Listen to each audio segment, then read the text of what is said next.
Welcome back to another Moist Criticals compilation to fall asleep to relax. Grab your premium slumber gear and prepare for a lady tier drowsiness. If this helps you drift off to dreamland, drop a like, subscribe, and comment goodnight below. Sweet dreams, you beautiful sleepy souls. For years now, alpha male content creators have caught more spit than 23andMe. It's almost basic human instinct at this point to see a self-proclaimed alpha male, point, laugh, and spit on them. And for years, I've made content making fun of these clowns.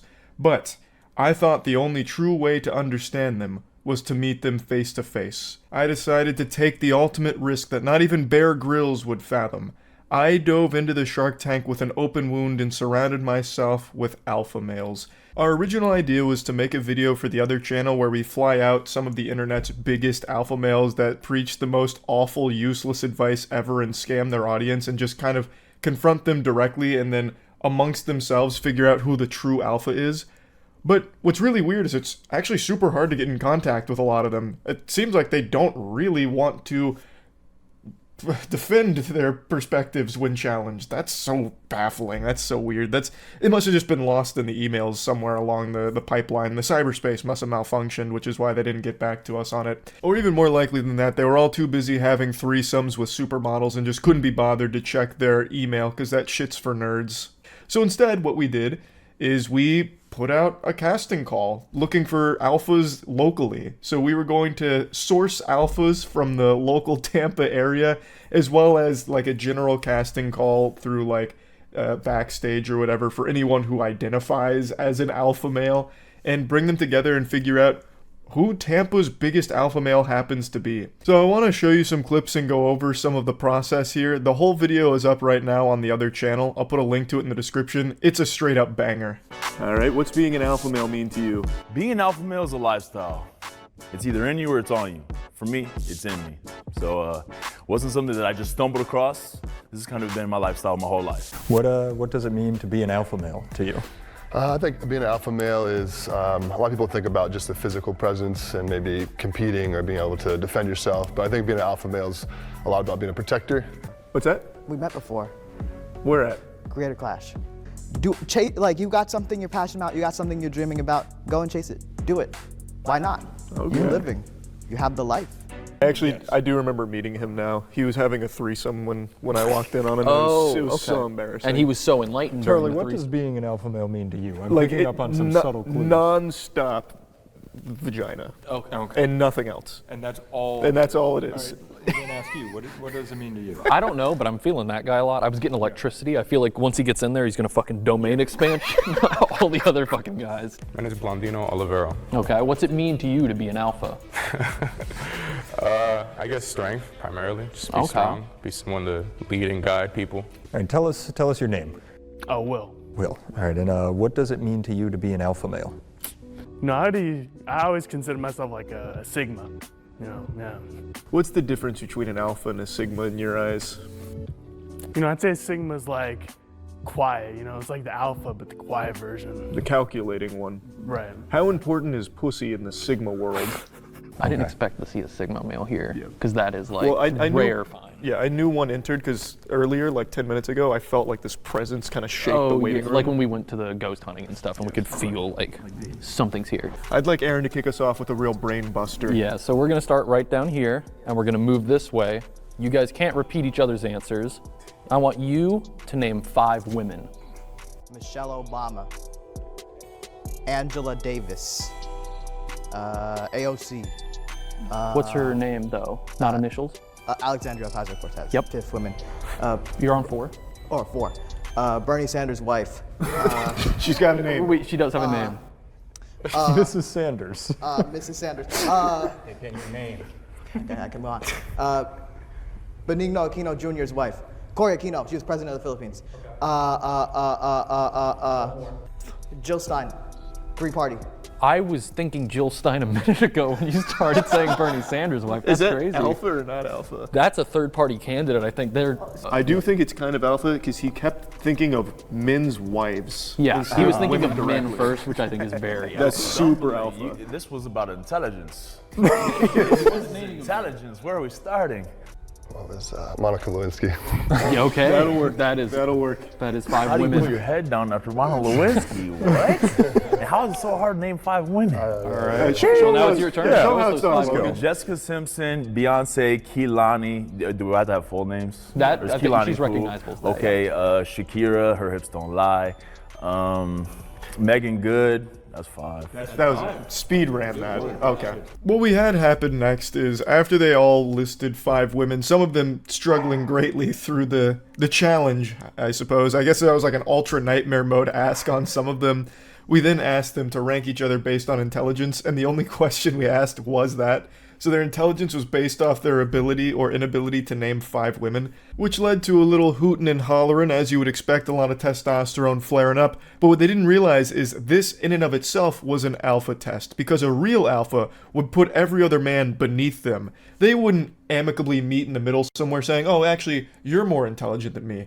Absolutely fucking not. What a load of barnacles. So that was something we were paying close attention to. Who was going to stand their ground as, I am the smartest and all of you are beneath me. I'm the leader, you're the followers. So after round 1, we continue to ask some simple questions to establish, alpha positioning here. So that way everyone in the whole class could see a little bit about their competition and they could use that to find weaknesses to exploit or establish their dominance over them, all kinds of different alpha male tactics. Maybe even charging $18,000 and spray them with a hose in the face if it got to that point. But fundamentally, it was just asking simple questions like titty or ass, right? And most men were ass guys. Most people prefer big bubbly butt cheeks, and that's just kind of the way society is right now. Most people are more tookus and keister oriented. However, I do feel the true alpha males prefer honkers. I am on that side of history, and I think the pendulum is starting to swing a little bit here as more and more people wake up to exquisite bosoms and their beauty. Now, of course, a good ass is always fantastic, but if it's between one or the other, if I'm stranded on a desert island, I can only pick butt or boob, I'm picking boob. Anyway, though, after just like simple questions, little icebreakers and all that, we decided to demonstrate their strength by having them rip an apple in half, which is like the oldest shit imaginable, but also all we could do in the studio without like ruining it. So we got some apples and saw who could rip it in half. Oh, I think he's got this. Oh shit! You got it. Keep going. He's revving it. I didn't think he'd do it. We went with such a... Oh! They're all doing it. I need an apple now to see if Yeah, I can do that. jeez. That'd be hard. Oh! Jesus! That opened before you even touched it. That was insane. The apple was afraid of him. You gotta go down. You got it. Go down straight. Andy, Great job. I'll get that. Oh shit. oh, he's gonna punch it. Oh shit. Oh, whoa, he's working. Splash zone. That was so alpha, dog. That may have been the most alpha one yet. I would... Oh my goodness. Oh, and a crush. Yeah, the apple didn't make it 10 seconds. Oh, thank you. Thank you. Oh, Andy cleaned up. That's an alpha move. Alpha. I can't believe it. Oh! Right in the middle. Nice. All right, these We got Can we prop get apples. some apples? yeah, it's sugar glass. Yeah, I was gonna say. Are we being pranked? All right, well that went a lot better than I thought it would Great go. job. So, Now the alpha thing is who doesn't take hand sanitizer? For speed. Thank you. Who tanks the damage? There he is. He didn't take hand sanitizer. What's really embarrassing, and maybe it's because we're a panel of beta males, we actually thought there'd be someone that couldn't break the apple in half, and we had planned on just kicking them out immediately. I haven't done that since I was in, like, actually high school, and I remember it being kind of tough, but I guess I was also, like, 16 at the time. So, I guess I shouldn't be surprised that some grown-ass men could break an apple in half. Either way, though, this established that everyone's got some meaty paws there able to bust an apple. And Nathan, he had an interesting technique where he gave it the old what for with a knuckle sandwich as opposed to ripping it in half, which is very aggressive, very alpha. I'm going to skip to one of the final segments here where it was basically a Riz challenge to showcase how good they are at picking up women, just going through their like standard protocol, their tactics, their maneuvers to get laid. And Nathan had a very interesting routine that I don't think I've ever heard before. Give us your best riz. I'm very excited for this. Are you a toilet? Well, let him finish. Yeah, come on. You can leave it there. Because I'm the poo-poo and I want to be inside you. I think We started here. swap that to I'm the shit. I think. Yeah. You were so. I still think she won't love the implication. Shit is predictable. I'm not predictable. That was not predictable. I didn't expect it. I can imagine, let's say like a beta male goes in there, he's like, Keep her on her are you the toes. toilet? Because I'm the shit. You're not the shit. I'm the fucking poop. The big poop. That's all it is at the end of the day. This guy may know the poop store by heart. You know, you can measure an alpha by the size of his poop too. So that's probably Exactly. I had a dream that I had a long poop. I pooped when I woke up, and it was a long ass poop. Vision. very true. What does that have to do with It's Riz, man. All You right, wouldn't all right. understand. It works on Yeah, women. he not knows us. he's gonna shit big, so he knows she's gonna like that. I Like he gotcha. can see the future a little bit. Okay. No, obviously, I think he's just playing around here. I don't think he was being serious. I think he was just here just to goof around a bit, which is totally fine because it had us giggling hard. But that line right there, are you the toilet? Because I'm the poo-poo, I want to be inside you. Like, I've definitely heard the are you a toilet type pickup lines before, but it usually goes with, like Aaron said, I'm the shit. Why would you ever call yourself the poo-poo? Like, that doesn't work anymore, because that's, like, when you call yourself the shit, like, that exists outside of the realm of feces. Like, calling something the shit means, like, it's great, right? But when you call something the poo-poo, it's like you're most likely referring to feces or something, like, bad. So I don't know why he would choose to call himself the poo-poo instead of calling himself the shit. That just seems like a recipe for disaster. But, you know, I'm not a woman. Maybe it works really well on women. Who am I to say for sure? But anyway, the video was a lot of fun to make. It wasn't exactly how we pictured it in our heads, but it still turned out great. So I'll put a link to the full thing in the description if you want to check it out. I just wanted to talk about it a little bit. That's it. See ya. I have definitive proof that there are just some people out there that thrive off arguing over nothing.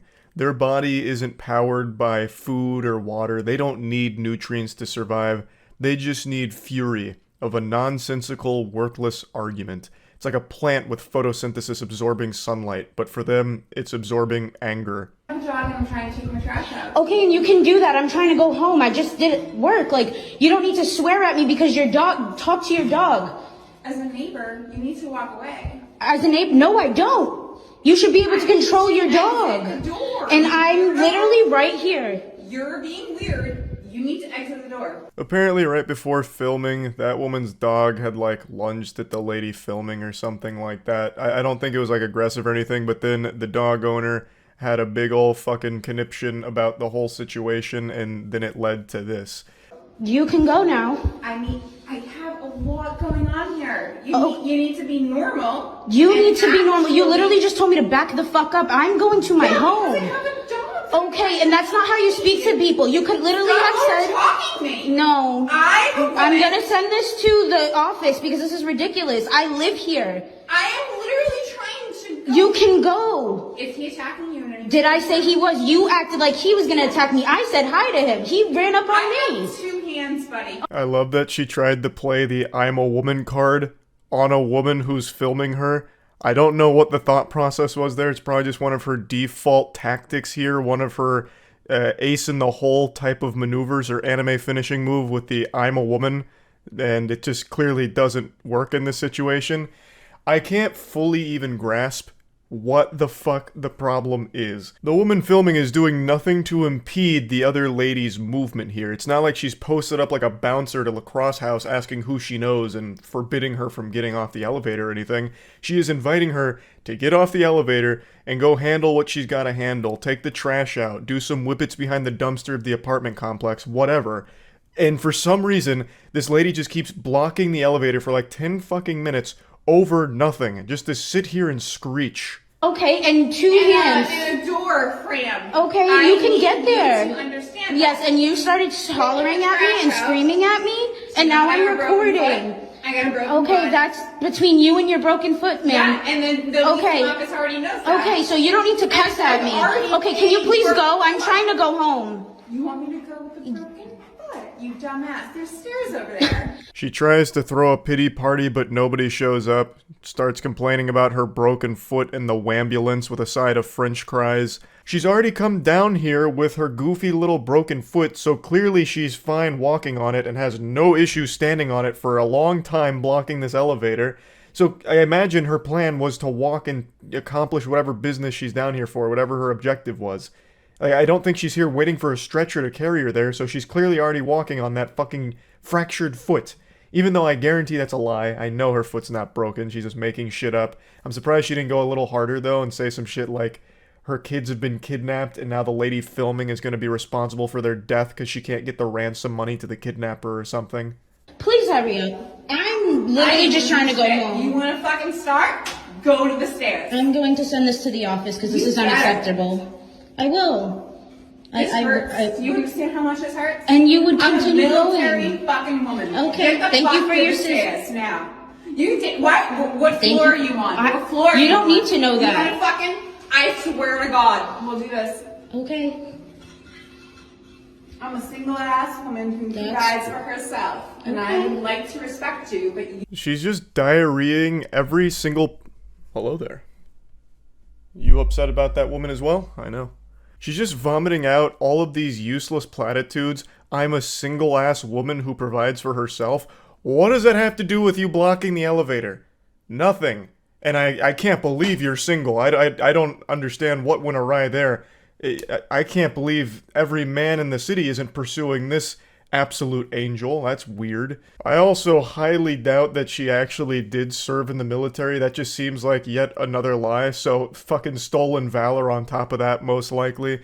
And even still, that has nothing to do with you refusing to get off the elevator. That's the crazy thing. That is the wild thing. Her whole objective is off the elevator, which she can easily do, but refuses to out of just the principle and the love of the argument. Now, I know a lot of you are probably saying, why doesn't the woman filming just take the stairs and put an end to this madness? Just be the bigger person.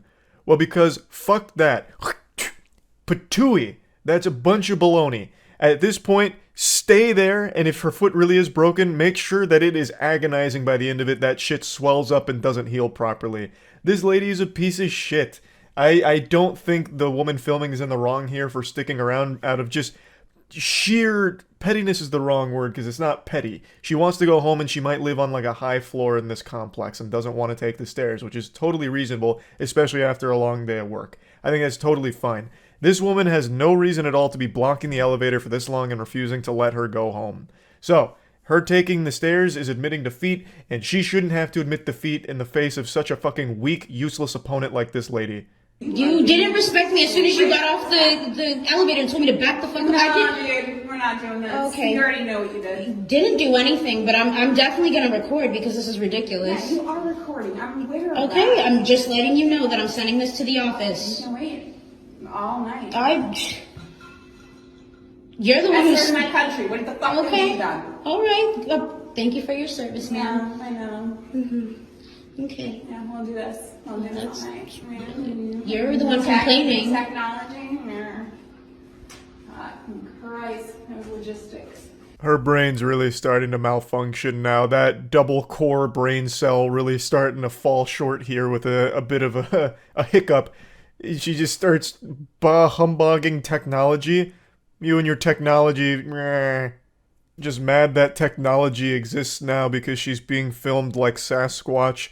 She's just getting real upset. Oh, you bitch! How could you fucking film me? I know you're filming, you bitch. Technology. Ugh. Also, I don't want to overlook that little zinger she slid in there about her service to the country. So she says, like, I served our country. What the fuck have you done? And it is eerily similar to an iconic speech from a legend from that viral trumpet fight video from a few years ago. You know the one I'm talking about, where like that goblin guy comes up and gets really upset because someone is playing the trumpet poorly. So he walks up to him and he's like, why are you disrupting the peace with this filth, this trash? I played the trumpet for 80 years. Who the fuck are you? I was first chair Los Angeles Philharmonics back when we still only had black and white television. Who the fuck are you? I played the trumpet on the night of Abraham Lincoln's assassination. Who the fuck are you? You know who I'm talking about.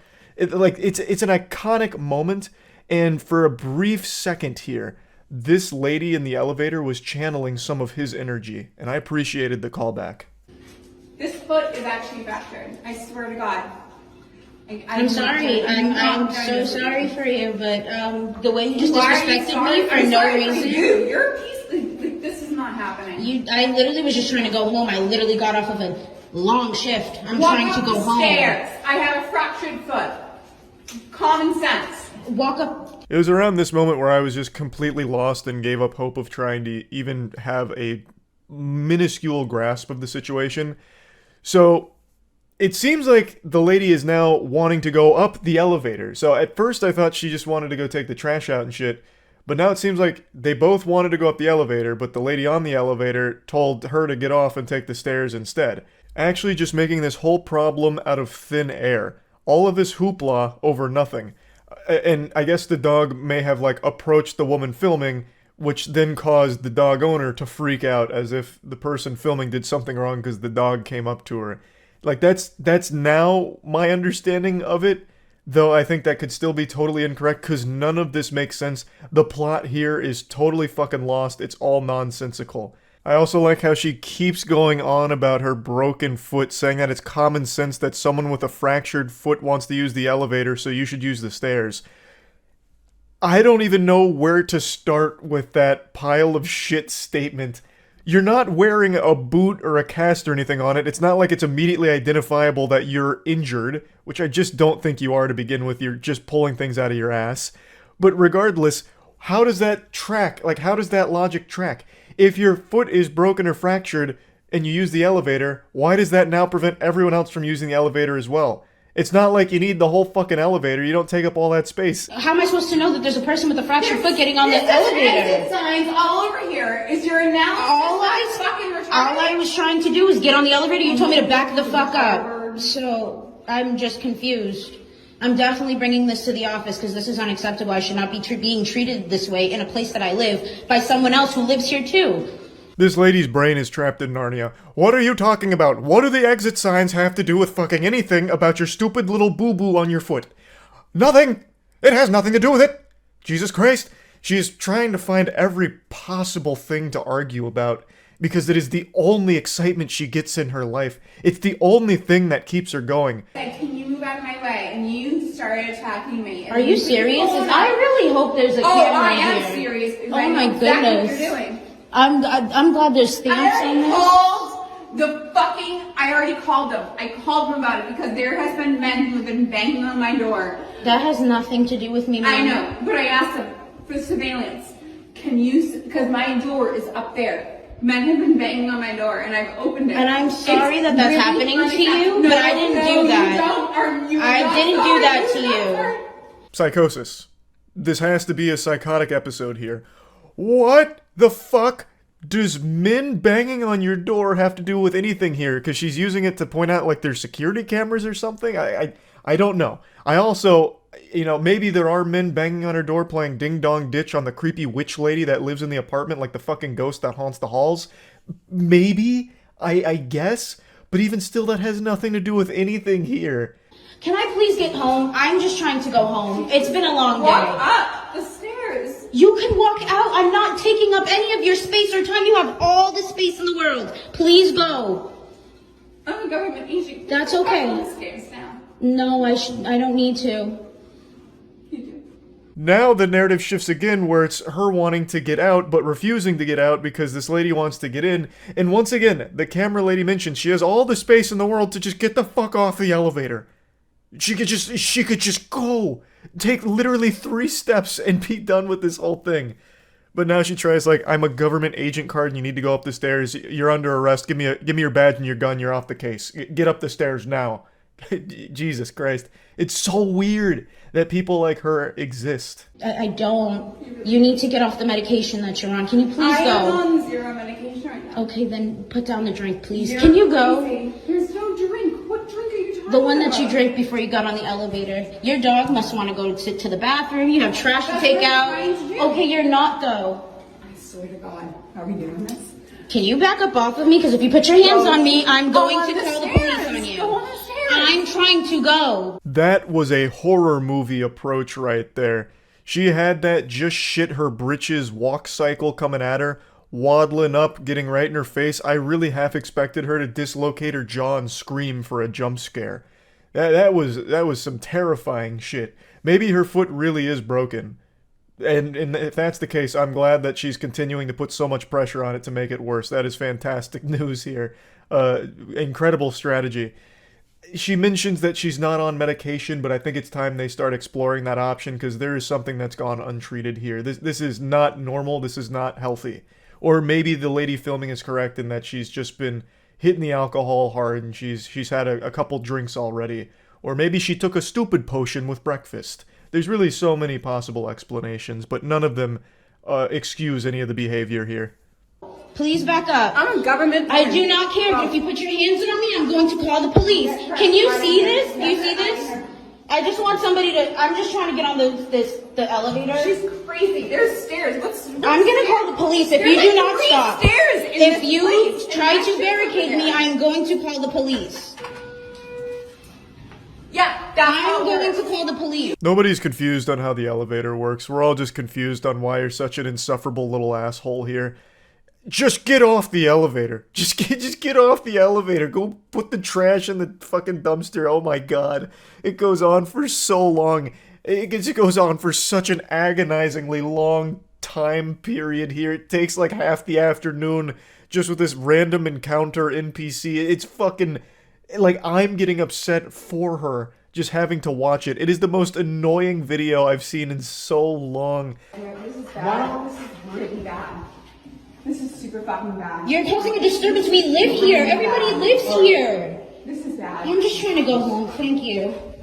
You're not going in there. Yes, I am. And if you touch me, I'm going to call the police on you. No. You want to go war? All right. Well, I'm calling the police now. Stay there. Okay. I'm going to call the police now. It's like when you try and leave Kakiri Forest in Ocarina of Time and that guy's like preventing you, just stopping you at all times. Even when you think you have the angle and you make a run for it and he stops you yet again. That's what just happened at the end there. The lady finally abandoned her post for a brief second, but then right when the lady tries to finally get on the elevator and go home, she storms over with her broken, useless foot and says, nope, and puts the kibosh on it. For no reason, again. Again, she just really doesn't want her getting on that elevator. And there's no explanation as to why. And then she eventually takes the elevator up and we don't see her again.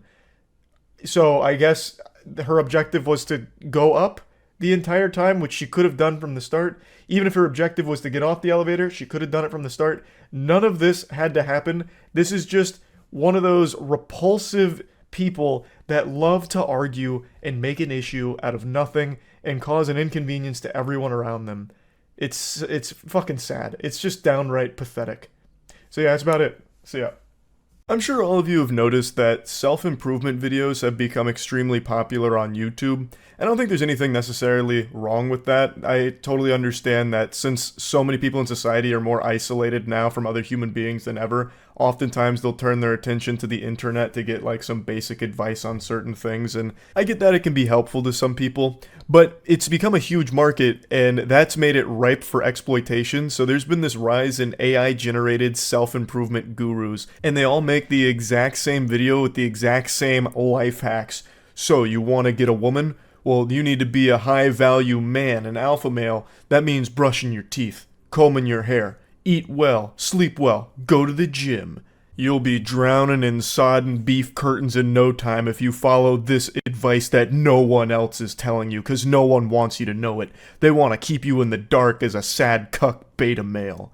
And it's just that shit over and over and over again. And I wanted to show one channel that I found today that had me giggling, that is the embodiment of this entire trend. It's a channel called Far From Weak, and it's a picture of Kratos, and the guy behind it isn't using an AI voice like all of the other channels. It's his actual voice, but he puts a filter on it to artificially deepen it so it sounds more like Kratos and more masculine. And not to immediately start taking shots here, but to me that sounds far from strong. You're afraid to use your real voice for fear of ridicule, so instead you use effects to make it sound deeper than it is. To me that sounds pretty weak, but let's go ahead and go over his most popular video here. There are guys out there that attract the highest quality of girls, and they do so effortlessly. On the other side, you will find many guys that can't get laid, and that is why they are bitter. He makes it sound so haunting, like he's the Zodiac killer or something, and he's trying so hard to make his voice deeper so that way it's helping with the pitch shifting to bring it down so it sounds a little more natural. So he's getting up in there and letting it get real raspy. Here are the secret 3 tips to getting so much pussy your cock will fall off. The truth is that girls can make life more fun. It is always good to focus on yourself, but you have to stay honest with yourself. Don't start blaming girls for your own shortcomings. Instead, learn from videos like this one and become better with them in real life. I have absolutely no doubt that he has ChatGPT generate these scripts because every single video plays out almost exactly like this on all of the other channels that do this kind of content. By far the most popular subject covered by these channels is like this: how to get girls. The ultimate tutorial on getting women. So you want to fuck like an alpha male? Here's how. And it's the same points every single time, and all of those videos are so popular, which is extremely sad because what that means is there's a bunch of really lonely dudes out there that just keep watching these same videos over and over again, somehow expecting to like get all of those skills through osmosis. Like just by watching it, it's going to make them more equipped at getting a woman without ever actually implementing any change in their life. It's not even terrible advice every time either. Like there, don't blame women. Look more introspectively. But that's not groundbreaking information. That's not like a eureka moment, like, oh, it was my fault all along. Like, I feel like deep down, everyone who watches these videos knows that they have to grab the bull by the horns and do it themselves. And they've been told that millions and millions and millions of times. Why keep feeding into the AI content farm here to hear it again? It's like going to these videos for affirmations, like, okay, I do need to make a change, and then not doing it, and then going and watching another, like, Chad Energy Aura video tutorial. Like, it just doesn't make sense to me. Number 1. High energy. Women are attracted to energetic, confident men. They crave a man that is oozing with confidence and is overflowing with energy. Who doesn't know that? It's not just women that like that, it's human beings in general. No one likes someone that's just going to slink away into the shadows acting like some kind of downtrodden weirdo. Everyone likes someone that's confident. Everyone knows that. High energy, people like that too. Not necessarily the way he portrays it here with like a gorilla banging on its chest to attract females. Like, people don't like that level of energy where you're just out there like a fucking bozo screaming and shouting and hooting and hollering. But everyone knows that confidence matters a lot in life. And I am 100% certain that everyone in the audience that turns to these self-improvement AI creators knows that. So I don't know why they keep coming back to it to keep hearing that they need to be more confident without ever really doing anything of their own. Maybe they just really like watching the anime montage and the random movie clips montage, perhaps. Like maybe that's the draw. When I say this, I'm not saying to act like a clown or behave like a fool. Think of the alpha gorilla that gets all the females. Because the silverback is the powerful leader, full of energy and strength. If challenged by a younger or even by an outsider male, a silverback will scream, beat his chest, bare his teeth, and then charge forward. I love how all of these channels always pull from the animal kingdom, either the gorillas or lions is another really popular one. Why does the lion fuck, but you don't? What separates you from the lion? Here's the breakdown. This one's using the gorilla. The gorilla has a ton of energy. It's the powerful leader. When challenged, it'll charge forward, beating its chest and screaming. It's like, yeah, it's a super cool, fun fact here, but the example isn't necessary. That's not going to be the selling point to someone watching this. That's not going to be the eye-opener. Like, nah, this guy's full of baloney. What a bunch of horseradish. No way confidence matters at all. And then the gorilla segment comes on, he's like blown away. Whoa! So I guess confidence does matter. Look at the gorillas. Okay, I guess I'm gonna emulate that. From now on, anytime I feel threatened out in society, I'm just gonna scream, "Ah!" and start charging at them. And then I'll get women. And even happily serve as playmates for excitable infants. Let me be very clear. There are alphas amongst us humans too, and they always have higher energy than beta males. This is a very important part of thriving as a man, and you will not hear many people talk about it. The zoology lesson goes on longer than anything else he talks about here, just focusing on the gorilla behavior, because I imagine ChatGPT really went in depth on it, so he just put the whole thing in here to pad the runtime, and then he tries to tie it all back. So there are alphas among humans too, and they have high energy and confidence. Won't hear many people talk about it. Except for every single other content farm that makes this exact type of slop. Like, that is the most preached thing ever in this category. You can boost your energy for free by working out, getting sunlight, and getting good sleep. No shit, you don't say. By doing like the basic human necessities, you can boost your energy? Wow. Number 2, be charismatic. Charismatic men are perceived as both likable and powerful. A dynamic, irresistible combination that drives women insane and makes them obsessed. Another absolute bombshell of information you won't hear anyone else talk about. Be charismatic. Like, Jesus Christ. I'm almost 100% sure the reason these videos always have so many views isn't even really people looking for any kind of legitimately good advice or anything. It's people in a desperate situation to find companionship and looking for some kind of cheat code or some kind of, like, glitch that they can use to find a soulmate without putting in any work of their own. So they click on these videos expecting something new, some little nugget of wisdom that might actually help them, but they just keep getting fed the same advice every single time. Granted, it's not bad advice, like having confidence and charisma is extremely important, but that's not why people are clicking on the video. Everyone knows that shit. I really feel like the reason they get engagement is because it's people truly searching for this fucking, like, I don't know, super soldier potion like Captain America so they can overnight be the Adonis they dream of. To be charismatic, you have to be able to listen more than you talk. This will make you more mysterious, and it makes the other person feel important and good about themselves. Ask questions, maintain eye contact, smile, frown, nod, respond. This is like some kind of program that would be used by aliens to try and help them figure out what human expression is like. No shit. When you're in a conversation, you should be engaging with it.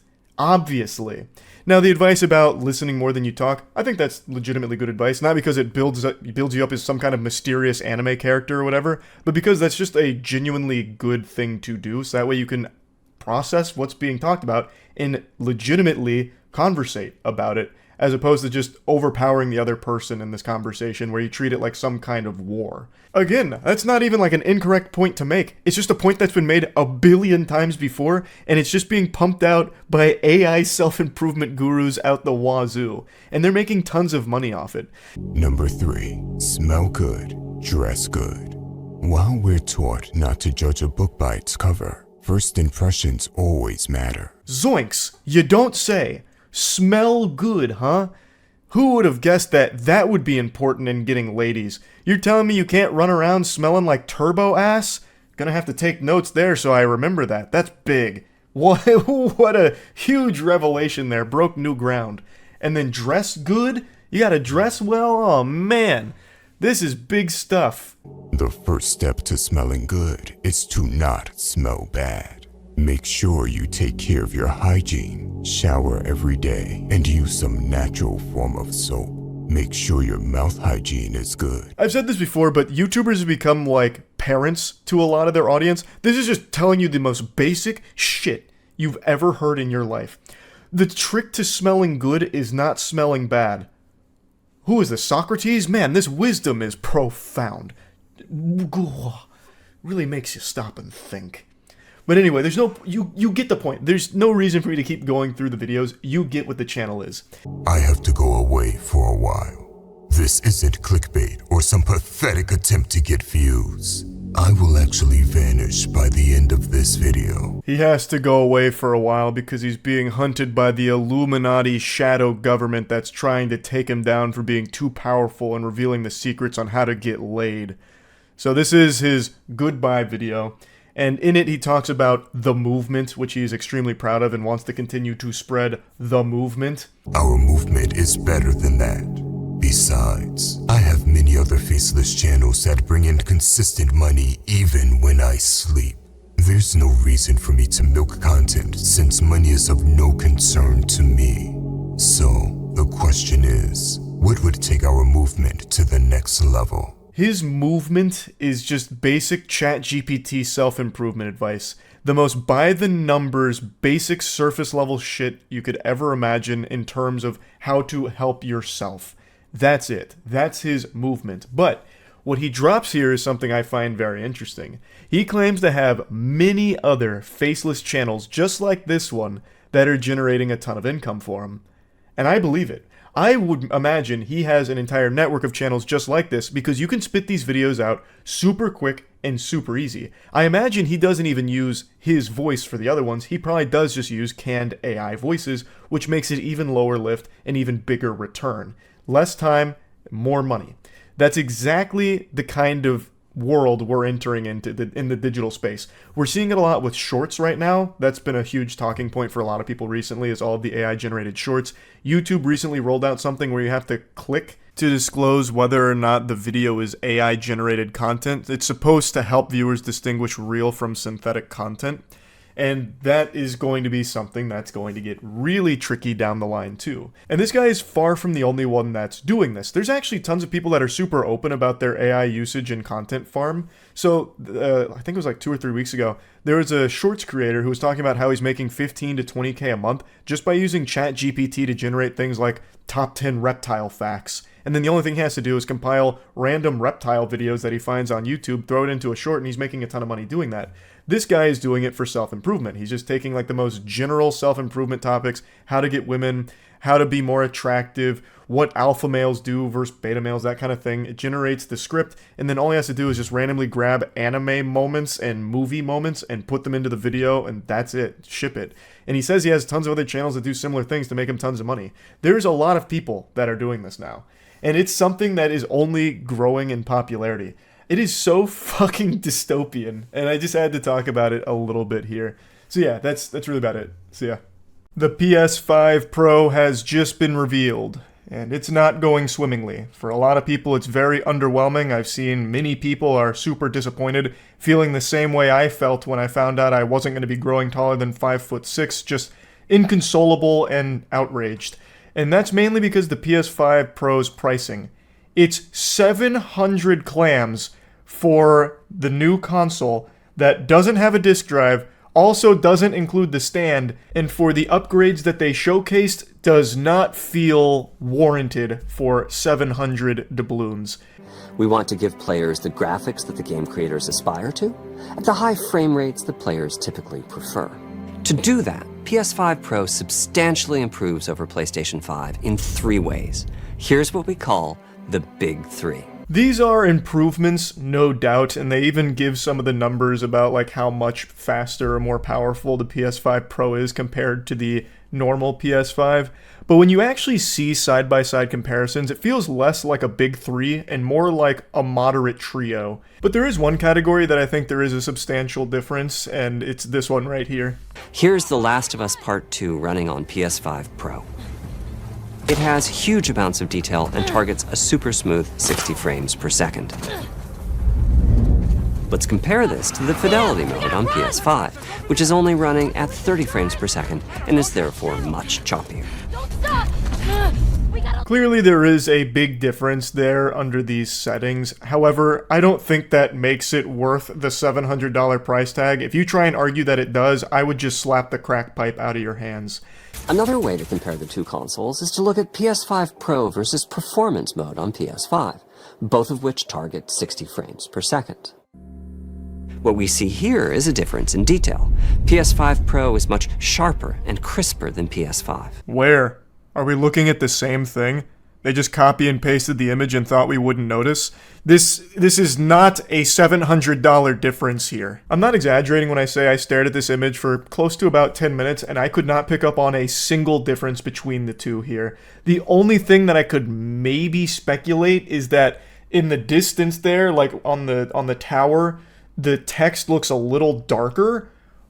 Who gives a fuck? I've seen a lot of cope about this too, like, oh, you can't judge it because it's compressed YouTube footage. Obviously, in the actual PS5 Pro, which of course I have 10 of already, the difference is night and day. I can't even go back to the original PS5. It feels like I'm playing a Nintendo 64 compared to the PS5 Pro.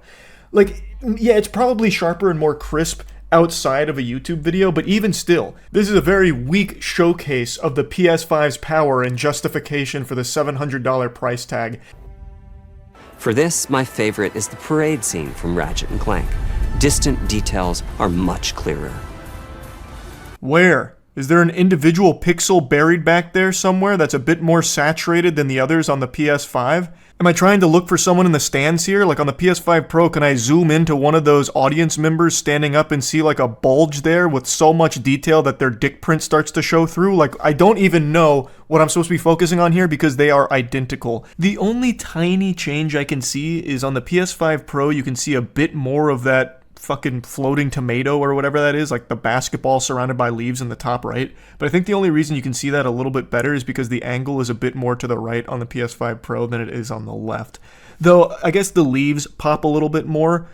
So, for $700, you get to see some more leaves in the background. Yeehaw. Imagine trying to convince yourself that it was worth it for something like that. Like your buddy comes over and he's like, this is kind of a waste of money. You're like, oh, why I never. I can't help but laugh at the absurdity of that claim. This is $700 well spent, my friend. Please take a seat and I'll show you, you simpleton. You pause the game and like zoom in on the background in like camera mode. Do you see that right there? Tomato. Bet you didn't notice it. In fact, you couldn't notice it on your poverty machine. No, the PS5 Pro, it's got all of the bells and whistles. And here we can see Marvel's Spider-Man 2 is noticeably higher resolution throughout the scene, including the trees and procedural cars. Is it? I can't tell. I don't think Superman with X-ray vision could spot any difference here. Honestly, maybe it's me on crazy pills. I thought the PS5 one on the left was the PS5 Pro for a moment because I actually thought that one looked a lot more crisp initially. But now that they're side by side, they just look the same. Like I'm looking at the leaves on the tree, I don't see any difference between them. The cars look exactly the same. The trash can on the sidewalk, there is no difference in. Like, where is this noticeable difference that he is referring to? Behold the power of the PS5 Pro. On the left, you can see Charles rendered on a standard PS5 model. Disgusting. Makes you want to close your eyes. But on the right, you can see him rendered using the new and improved PS5 Pro. Extraordinary detail with a picture so sharp it might slit your throat. Charles has never looked better. This is the power of the PS5 Pro.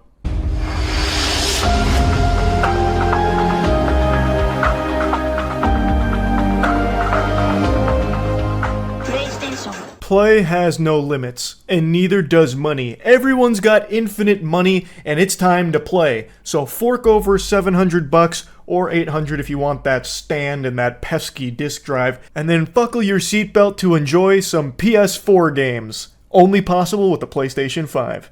I will never get tired of seeing them showing PS4 games during PS5 presentations. Like, yes, I know Last of Us 2 has been remastered for the PS5, but come on. It's been 4 years. Surely there has to be some PlayStation 5 titles that they can be showcasing at these events. I still think Demon's Souls Remake is the best looking game on the PlayStation 5, yet I never see shit from it. I don't know why Sony has like this hate boner for From Software. Like, I just saw that headline, a week ago, where they're like, we don't have any IP, boo-hoo, give me some fucking French cries. All our IPs, we don't have enough. Meanwhile, they're still sitting on Bloodborne. They haven't even bothered to port Bloodborne to the PC. They still don't even have like a 60 FPS version of Bloodborne. That is still just stranded, left out to die, and it is one of the biggest fucking IPs that they just squat on doing nothing with. And then you see these showcase events and they're still showing PS4 games at it. Like, wake up. Come back to reality. $700 for this doesn't make any sense. I completely agree with people shitting on this for that price point. It is an upgrade. Like, this is, no matter how you spin it, an upgrade to the existing PS5s, but it's not a $700 one. That is an entirely new console, and this is, it's barely even like a 1.5 of the current PS5. It's just not worth that amount of money. If this came out with a more reasonable price point, I don't think people would be as upset about it. I still think it's super silly to not just include the vertical stand for it. Like, you couldn't have just slid in that tiny piece of plastic. They probably have that lying around in the millions somewhere tucked in their warehouse. They can't just throw that into the box. Like, that's absurd. And you couldn't at least put, like, the disk drive in it to make a little bit more value behind this? It's just absolute lunacy, really. It is a delusional price point to be charging for what they're offering with the PS5 Pro. I do fully agree that this will probably look better outside of YouTube videos, like the contrast and all of that they were trying to showcase here, and the sharpness and everything. I do think, yes, it will look better outside of this, but even if it looks exceptional, it's still just not worth the $700. We're not getting any new games with it or anything. We're also not even getting a stand or disk drive with it. You're getting like a graphical upgrade and a bit of a performance boost. And that's really nice. But it's not $700 nice. That is just the brass tacks of it.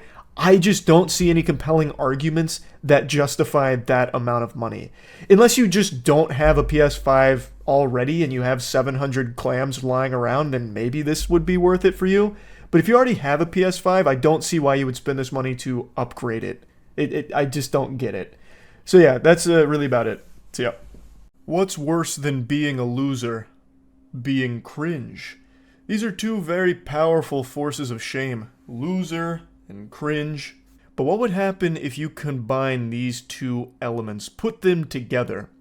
Well, Buster, the product of that fusion dance would be Nico D'Ambrosio, a turbo loser cringe specimen, the likes of which this world hasn't seen in many, many moons. Nico D'Ambrosio is a Chicago man who's currently suing 27 women because they didn't enjoy the dates he took them on, and they dared say that to each other in a Facebook group. A private Facebook group, mind you. And Nico, with steam coming out of his ears, said, "This cannot fly in a civilized society. Every woman should be enamored with me and only have positive things to say. Thus, I'm taking you to court, heathens." That's exactly what he's doing. A Chicago man has taken out a defamation lawsuit against 27 women. One man and multiple social media platforms after finding negative posts about him on the Are We Dating the Same Guy Facebook group. According to WXYZ ABC Chicago, 31-year-old Nico D'Ambrosio is suing up to 30 women for sharing negative dating reviews on Facebook group Are We Dating the Same Guy? He claims that the negative reviews started in November and these people made false and defamatory statements about him. The lawsuit included screenshots from the Facebook group describing Nico as very clingy, very fast, and claiming that he flaunted money very awkwardly and kept talking about how I don't want to see his bad side. Oh my god, he hit him with the Hulk. You won't like me when I'm angry. D'Ambrosio is not happy about how he is portrayed and is asking for $75,000 in damages. So if you're oh, that's the end of it. How do you calculate damages from a private Facebook group? What damages did he suffer? He's the Billy Mitchell of bad romance. It's a frivolous lawsuit filed because his feelings got hurt. And I think all of you know by now how I feel about people that try and do this kind of shit. These abhorrent lawsuits made to like bully or scare people into silence. I fucking hate it. And this has to be one of the more pathetic examples of this tactic being used. He's suing these women for $75,000, claiming they defamed him with slanderous, untrue remarks. And it hurt his reputation, which is why he's seeking so much money in return for it. But it's a private Facebook group, you goober. Your lawsuit has done significantly more damage to your reputation and put you in the spotlight. I would have never heard of you. Most people would have never known who you were had you not done this ridiculous lawsuit. You pitiful, whiny little worm. Douchebag. It's ridiculous. So, what happened is, a group of women that had dated Nico or met him, gone on dates with Nico occasionally, all talked about it in a group chat called Are We Dating the Same Guy?, which is a private Facebook community that's supposed to talk about women's experiences with a particular individual and just go over like maybe some of the red flags that they encountered on their date. And it's just them going over their experience. That's it. In a private Facebook group. And with Nico, they were saying things like, hey, he got very clingy very fast, or the date just was unremarkable, or he ghosted me. It was never anything mean or slanderous or anything like that, and it was never even fucking publicly put out there. Nico went out of his way and found it and got so hurt and offended that he issued this lawsuit. So he now put all of this in the public eye. So now his face is on it like a fucking wanted poster in One Piece with a 75,000 berry bounty on him being a goddamn cringelord. All because some women that went on dates with him didn't really enjoy his company. Mentioning those things that I briefly touched on, but then also saying that he would talk about money pretty quickly and flaunt it or whatever. From everything I've seen, it's just super tame stuff. But even if they were being brutal about it, like, man, Nico is a real cuck. This guy was terrible. Our date sucked.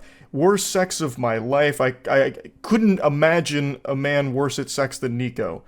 They can still say that. You still can't sue them for giving their opinion on how the date went with you or anything like that. That's still completely fine. They're not going out there and defaming you or slandering you. It's a private Facebook group. They weren't going out there making fraudulent claims about you, saying things like, Nico evades his taxes, Nico is an animal abuser. They were just sharing their opinion on you and the date, which they are totally well within their right to do. It's completely legal. The same way it's completely fine for me to say that you are a loser. I can say that. You can't sue me for calling you a loser and insulting you. It's not defamatory. You are a loser. We met organically in Chicago 2.5 months ago. Very clingy, very fast. I think that's what we just read. He came to see me yesterday and I explained, I think is what that is. After I blocked his number, he texted me on another one, which is the other text screenshot. Fuck. It's too small to read. Damn it. He alleges the woman initially shared the post under her real name, but deleted and reposted anonymously after his lawyers made contact last month. You're not even allowed to just say it was a bad date. You can't just tell other people you had a bad date. I mean, it's just a fucking Facebook group.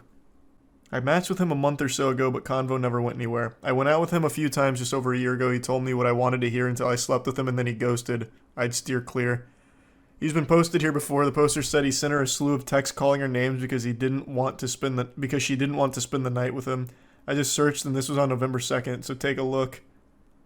They got the APB out on this guy. And damages because he's a victim of defamation, doxing, privacy invasion, according to the suit. The defendants broadcast their outrageous, cruel, and malicious lies about the plaintiff with knowledge that the statements were false or with reckless disregard as whether or not they were true. This wrongful conduct is so outrageous in character and so extreme in degree that is beyond all possible bounds of decency. It is to be regarded as atrocious and utterly intolerable in a civilized community. Brother, this is like the most lukewarm ratings ever. Like, hey, the combo didn't go anywhere. Hey, he ghosted me after I slept with him. Just maybe avoid him. Like, what the fuck? They're not even being vicious or anything. They're just like, hey, this was my experience. I didn't really like it. And he's like, no! No! My pussy is ruined! There's a tier 1 Kraken. I wonder if he'd sue me. I haven't been on a date with Mr. Nick D'Ambrosio, but I will say, he seems like a very insecure, sensitive little bitch and a coward. I'd urge any Chicago women to probably steer clear of him as well. I wonder if I can get added to that suit. Bro wants to prove in court that he's not cringe. It's too bad, I already know better. You have been firmly judged as cringe. No chance of parole. That was a $50,000 statement. Low-key just advertising his Riz. Yeah, his lawsuit Riz. Pretty cool. I want you to read this statement again. Their wrongful conduct is so outrageous in character and so extreme in degree that it is beyond all possible bounds of decency and is to be regarded as atrocious and utterly intolerable in a civilized community, the lawsuit said. It's like they're referring to some kind of hate crime that they all just witnessed or were exposed to. If they thought those text messages they highlighted about him being clingy or whatever were so atrocious and extreme in nature, I can only imagine how Nico and his legal team are reacting to watching this video right now and the things I'm saying about him. Their jaws must be on the floor, furiously drafting up some kind of legal document for me, like fucking flames and like smoke coming off of the page as they're writing it all down. And I've never even met Nico, and I think he super sucks. I think Chicago women should definitely avoid him. Like, just look at the way he reacted for women that just shared their experience of having a less than stellar time with him. He will shut down your opinions, it seems. He does not want anyone to have an opinion of their own, only the opinion he wants you to have of him. What a piece of shit. How can you be so insecure and weak that when you find this, instead of learning from it like, maybe the problem really is me. Maybe that's why I haven't had a real relationship out of the last 27 dates I went on. Yeah, maybe I should really reflect on that. Instead of that, he goes, "Where's my lawyers?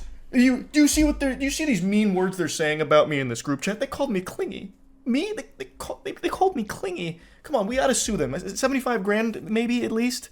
Like, that's probably how much my tears are worth." I also can't help but appreciate the delusion from the rest of it, too. Saying things like, thousands of men have been potentially defamed by members of the group via these online publications and remain entirely unaware of the attacks on their character as a result of the social media group's private status and heavily moderated members list, the suit says. Can you just wrap your head around the ridiculousness of that statement? They are openly saying that it is private and heavily moderated, and that the individuals that are being talked about there are most likely entirely unaware. Because this is basically just a tight-knit community discussing their experience privately with each other. It's no different than a break room conversation with coworkers talking.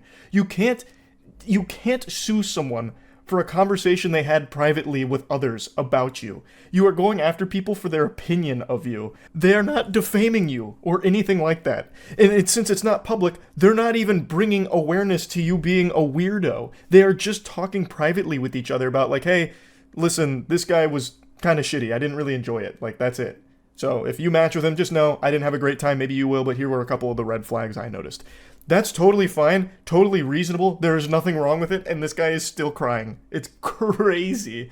And the lawsuit's trying to make it seem like it's some kind of almost noble cause, like this shadow organization working in secret has been defaming thousands of men for so long, and the men don't even know it. It's called just having a conversation in a group chat. It's not illegal. You can't sue for that. At least you shouldn't be able to. But this guy clearly has a ton of money at his disposal, and we all know how this system works. We just saw it fucking unfold with Billy Mitchell, actually, since I name-dropped him earlier. If you have a lot of money, you stand a much better chance of winning, even if it's the most outrageous shit ever. So I'm really hoping this doesn't go anywhere, because it is so fucking stupid and shameful. This man, Nico D'Ambrosio, and his entire legal team are absolute clowns. So I just wanted to talk about it a bit more. That's really about it. See ya.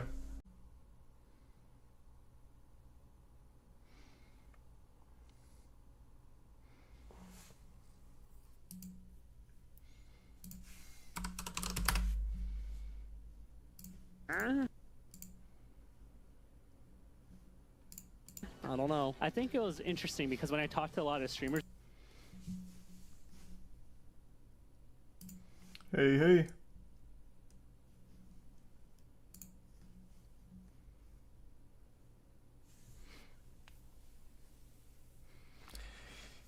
Yeah, we got a lot to discuss over the last 24 hours, huh?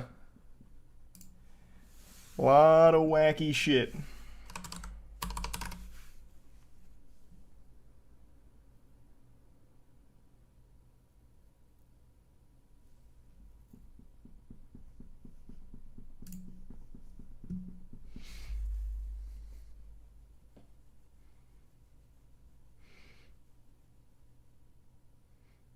Oh yeah, I've kept up with all of it.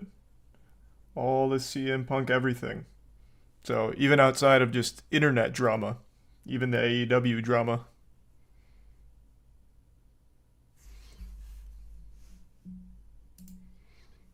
Hey, Lai. And hey, Paige. The cupcake is back. Yep, the EDP drama. Thanks to the Tin Cat. It's been a crazy 24 hours when it comes to internet controversy. Yep, I saw Smash Mouth lead singer is not looking good. Welcome aboard, Spencer. just a crazy 24 hours on the internet.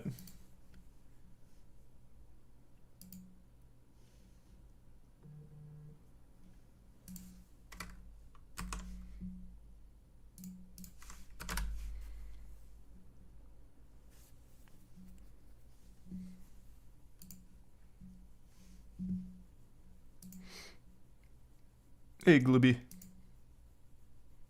Yep, I saw that, Sky. We'll get into all of it. Just give it a minute. Give everyone a chance to trickle in so that way you don't have to just keep going over it. I saw that, Mario.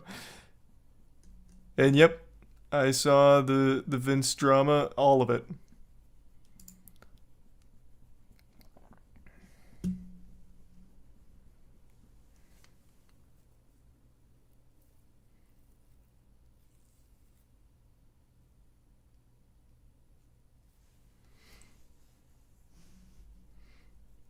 Have you ever heard of unclaimed property?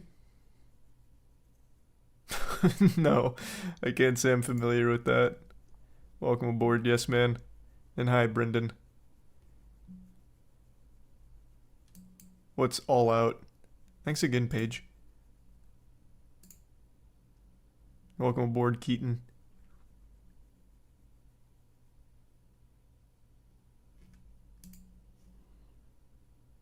Been on here for like 2 weeks or so, NATO.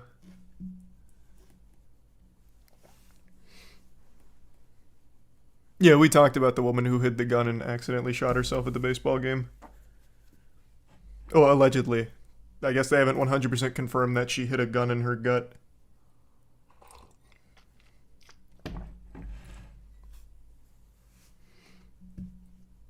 Thanks, Ezekiel. Hey, Wendigoon. Good to see you. I hope you're doing well. Welcome aboard, Stephanie.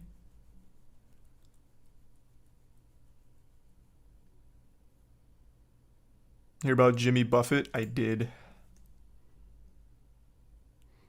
Thanks, Furry. Yeah, the EDP stuff is brand new. Just happened.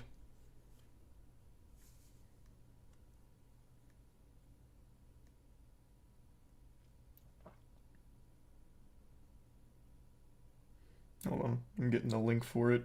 Jackson sent it to me, which is where I saw it.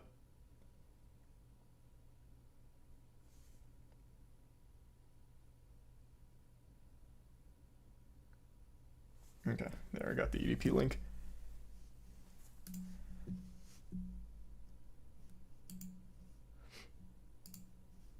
Welcome aboard, Snake Eye. What did EDP do this time? Brother, what do you think? Like, come on. Be real. Here, we'll start there. We'll start with the EDP stuff.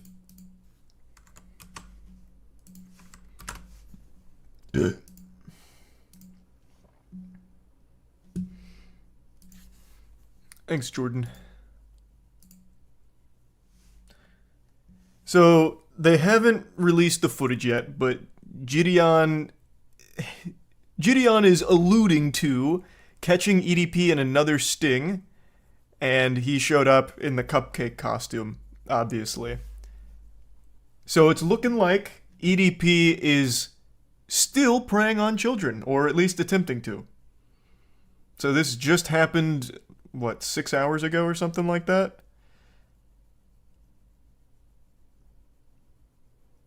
I can't wait for this video. Maybe this will finally be enough evidence, assuming that it really is him going here under the assumption that he's meeting a minor. Hopefully that'll finally be enough evidence for the authorities to take it seriously.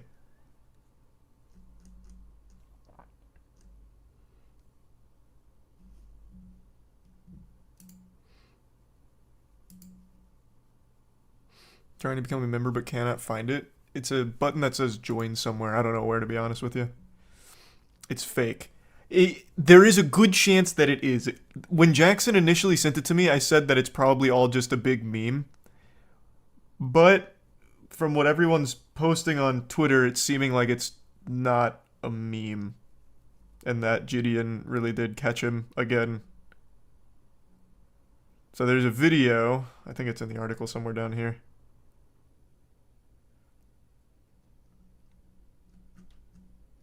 Is it this? It's not a fucking joke, man. I'm just seldom at a loss for words. You know, 2 years ago you were caught. Kiss my ass. In 4K trying to meet a 13-year-old. Really, I'm not talking to you. He's talking to really, you. my nigga, this is bullshit, man, that y'all pulling right now. Yeah, so that would be a weird meme. That seems pretty real. There's not a lot of people that would willingly do that. Especially given his history. Welcome aboard, Rozu. Appreciate it, Jordan. And yeah, I saw. And no, I don't know what that is, strategist. Welcome aboard, sister. Yeah, the full video hasn't dropped or anything. He's got that snippet. But it definitely doesn't seem staged. You'd have to be a real fucking idiot to agree to once again be portrayed as a pedophile. I'm using portrayed super lightly because the guy is a pedophile. Like, the evidence is overwhelming. So I don't think it's a joke. Holy shit. Oh my god. Well, that was super sweet. Appreciate that, XRC. Thanks for the long time of watching. God damn. What a fucking fat drop. Thank you for that. And I hope you're doing well.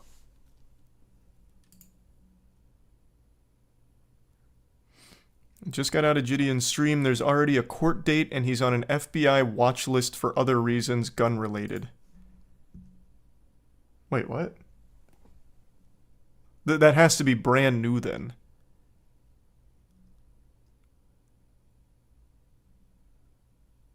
Thanks, Luigi.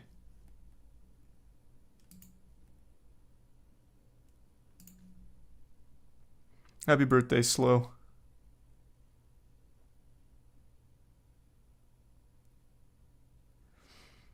He did say it on a live stream.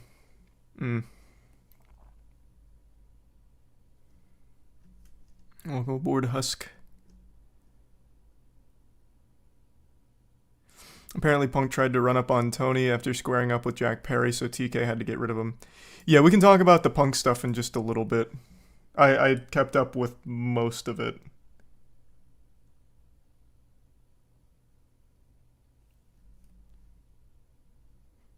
Yeah, I saw. Jesus.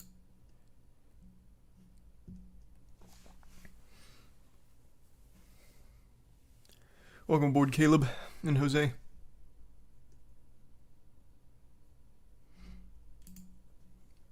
No, not too much, Jason. Just started.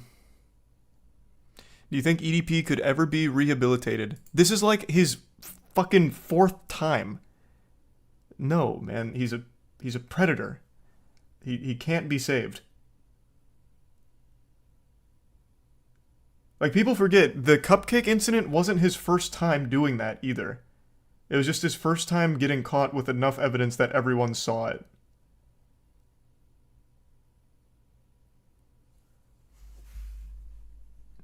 And then he did it again, like, a year ago. Probably not even a year ago. And now this. Welcome aboard, Chad. And Chick. I like sports. Basketball is my favorite one. True, Salmon.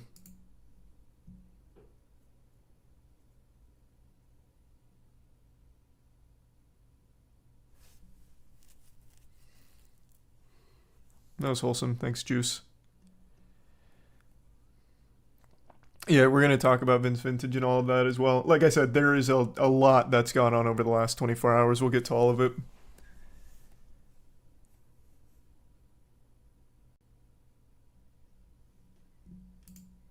Welcome aboard, Zach.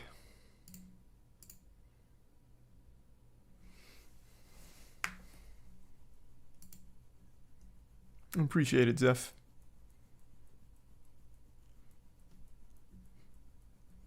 What's your basketball team? You talking about for the $1 million tournament? We haven't formed the team yet because it's not time. Welcome aboard, Keith. And hey, Hyperion. The video's not out yet. We don't know exactly everything that went on here, but from the clip that's posted and what he's wearing and EDP's reaction, it seems pretty not good for EDP. It seems like another case of preying on minors. Welcome aboard, Lincoln. That was wholesome. Thanks, Laikumi.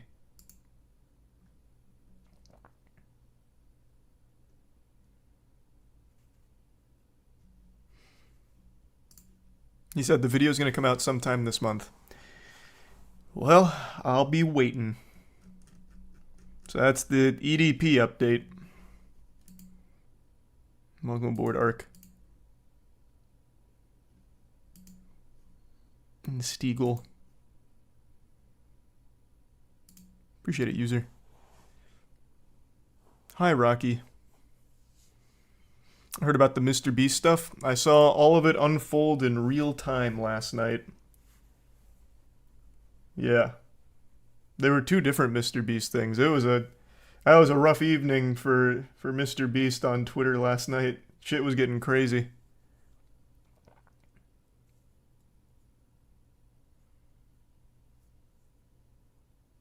How is this man not in jail? Because the investigations were conducted by YouTubers, not working in collaboration with law enforcement, so they don't take him seriously and they get off on technicality. Or, sorry, they don't... It's not like he got off on technicality, they just didn't pursue it because the investigation was done by a less than professional team. Which is why To Catch a Predator always worked with law enforcement. Thanks for the gifted member, Mikey, and welcome Madison, Snow, and Panda. What happened with Mr. Beast? It was a bit of bad blood between Jacksepticeye and Mr. Beast. As part of a lie detector video, Sean was asked if he likes Mr. Beast, and he said no. And then he said, like, do you think Mr. Beast ruined YouTube? And he said yes, and then it became a big debate on Twitter for a while, and a lot of shit slinging back and forth on it.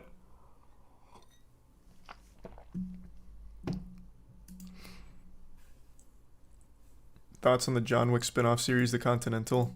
I'm not super optimistic. I'm a little worried they might be diluting it too much and running it into the ground, but nothing they've shown looks bad from The Continental. I'm just a little worried.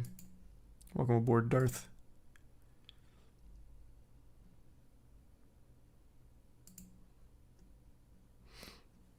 Why didn't he like Mr. Beast? He said he believed that Mr. Beast content changed the focus on YouTube from making things that are fun to making things that are like designed to make money and nothing else. So basically like the corporatization of it, fundamentally. Instead of just making things you like, you make things that are algorithmically popular. Which is a fine point to make. Like, Mr. Beast is the most influential YouTuber when it comes to content. Everyone tries to emulate him because he's the biggest YouTuber. But that mentality has existed for as long as YouTube has, like, in terms of making money. Like, once Ray William Johnson proved the concept, everyone has done similar things. For example, Let's Plays. Like, Let's Plays are the perfect example of that. A lot of Let's Play channels started because it was very easy. Low lift.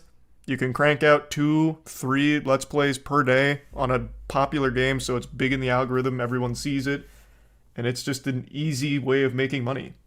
And that was a lot of Let's Players' drive in the beginning. Not all of them, but it certainly was a huge motivating factor for why Let's Plays blew up so much.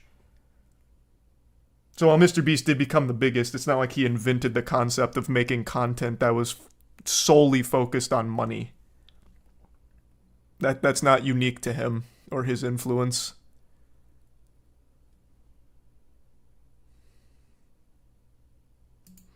Welcome aboard, Ham. And thanks for the 20, Will. But what he's absolutely right about is that Mr. Beast content did truly change the way a lot of people approached being a YouTuber. That much is absolutely certain.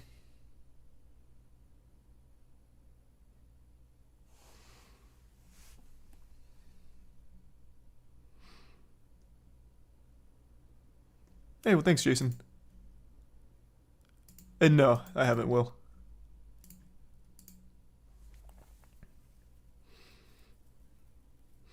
Kind of unfair to pin the shift solely on Jimmy. I don't think that's what his intention was. You have to keep in mind the context of where he said it. It was in a funsies video with a lie detector. Lie detector videos aren't real. Sorry to be the one to tell you Santa's fake, but polygraphs aren't real. It's like everyone forgot that. Like, they're just supposed to be a for fun thing, so I don't think he was trying to make a big drama statement out of it.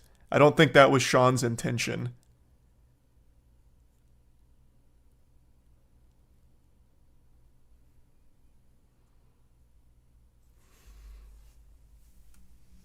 So I don't think he was trying to pin the blame solely on Mr. Beast or anything like that. Welcome aboard, Chris. Welcome aboard, Gunman. Real enough for the feds, though?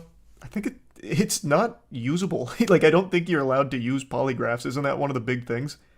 But regardless, we looked that up on stream, actually. The answer is yes, you can't use them. But regardless, you guys might remember this. This was actually a big internet controversy for a minute. You guys remember this guy? He was in every single lie detector video. He was the lie detector guy. Well, Scott Kramer made a great video on this subject. Polygraphs are not real. It's inadmissible evidence. You can't use a fucking polygraph for the truth because it's not reliable. The thing with lie detectors on YouTube is the person who administers it usually just gives a thumbs up or thumbs down for the most entertaining answer. So it's not real, it's just supposed to be fun. That's it. So I don't think Sean was looking to stir a controversy. He was just answering the questions in a fun way, and he gave an honest answer to that one. I don't think that was the purpose. Welcome, thanks for the resub, Doofin. Welcome aboard. And welcome, Gummy and Lack. Thanks for the tin, Shane. And yeah, we'll talk about Vince Vintage in just a little bit. Thanks for Tin Vance. You can cheat on those lie detector tests. Yep. There's actually quite a few ways of cheating them, which is why they're not super reliable. I highly recommend watching Scott Kramer's video on that. It's very interesting. Welcome aboard, Jake. And I'm not sure yet, River. I still haven't looked into it. And that's fair, Scar.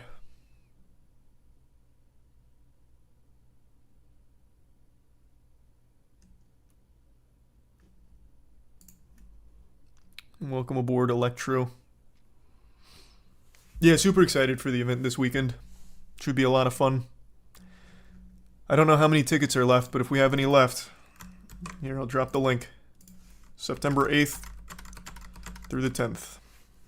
First live event. Actually, not here. I'll just pin it. It'll be easier than spamming it.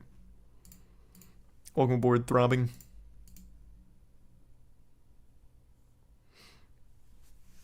Do you have any big events or big plans coming up? Yeah. Doing a live event on the 5th. So Friday. It's a big meet and greet, big party, filming a music video with the audience, and then cheering for our Apex team as they hopefully win the World Championship.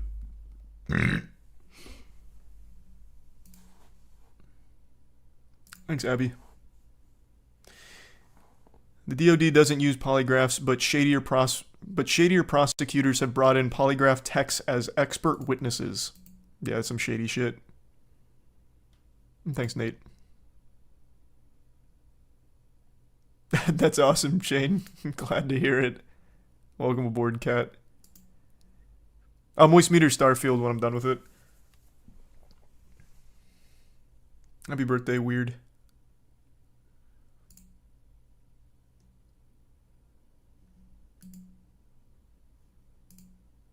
Good luck on your Kickstarter goal.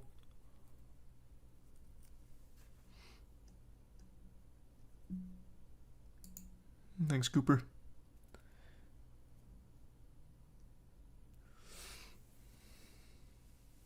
The GTA 6 release date leaked. Not confirmed, just a rumor.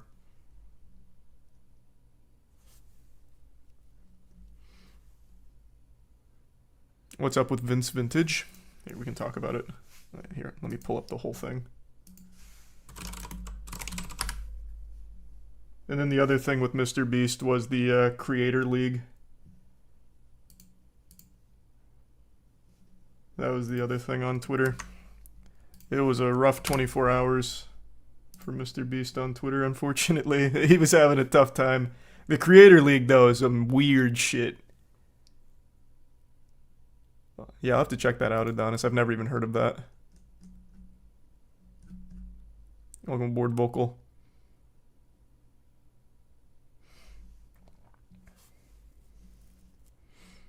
You see, the Pentagon launched a website for declassified info on UFOs. Yeah, my dad's been talking to me about it for the last day and a half. He's having a hard time accessing it.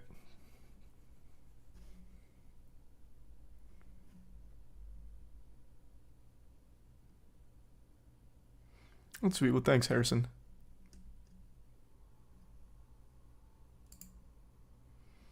Hello, David. Your dad's still on the alien grind? Oh, my dad loves it. Yeah, my dad is always keeping up to date with anything extraterrestrial related. Like, you might remember 2 nights ago on stream, he texted me out of the blue mentioning Tom DeLonge, because he finally found the Tom DeLonge rabbit hole. He's in it. He loves it.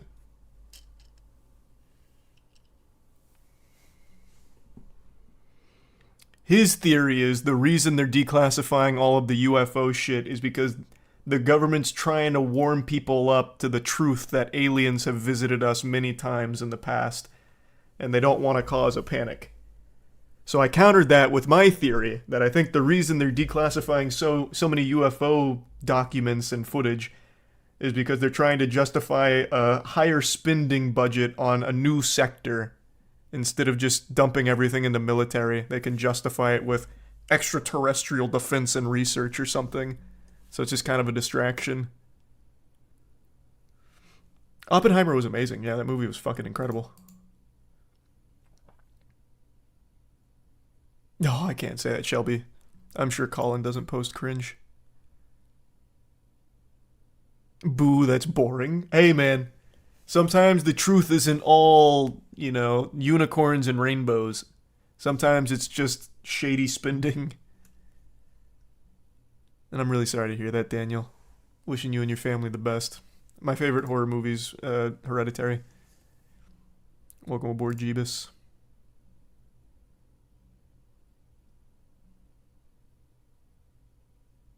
I'll try. I'll let Joyo know. Never even heard of Turtle Baker cheddar snacks. Thanks a 10 Rigby.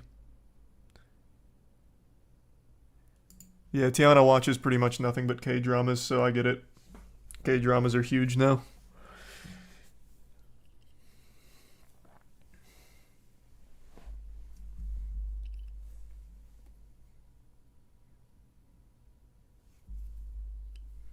You hear about the Smash Mouth lead singer? Yeah, I've got it pulled up here. We'll get to it in a minute. And I've also got the Ludwig Best Gamer Ever competition going on, the world's greatest. Rizzo went deep, which was great. Welcome aboard, C. Thanks, Golden. Yeah, so I'm sure a lot of you saw this earlier today, but this is a fucking awful situation. His name's Vince Vintage, and today he released a video going over... Hold on. Am I blocking that? No. And today he released a video today going over a really unfortunate situation where someone's abusing some internal YouTube systems in order to stalk and ruin his career. So this was his plea to try and get some eyes on it because YouTube has been ignoring it. I don't know how they can continue to ignore it with all the overwhelming evidence Vince has here. But I'm sure they won't be able to ignore it for much longer with all of the traction this got. Especially with all the people sending it to, like, YouTube themselves. Like, I send it to my YouTube guy to hopefully forward it up the chain. Because it should only take a human being 2 minutes to realize that this whole situation is complete baloney. And what's happening to Vince is legitimately illegal. So I'm assuming Tuesday we'll finally have a word from YouTube on it because it's Labor Day weekend. Tomorrow's Labor Day.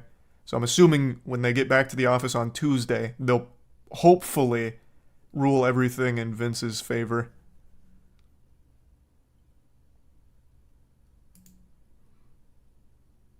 I'm definitely not doing that, Jackie. Yeah, there's a lot to do in Tampa, Jillian. Just depends on what you like. Tampa has like a little of everything. Wishing you the best with its C movie. And yeah, I've watched Hell of a Boss. I think it's good. Do I like any of the Dragon Ball Z movies? Yep. Dragon Ball Super Broly is an incredible movie. And if you're talking OG Dragon Ball Z movies, the first Cooler movie, there's two, right? Yeah, there's Cooler's Revenge, right? The first Cooler movie, which has Deftones and everything in it, is a banger. The movie with Janinba, that I forgot the name of. And then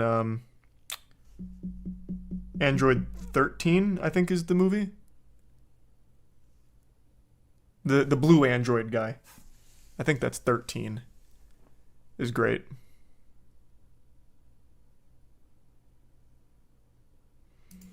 Welcome aboard, Mystic.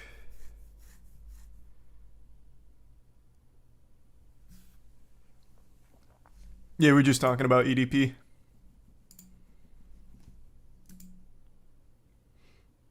I have not seen the trailer for Rock, Paper, Scissors. And yep, I did see the gender reveal plane crash.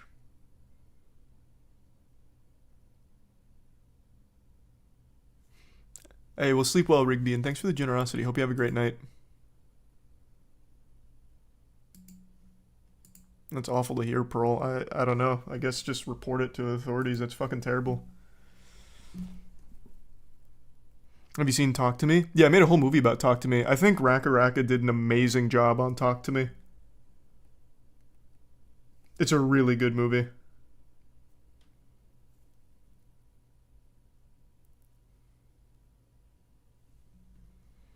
Starfield or Armored Core 6? Armored Core 6 for me. I said this during the last stream. Starfield is a good game. Like, there's nothing bad about it, but there's nothing new about it either. It's just a very standard Bethesda experience. And for a lot of people, that's exactly what they want. Just a Bethesda game in space. And it does have some cool mechanics like the shipbuilding and a lot of other, like, good mechanics, but nothing's actually amazing. Like, the exploration they hyped up is fucking awful. Non-existent. Every planet is just completely empty if you wander outside of the main cities and main zones. So all of the exploration is completely a lie. A blatant fucking lie. And then everything else is very standard Bethesda. Another thing that I'm never going to be able to unsee is none of the characters have facial animations. So the story and all the interactions with the characters feel pretty stiff because they don't actually emote at all, which is weird. But aside from that, everything's functional, everything's fine. Like, there's nothing bad. It's just very standard Bethesda game. So it just depends on your stance and taste. If you like normal Bethesda, then you'll like it. Really appreciate the 50, Mad Dog, and I haven't heard about Chad Dorman. It sounds fucking terrible, though. Welcome aboard, Smoke. And welcome aboard, Jess. Not much, David. Just going over some of the stories. There's still quite a few more.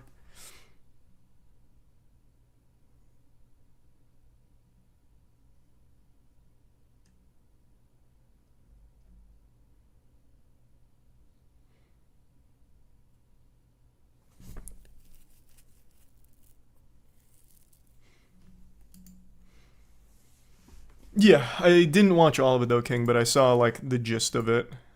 And thanks, Foxy.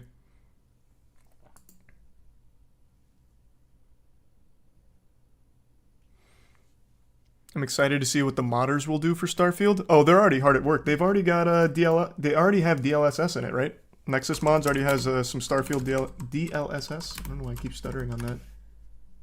Yeah. So the modders are already in there working hard.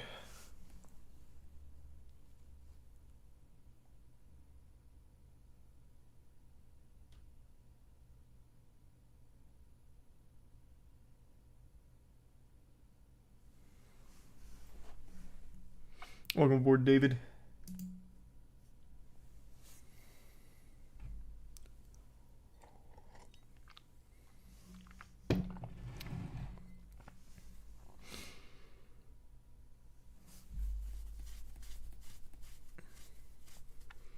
You see the new EDP thing? Yeah, man, it's literally still right here. We just got finished talking about it.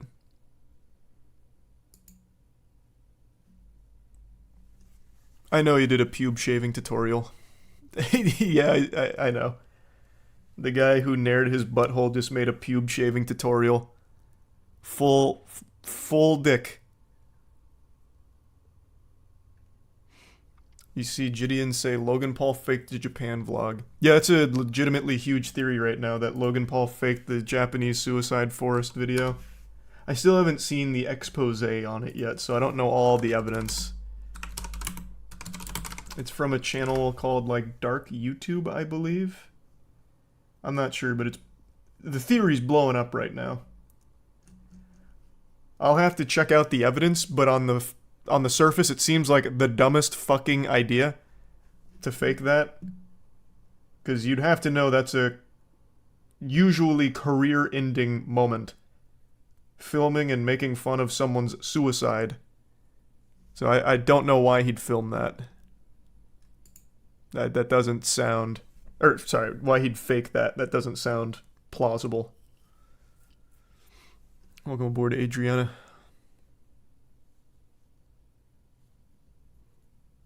And thanks, Michael.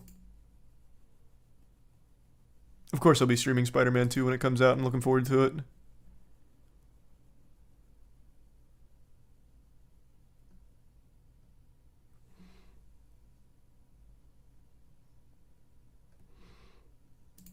And welcome aboard, Consistency.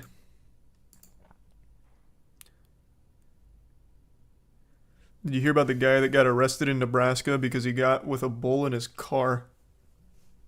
Yeah, it's this video, right? He got arrested? Even my mom sent me this video. She thought it was the coolest thing ever. I didn't know he got arrested, though. I only saw, like, a little clip of it. Around 10 a.m., the Norfolk Police Division responded to What's he arrested for? Having a good time? Being a good Uber? On 275 with a Watusi bull in his passenger seat. The officers received a call reference a car driving into town that had a cow in it. I think that's fine. Oh wow, the cow shit all over this. They thought that it was going to be. They thought that it was wow. A cow in. I can't say I ever saw the back of the car. This thing's got a lot of features. The license plate is boy and dog, a custom license plate for that, and then a decal that says lice, and it's covered in bullshit. Wow. I mean, I have no doubt the bull was scared, but goodness. Huh. I really want to know what this says. Looks like it says concussion beef. Which is hype. What an interesting guy. Yeah, I only saw like a small clip of this. I thought it was just like a cool way of transporting this cow. I thought he was like a VIP or something. Maybe like one of those animal actors or someone.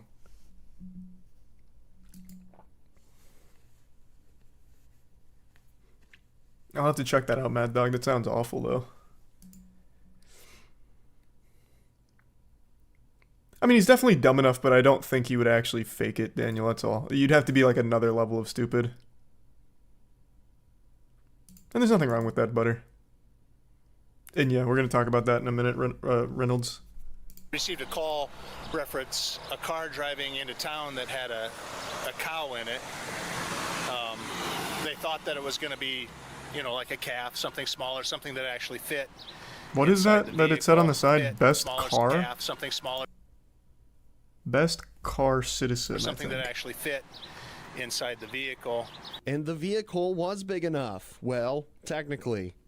As a result, the officer performed a traffic stop and addressed he looks like a nice enough guy. Violations that were occurring with that particular best car entry situation. The occupant of the vehicle was identified as Lee Meyer of Neely.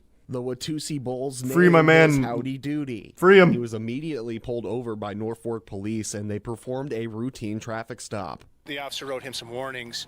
There were some citable issues with that situation. The officer chose to write him a warning and ask him to take the animal back home and to leave the city. Meyer and Howdy Doody are on their Literally way back told him to home, get out and of no one town. was hurt. From Norfolk News Channel, Nebraska, Andrew Pfeiffer. I mean, that seems like a cool battle vehicle as well. Like, should Mad Max ever happen, I think training this bull to get ready to impale other riders and shit is probably a good call.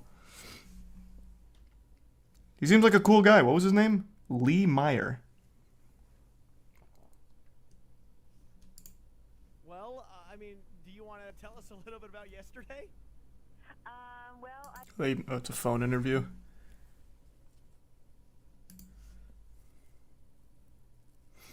Thanks, James. And yeah, usually around this time. Sometimes I'll stream around this time or earlier. And yeah, I've seen that TikToker who makes like the hundreds of huge cardboard cutouts. It's really impressive. Welcome aboard, voice crack. Welcome aboard, Bear.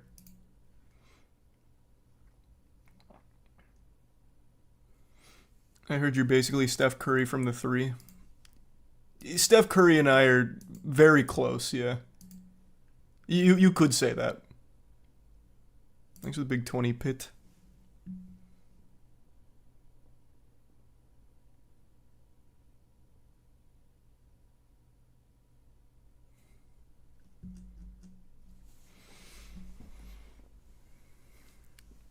Yeah, I saw the expansion. Cursed Halo's great. And I did see that, Capelli.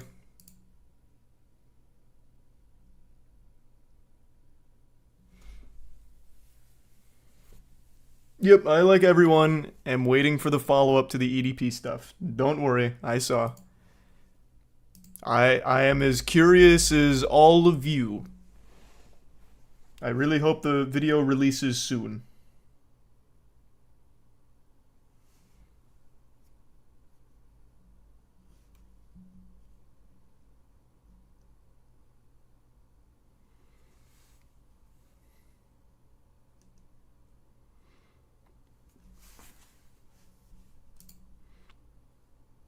I work for Coke and we just bought Bang Energy and are using our monster distribution for it. How does that make sense? We just sued them. I feel like you just told me something you weren't supposed to. Is it public knowledge that Coke bought Bang? Because I didn't know that. I was just making fun of Jack Owak like a month ago.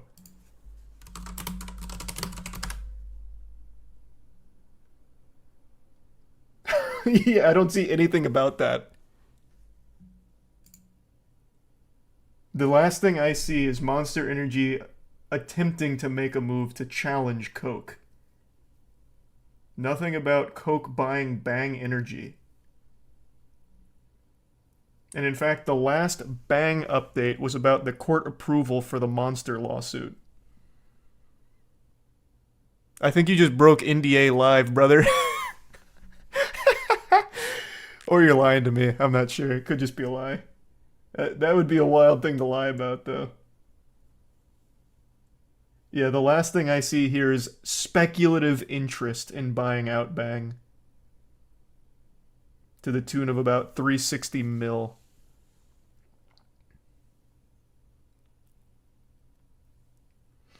Unless these are just old.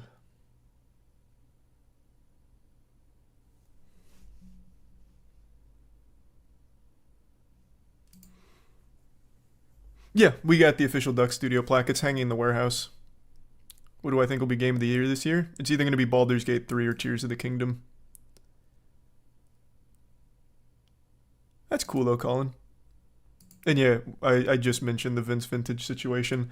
Like I said, I think by Tuesday, this will all be resolved in his favor. It's just Labor Day weekend. Tomorrow's Labor Day, so maybe they're not in the office. And this has definitely drummed up enough eyes and ears that they're not going to avoid it. And like I said, I also sent this to the guy I know at YouTube to hopefully escalate it to try and do my part to help. So I would imagine by Tuesday it'll be fixed for him. That's my guess. My hope.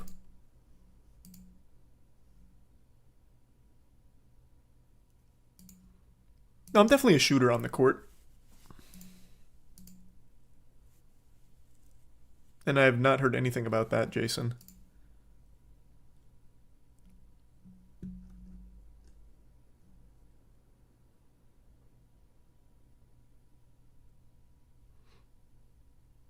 Appreciate the big drop there, Eric.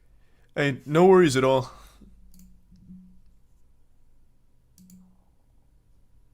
Yeah, I'm gonna stream Lies of P.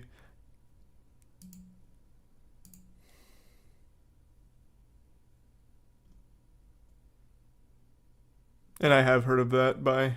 I've seen a couple of the updates on it.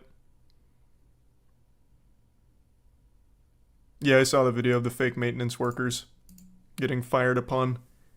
Welcome aboard, Edgy.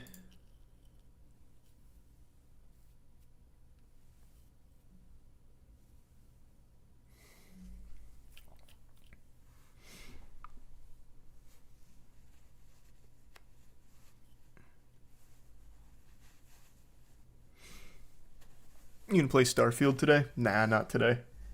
I'd rather talk about this stuff going on while idly watching the world's greatest gamer competition. I'm really curious to see who wins. I think it'll be Void. I said that from the beginning, but I was praying it'd be Rizzo. Rizzo did great, though.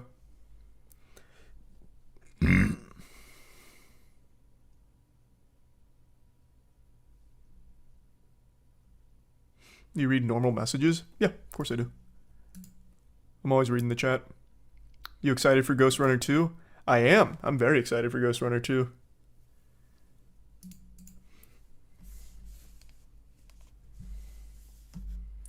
There's something I want to mention about Ghost Runner 2. I just don't know if I'm allowed to. But yeah, I am very excited for it. I really like the first one.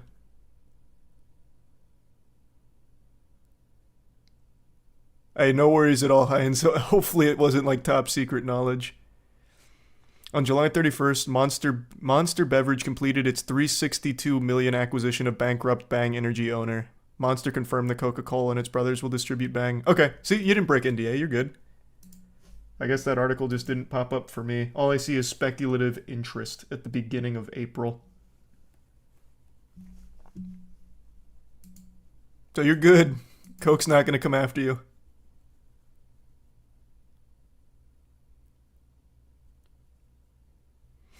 I was filling up gas and there was a dude smoking a cigarette. He told me to have kids and if I don't, he'll see me in a few years and make me regret it.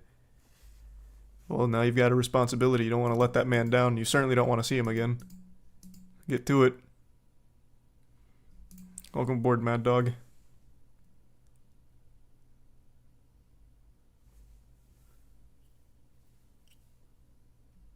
And welcome aboard, Atlanta.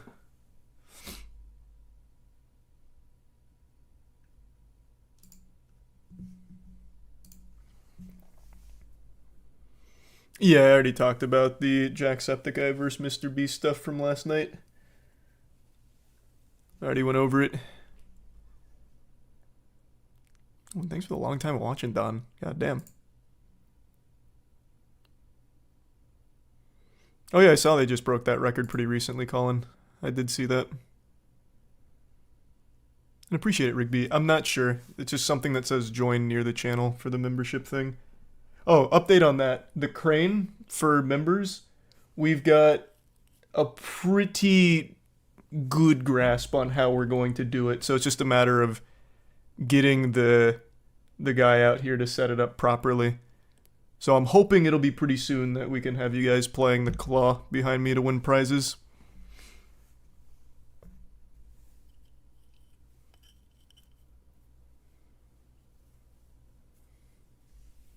Thanks, Flop.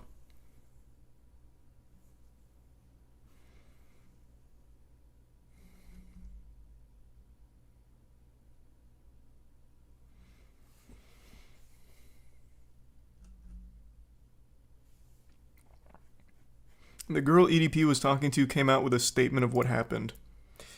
I only vaguely know what you're referring to. I saw people talking about that on Twitter, but I didn't look into it. This is the one that I'm really keeping my finger on the pulse of. So I didn't see that one. Welcome aboard, Flan and Dominic. How much sleep do I get on average? Between 4 and 7 usually. Welcome aboard, Casey. In general. Oh, I love Lil Majin. And I've seen that run. I'm a big fan of Tekken. Thank you, Skate.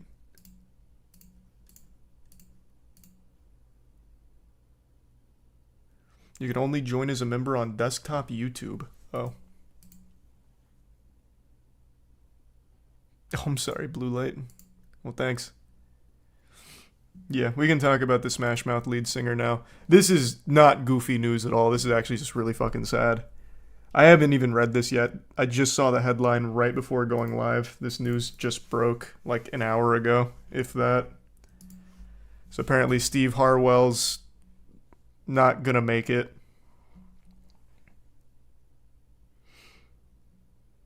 A manager for the Smash Mouth lead singer tells us Steve has been struggling with alcohol abuse throughout his life, and now he's reached the final stage of liver failure, for which he'd up until recently been receiving treatment at a hospital. At this point, we're told Steve is in hospice at home where his friends and loved ones have gathered over the past 3 days. Steve's manager says he likely only has a week or so to live. Oh, yeah, I remember this incident. This was a crazy fucking incident.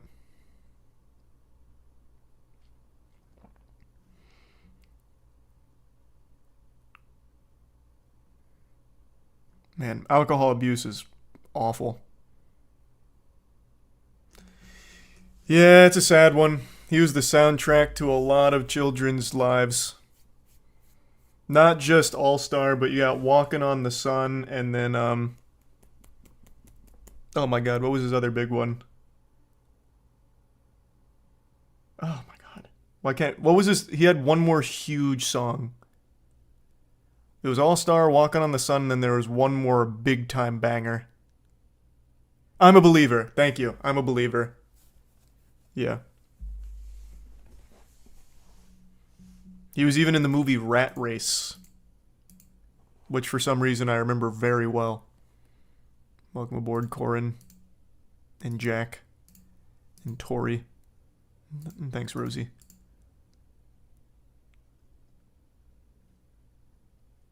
Probably won't play the older ones, Dream.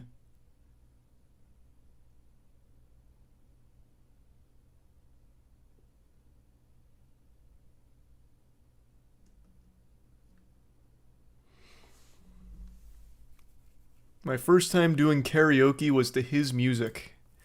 Yeah, you and a lot of other people, man. His music was, and is, still iconic.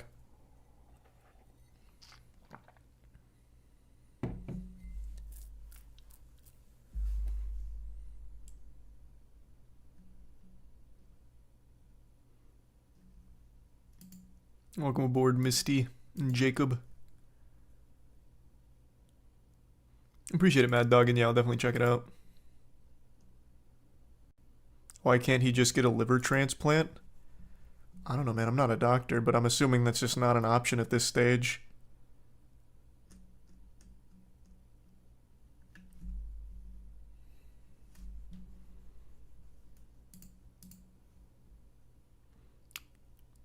Up, I'd say, Pearl.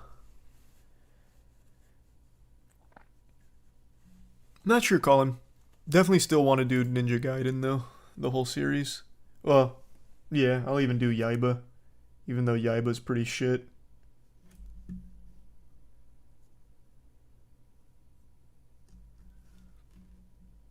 Welcome aboard, Rachel.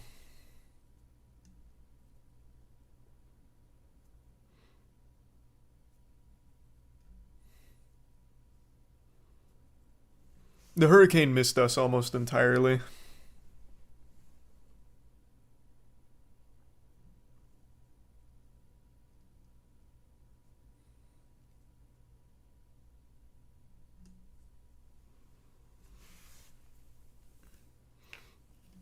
Yeah, Jimmy Buffett just passed away as well. And I also saw on Reddit that apparently a lot of crypto scammers immediately started trying to hijack Jimmy Buffett's name on Twitter in order to promote NFT scams. Which is about par for the course, that's not surprising. Hey, have a good night, Dream. And thanks for the resubs too. Well, that's cool though, Jake.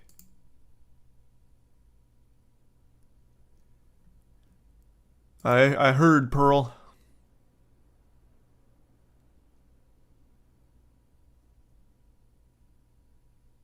Can't say I heard anything about that at all, Baked. Having the copyright to a mugshot is kind of wacky. Well, not surprising though. And no, I'm not doing a glute spread.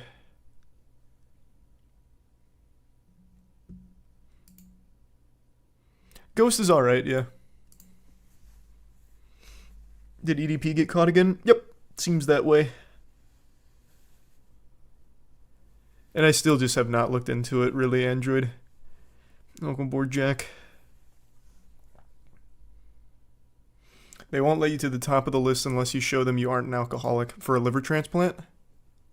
Welcome aboard, our own. That makes a lot of sense.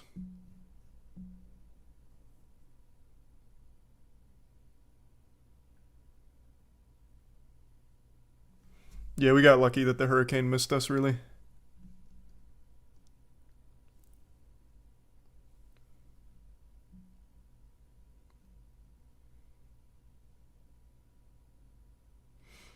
They're using TikToks. Oh, that's what it was. It wasn't crypto. Sorry. I mixed a bunch of wires in my brain. They were using Jimmy Buffett's death to promote Temu. That's right. I had only just recently learned about Temu, but apparently if you go on TikTok, you're inundated with ads from them. But I've never heard shit about them until recently. This seems like such a blatantly obvious scam.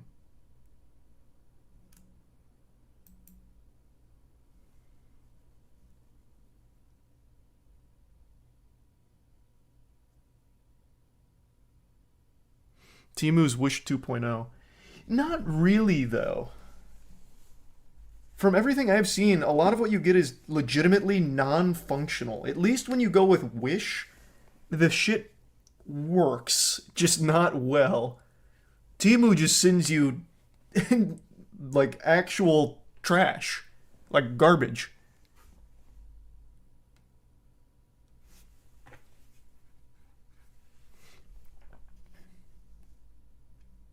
I bought underwear from Temu that was quite literally hard plastic. Hype. What do you think is better, buying a gym membership or just buying your own equipment? Definitely a membership's going to be cheaper than like trying to stockpile enough equipment to emulate a gym.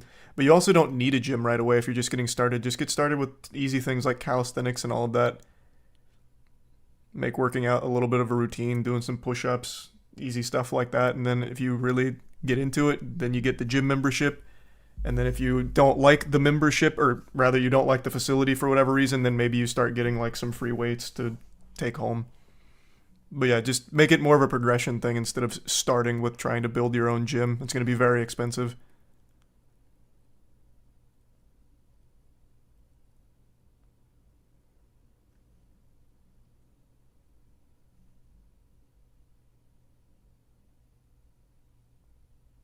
What obvious situation did I get wrong, Hoodie? Hit me. Thanks for the 10, Android. What was the obvious situation I was wrong about? Because all of it's been pretty cut and dry shit here. It's not even like opinionated anything. It's just, it's everything is just out in the open for most of the stuff coming out. Unless you're one of the space laser Maui fire kind of guys.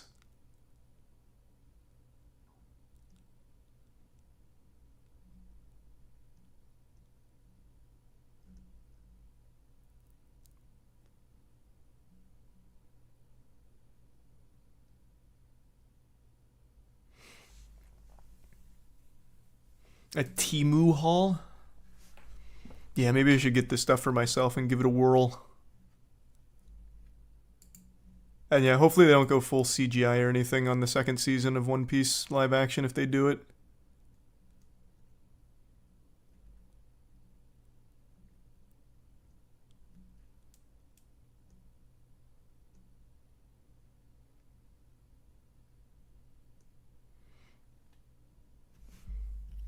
Oh, sorry to hear LSU lost. Yeah, go Tigers. I'm not the biggest LSU fan or anything, but I don't dislike LSU. Welcome aboard, Hugh. And Asclepius. And Liver Olive. Yeah, the live action was good.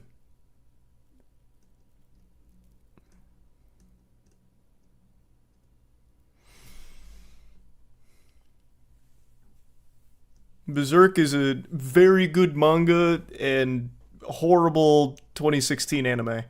I haven't gone back and watched the 1997 versions. So all I got is the 2016 one, and that was abominable. That was terrible.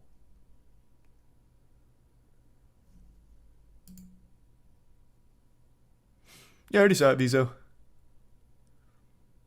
Freehole. Just a member thing.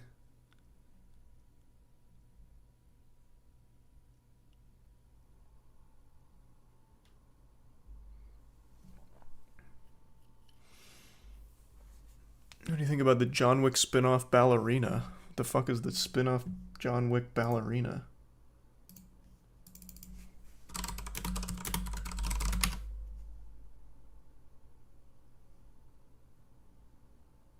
Oh, John Wick Chapter 4 sets up Ana de Armas Ballerina spin-off. Like I said, I'm worried they're gonna keep diluting it and it's gonna stop being so good.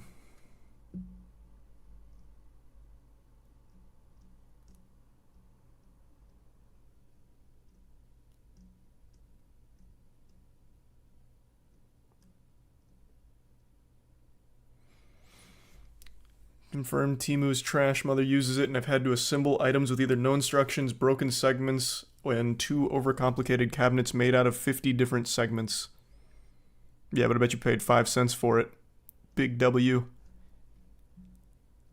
That'll hold maybe 1 plate before breaking.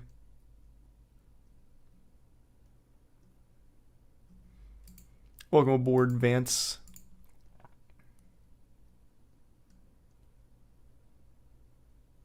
Yeah, of course we'll do more tier list.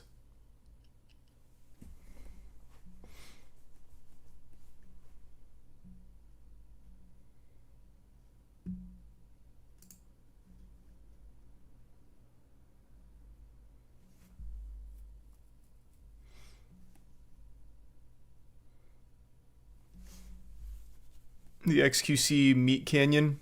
I saw it, another Meat Canyon banger.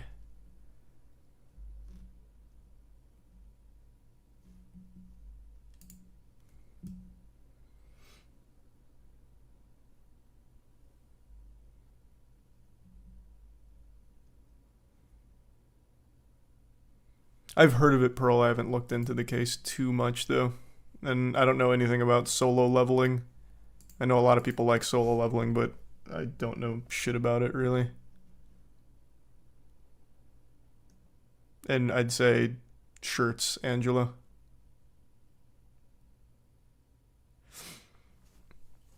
What original content do you have planned instead of React and low-effort Reddit reading? Are your eyes even open? And have you ever been here in the last year? Reddit reading? What the fuck? I've never done that.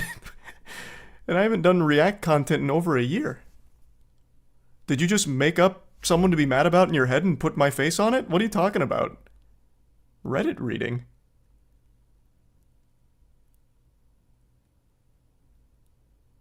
Good one though, I guess.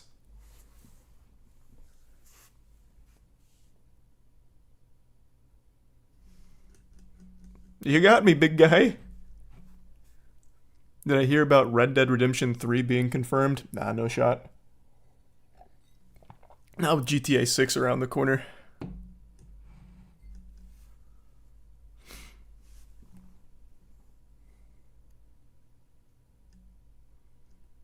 course I'm gonna play Little Nightmares 3. I really like Little Nightmares. I think they do a great job.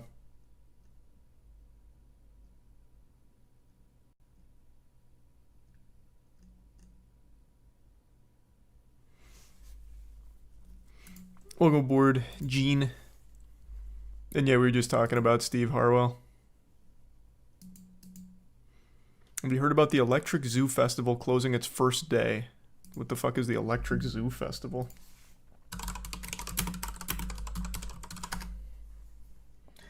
Electric Zoo Festival reaches maximum capacity and fans storm gates. What is this?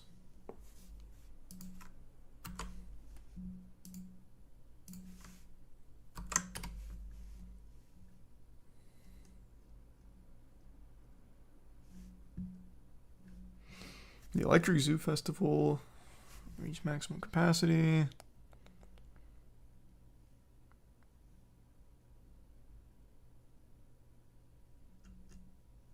Electric Zoo Festival on Randall's Island. This after festival organizers said the festival reached maximum capacity. Videos on social media showing the chaotic moments as crowds rush the lines, police standing there helpless. The party unable must to go stop on. The sheer number of people. This video from the other side of the gate showing people as they sprint at full speed towards the security checkpoints. So I'm assuming this is just a NYPD big shutting music down festival the then. entrances to Randall's Island to stop anyone else from coming to the festival. Eyewitness News reporter Sonia Rincon is live in East Harlem, which is about as close to the festival as you can get right now. Sonia, what's the latest? Yeah, that's right, Sean. Tough. Yeah, I got no strong feelings on it. I didn't even know what the fuck Electric Zoo Festival is.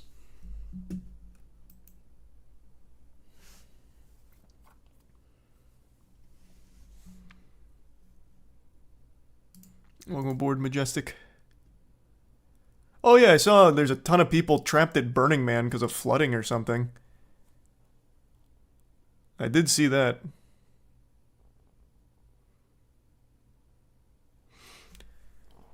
Director of Rockstar's parent company said that they would keep going until gamers got bored from them. Said GTA and Red Dead were like James Bond.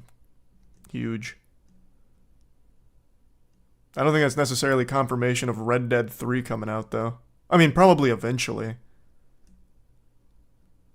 But I wouldn't necessarily say that that's a hard confirm. Have you heard about the Roblox version of Halo Clans? They even have small esports tournaments. I know about Roblox esports. What do you think an entirely sentient AI would do? Like a HAL 9000 situation. What do I think it would do? Like first or over time? The first thing it would do is probably find a way to keep itself alive in the event that someone tries to shut it down. So it'd probably try to be like self-sustaining. It'd probably like upload itself to like the cloud or something maybe. But eventually, I don't know, probably make more of itself. He doesn't want to be alone. I bet even AI would get lonely. Ooh, goddamn XRC. Holy fuck, thank you. And yeah, of course I saw that. I love Meat Canyon. I think Meat Canyon's fucking great. I really appreciate the huge generosity. And 40k lore is something I'm going to get into eventually. I'm definitely playing Space Marine 2 when it comes out. That's for damn sure.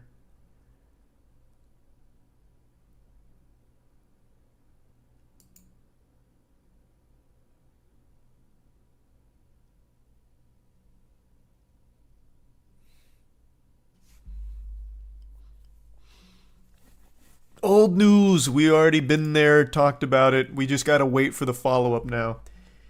EDP's back in season fucking 15 of him getting caught in a fucking Chris Hansen style sting operation. It's just now it's just we wait.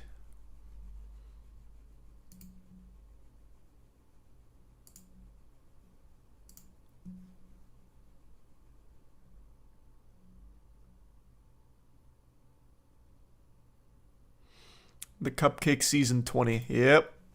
She just keeps getting renewed. Thanks, Minute. Just had a lot going on, Echo. Welcome aboard, Dane and Champ, but we're going to keep doing them. Thanks to the Tin Cam. And welcome aboard, Brian.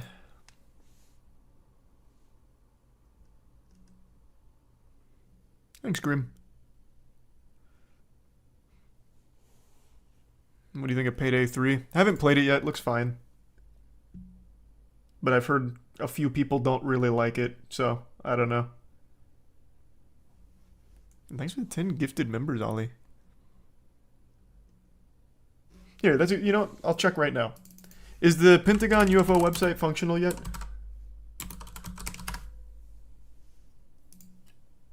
Because my dad's been trying to get on it for the last day and a half and said that he can't. Meanwhile, I just got on there instantly. The All-Domain Anomaly Resolution Office. I got a feeling my dad keeps typing in aaro.com, but it's aaro.mil. I think that's what's went awry here. So the government done released a bunch of UFO shit.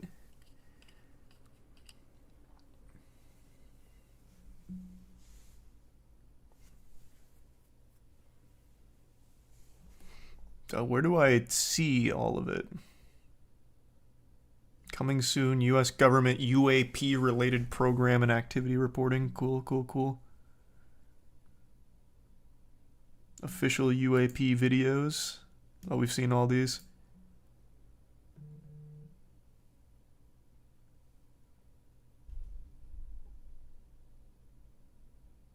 Nice. Hold on. My dad actually just texted me. I'm going to let him know the website's working right now.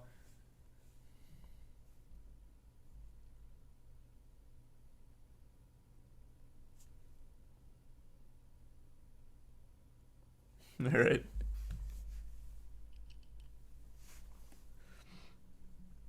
Yes, this is just supposed to be basically a big compendium for all of the declassified UAP footage and information. Which is, I think, very cool. It's none of the current evidence convinces me that aliens have visited our planet, but I want to be a believer. So hopefully they'll drop a fucking bombshell on this soon.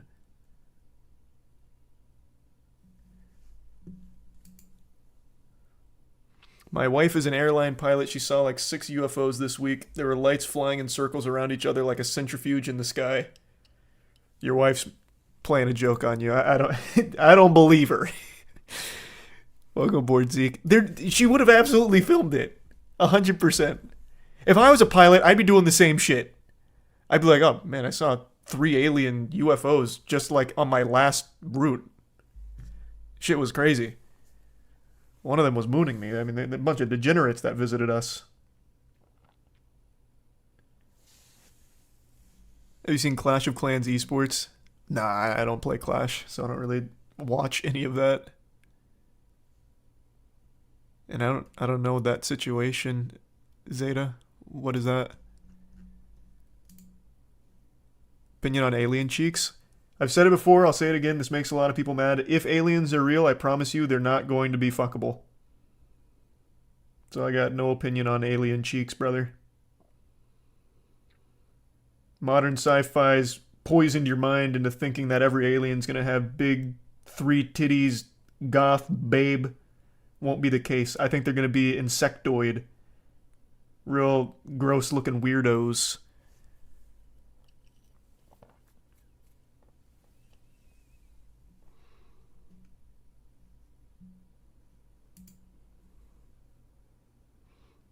Oh yeah, I saw they released that new skill, Sleazy. I haven't checked in on it. Glad to hear it's good though.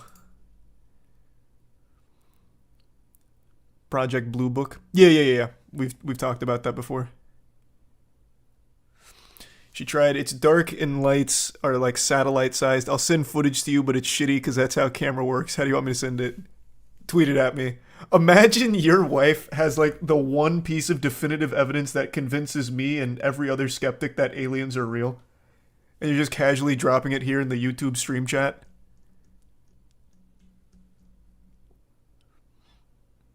You're not wrong, Graham. I'm just saying I don't think the aliens are going to be hot or anything. They're going to be weirdos. And that's the natural progression of things, Jack. Yeah, we'll have to get into the UAP research. Welcome aboard, Skull. And yeah, we were just talking about it, Eric.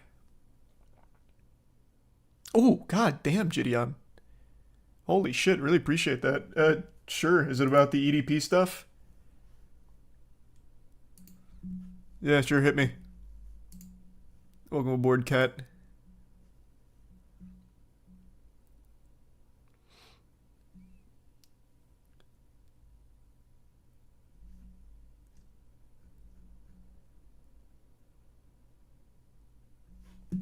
I'm super down to hear what exactly transpired between you and EDP.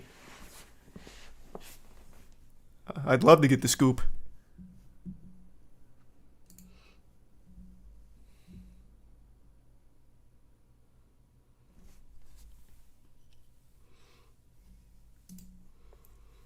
I'm sure you've heard of the Salem witch trials. You really don't want to be saying stuff like this as a pilot. You'll get outed by the FAA real quick. I'm assuming pilots can talk about like anything they want as long as it's not compromising to the business, I would imagine. Or maybe not. Maybe not. Oh yeah, I haven't talked about the punk stuff yet. I'll get to that in a little bit, because I have been keeping up with it.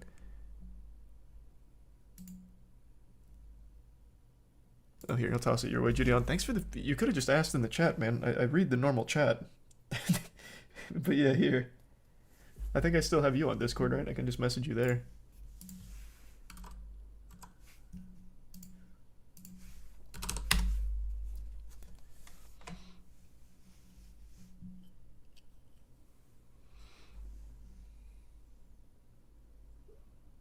Thanks for the 5 gifted, Jake. Hey. Oh, hey. How you doing, my man? Good, man. How are you? Good, good. Oh, actually, I'm not gonna lie, more than good. Fantastic. Oh, that's nice to hear. What's got you feeling so jubilant?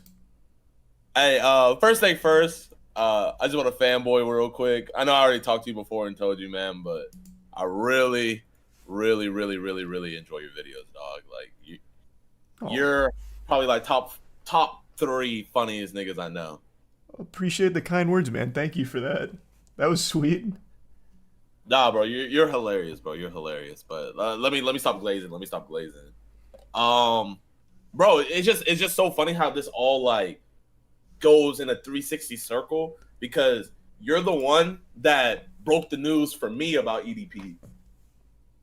Wow, that's breaking the news is a weird way of saying that. All I did was make fun of him when all the news broke. But I'm glad I was your gateway into the degeneracy of a dangerous pedophile, I guess.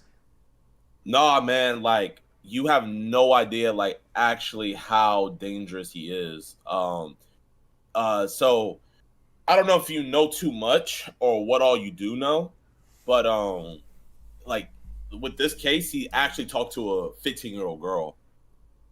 Like a real one, not like a decoy? No, like a real legit, like 15-year-old girl. Yeah, that's not super shocking. A lot of people don't remember this, but he had a history of communicating inappropriately with minors way before that sting operation. So if that's true, that doesn't surprise me in the slightest. I can't believe he's not in jail for all of the pedophile evidence against him. It really is so that's the thing about failure on the authority side for that. Well, like the thing is though, is with the other ones, like with the guys that caught him, they did it the wrong way. Yeah. Like they went more content-y than actually trying to get him arrested. Mhm. And so when we did this, like we actually did this like a month ago. So I've been sitting on this for like a month and a half. But I was fully expected to like hold on to this for a year and then drop it. The only reason I dropped it today was because the victim, she went public with everything, and it kind of like threw me off because I was like, oh fuck, like I was like, what the fuck? Yeah. But when I talked to her after she did it, she was like, yeah, the cop said it's all good and stuff. So I was just like, oh, okay. So I dropped it too, but I'm most likely probably gonna be going to court with her because what? Wait, what? Yeah, so like I'm kind of like involved with the case now. Like the authorities, like they have my number and everything. They haven't contacted me yet, but yeah. Okay, so was this like a investigation you conducted with like a team? Did you work collaboratively with the police? Like what exactly is all of it? So I worked with the Predatory Investigation Unit over at Skeet Hansen Incorporated. I don't know if you know who he is, but Skeeter. That's a great name. Yeah, that's his name, Skeet Hansen. He's this YouTuber named Skeeter Gene, and me and him, we do like a bunch of collabs where we like just catch EDPs and stuff. So how I found out about this one is I tried to do an interview with him back in early July, but he phase drugged me and he was like, "Oh, you gotta pay me." When we talked, he wasn't talking about paying and stuff. So I was like, "Bro, I'm not about to pay a fucking pedo." And so he left, but he joined my Discord. And the girl was in my Discord, and that's how he found her. And he messaged her because she had all of her social media in her Discord stuff. So you could say I like low key threw an alley to him. Sadly, if he would have just asked me, I would have put him on with someone around his age. But shit happens. So then this all sounds. Did you ever like contact authorities about it? Like, yeah. Okay. Well. So the thing about it is, like, I can't do it. Like, she did it. So, so what she did was she contacted my mods, and my mods told me. And then I hopped on a call with her. And the first thing I did was I was like, let me talk to your mom. So I talked to her mom. Her mom was aware of everything. And so once I got situated, she sent me everything. And then I gave it over to Skeet because, he's a professional with this. Mm-hmm. And so he was actually, oh, man, some things like I would have saved for the video, but yeah, he's a weirdo. Like, he was trying to meet up with her on her birthday because over in Nevada, the age of consent is 16. So he was trying to, word for word, he said, "I want to give you that birthday dick." I see. Okay. Yikes. So the girl he was talking to, was she doing this to try and catch him, or was she? So he hit her up. So he hit her first. So that's the thing. Like, if she would have hit him up first, I don't know the legality of it. Either way, like he said, dick pics her, so he's fucked in that case. But he hit her up first, so Holy that's the shit. good thing. Yeah. If she had messaged him first, I think he'd probably try and say it was some kind of entrapment or something. So, yeah, that is awful. What?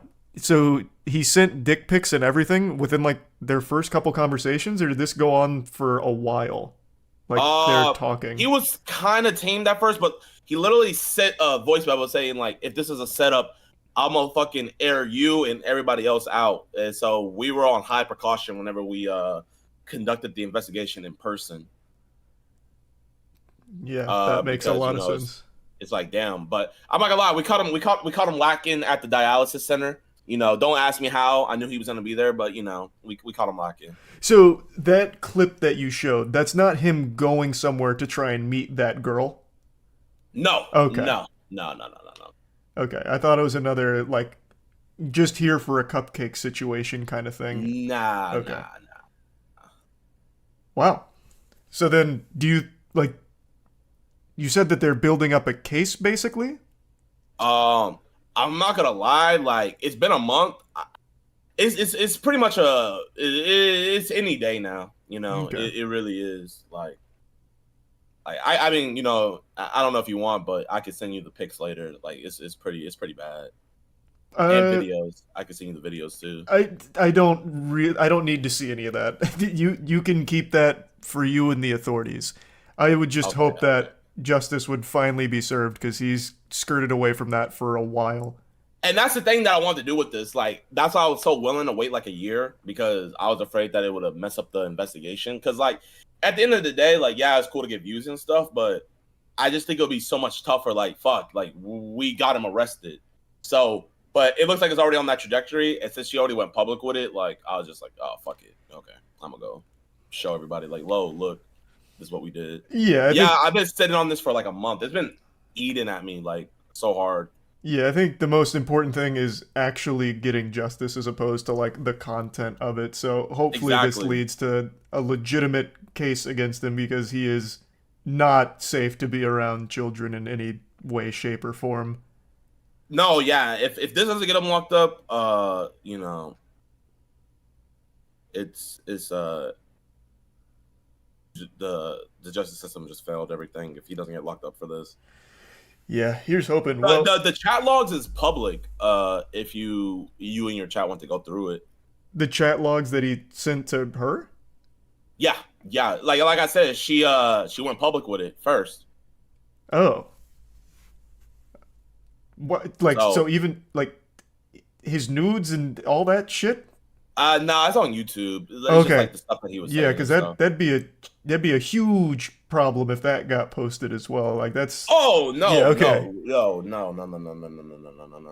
At least on my end, I'm not gonna let that happen. I'm not gonna let any of that stuff leak out, you know, because I don't want anything to affect the case. Yeah, you don't want anything that could jeopardize it for sure. Well, it seems like you and Skeet Hansen, and that's a crazy name, have taken it seriously. So I'm hoping that this will end in a good result here, and EDP finally faces some justice. So that's crazy, man. And this just kind of like, you didn't try to make this happen. This kind of shit just happened on its own, which is wild. You know the crazy thing about it, bro? I got so much shit because I didn't do the interview with him, and like I had like 75,000 people in my live to watch it, and like when the opportunity was presented and all I had to do was pay him 200, I was like, fuck no, I'm not gonna pay him 200. It was just like the morals of it, and like I got so much shit. People were like, oh, you just lied the whole time, da da da da da da, and it was like, fuck, man, you know. And so like for it to like come around to this, and I actually just got done talking to him today. What were you talking to him about? What could you possibly say? So he blocked me on everything. But this dude, while I was live, this dude set up an interview with him. I don't know how. And then he contacted one of my friends, and my friend contacted me. So they told me to like, that's why my profile pic is changed. I changed my name, but my name was EDP Lover. But I joined in the call, and like I was asking him questions like I was a fan. And then like I showed my face. I was like, "What's up, Brian?" And so you jump scared him. Oh yeah, I jump scared him. And he just like froze, and then he just left automatically. I see. Well, for what it's worth, I think doing the interview with him would be a bad idea. That seems like you care more about the clout of it as opposed to like the justice of it. So I think it was a good move not to do it. I think that's very respectable. No, it's all good. It's all good. And then like now it's leading to an arrest. So I think that's the best part about it. Yeah, 100%. Oh, Charlie, bro, you're the fucking goat, man. Thanks for the kind words, man. And I'd say I haven't seen all of the work done here, but it sounds like you guys did some good work catching a dangerous person. So I'm hoping that this will result in proper action from the proper authorities here. So good shit. Thank you, dog. Thank you. Here, I don't know if you react to videos on stream or not, but that's one of Skeet's videos. That video I just sent you, the EDP, he basically blamed his baby mama for setting him up, even though he like sent dick pics to a 13-year-old. It's one of the funniest things I've ever seen in my life. Like, honestly, if you watched it with your chat, I think you guys would all die. Or if you just watch it in your free time, I think you would literally die watching it. Yeah, definitely check it out. Yeah, for sure. It's amazing, bro. But here, I don't want to take up time from you and your chat. W Moist in the chat, Moist. And God, dude! Appreciate it, man. What a wild situation. Holy shit. Well, that's good news all around. It's a big W Gideon moment there, assuming this actually does lead to an arrest and a case against him. This is so long overdue. That's huge.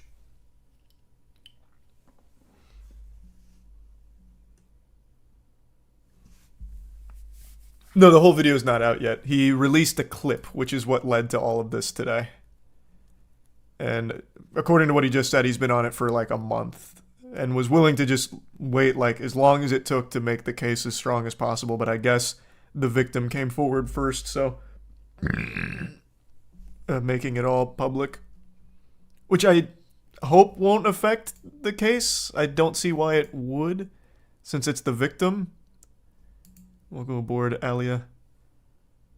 Also, I just saw Void 1, the world's greatest gamer competition. I said that from the beginning that Void would probably win, so congrats to Void on that as well. Dressed like a cupcake. Yeah, so apparently this was not like him catching EDP in like a sting operation. Like going to meet a minor. He said he just knew he was going to be here, so clowned on him. Let's read the chat logs. Oh yeah, where are the chat logs?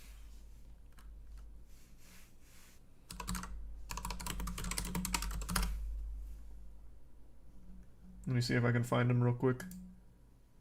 And that's only if all of the sensitive information is redacted.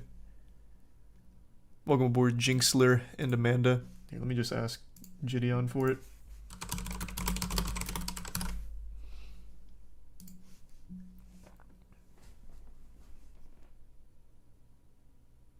What's your favorite Ariana Grande song? Probably Touch It. I know, that song kind of goes hard, so. Just get Chris Hansen to bust him next time. You know what's crazy is they did. Chris Hansen investigated him, and it still didn't lead to anything for EDP.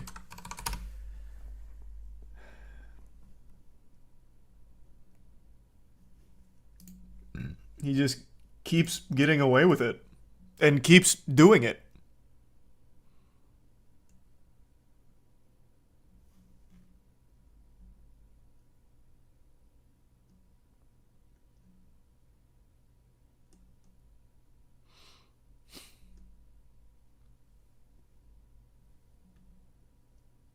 Welcome aboard, Mitch.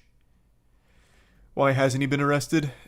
Again, the reason is when a less than professional group or individual try and catch predators, the authorities can't use the evidence, so they usually walk. It's why To Catch a Predator Season 1, they didn't get arrested. You guys might not remember, but Season 1 of To Catch a Predator, they'd get the predator in, they'd make fun of him, hey, have a seat, you're a real fucking dangerous goober, now get out of here, and they'd just leave. And it's because they didn't work with law enforcement, meaning they couldn't be arrested for it. And that's what happened with EDP every single time. And it's why To Catch a Predator in later seasons teamed up with law enforcement, so that way it was enforceable and they could actually arrest the predators.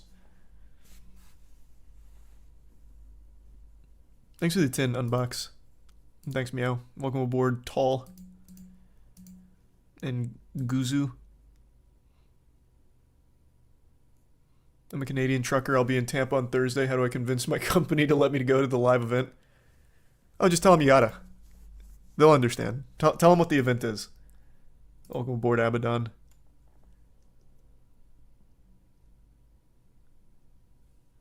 No, still waiting on the logs.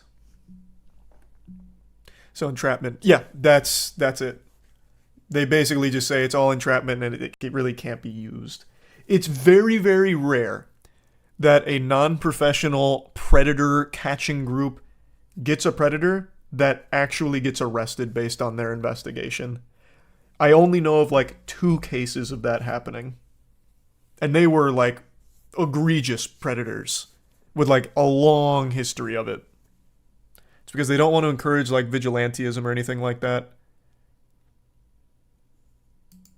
Oh, thank you for the big 20 gifted members, Abaddon. Appreciate it. And I like UFC more than boxing.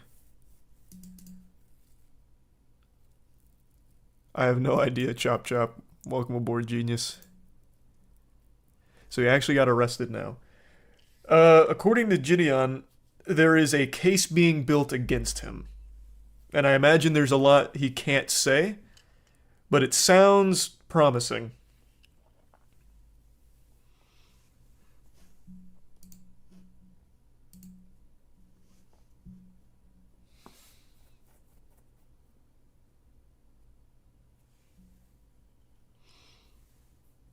So I'm optimistic about it.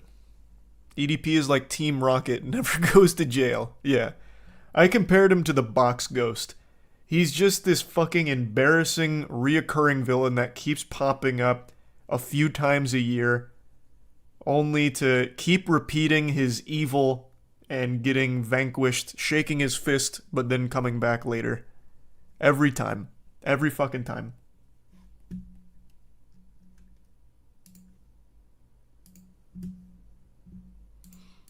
Welcome aboard, Entitled.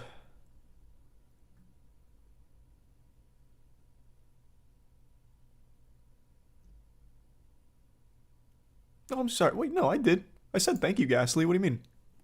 And answered your question. Probably won't do a sparkling water tier list, but maybe. If GSP and Anderson Silva fought in their primes, who do you think would win? Shit. I'm not sure. Probably GSP, I'd say. And thanks, Abaddon. Yeah, it sounds like they did a good job, Numb. Welcome aboard, Lasagna. My wife works in the anti-human trafficking realm. You wouldn't believe what these guys get away with. Man, I feel like such a fucking Poindexter right now having to clean my glasses. When they're not even like prescription or anything, it's just for helping with sleep. But yeah, I'm not surprised to hear that, Tarlu. And I bet that's gotta be like a miserable job. That's gotta be soul-crushing work.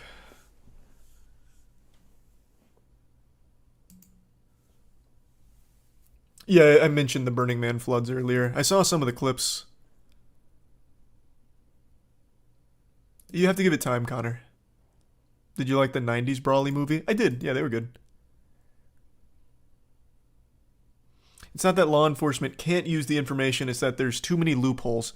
Remember, it goes to court and goes before a jury with defense attorney poking holes and depends on what 12 people think. Yeah, that's fair. Welcome aboard, Guns and DN. Hey, Jojo.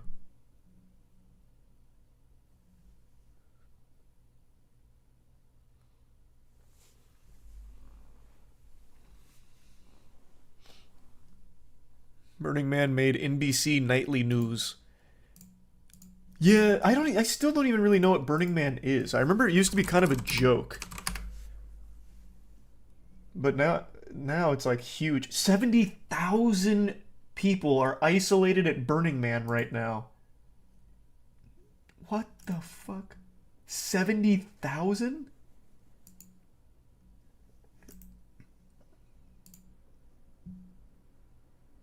And what the fuck is this headline? President Biden has been briefed on the situation at Burning Man. What's he gonna do? Is he gonna fly there himself? Guys, get on my helicopter. We're getting the fuck out of here. Like, I imagine this is just going to be like a local thing that they're gonna have to take care of. I doubt he's gonna fly out the fucking National Guard or something. Or maybe he is. I guess I don't know the severity of it. President Joe Biden was briefed Sunday on the situation at the Burning Man Festival in Black Rock Desert, Nevada. The administration is monitoring the situation and is in touch with state and local leaders. Event attendees should listen to local authorities and event organizers. Yeah, I mean, that sounds about right. Comedian Chris Rock and DJ Diplo walked for miles before hitching a ride out of Burning Man. Nice. How far out is it into the desert? It's probably a very uncomfy walk, but probably better than being fucking stranded.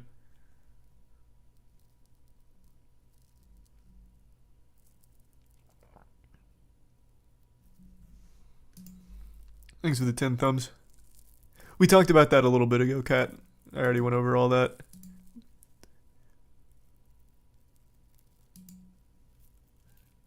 But yeah, in a nutshell, that was some wacky shit. And eventually they like made up. Biden will bring his chocolate chip for the needy. Nah, he's not sharing his ice cream. You kidding me? No. Welcome aboard, Sean. That ice cream's too valuable. What do you think about SAG-AFTRA moving the strike against video game companies as well? I want to be optimistic, but I really don't see any of the big players improving their practices. I think it's a great idea. I don't know if it's going to be effective, but at the end of the day, it's worth a try. So I think that's a good thing, Sarah. It's going to be weeks before vehicles will be able to get out of Burning Man, assuming it doesn't rain. They're going to have to use helicopters to bring people out, and it's like 10 miles of dirt and mud. Why? Why will it take weeks? You know, how about I start here? What the fuck is Burning Man?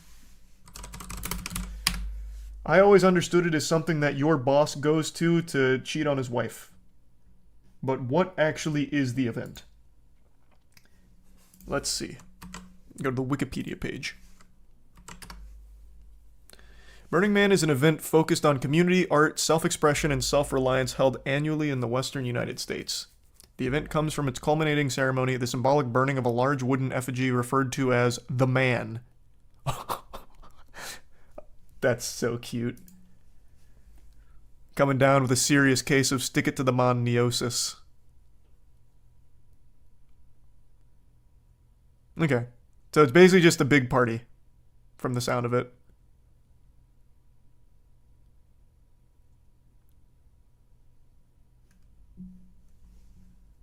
Ooh, thank you, the Big 50. Massive hippie fest. Is that right? And yeah, I did see what you're referring to, Blaze.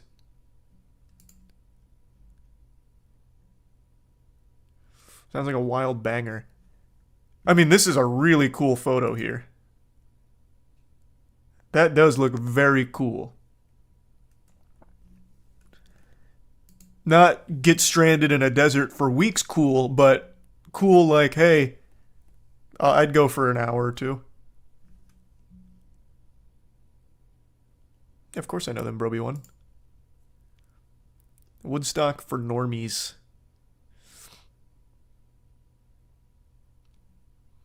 Oh yeah, can you tweet the logs at me inside? And from everything I heard about it, it seems like you guys did good work, so good shit. Okay, so what went wrong here? I know it rained and they didn't like the rain. Let's go back to the very beginning. Okay.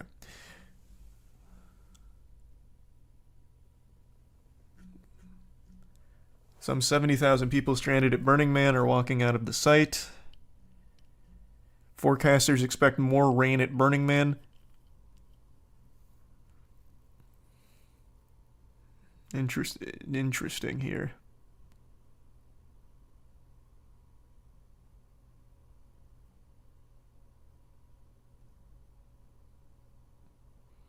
Man, so this whole thing got undone by some heavy rain.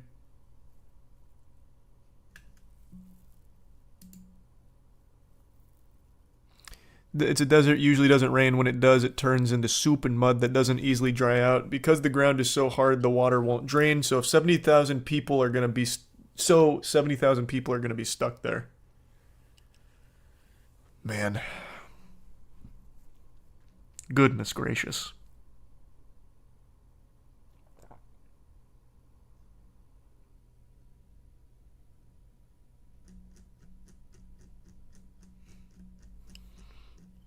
So you said it's about 10 miles out? Man, that is...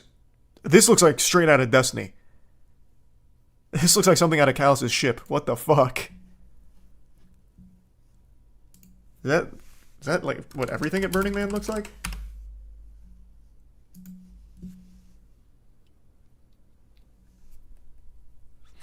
Bros didn't check the weather forecast. Yeah, did they know it was going to rain? Because at that point, why not build like a giant tarp? They can clearly afford something like that. Well, actually, I'm a fucking idiot. They'd have to tarp the entire desert. Never mind. Stupid idea. I see why I'm not one of the organizers. That wouldn't work. You could, like, keep the rain off of, like, the immediate vicinity, but you still couldn't leave. Never mind. Dumb. Stupid.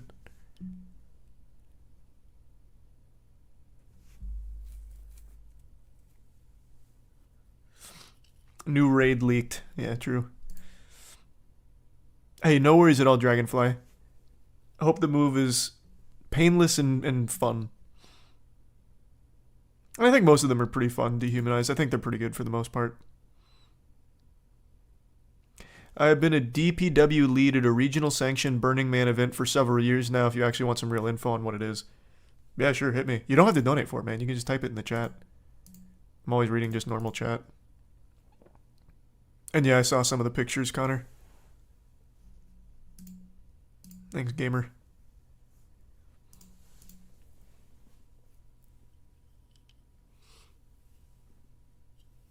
Hear about the leak with Logan Paul's wife? That shit was fake.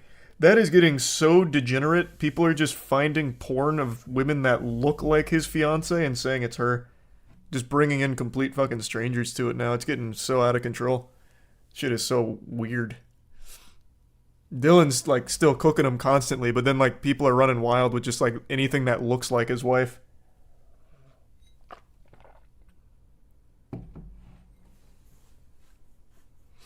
Not that my heart's breaking for Logan, yeah, but still, that's some degenerate shit.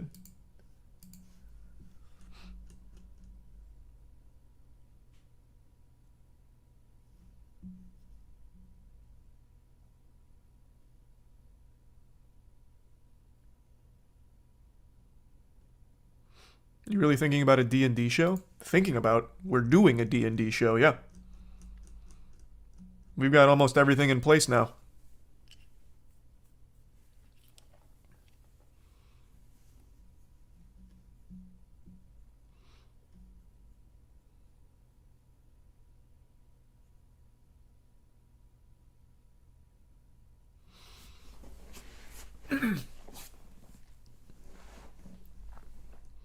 How does it take weeks to rescue Americans from somewhere in America? I don't know. It's expensive to get all the choppers out there. 70,000 people's a lot. Helicopter fits what, maybe like 5 or 6 or something? I don't know. I can totally see how. They can't get the vehicles out there because the terrain's not conducive to it. It's a lot of people. Requires a lot of resources.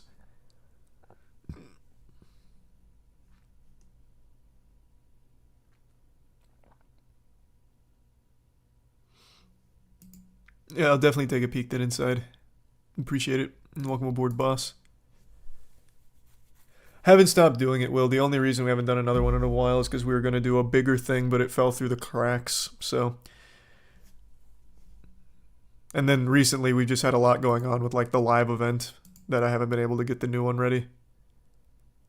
I liked Dragon Ball GT when I was a kid, but I know it's shit. Never pronounced Nevada the same way you did again. What? What's wrong with saying Nevada? I'm pronouncing it wrong?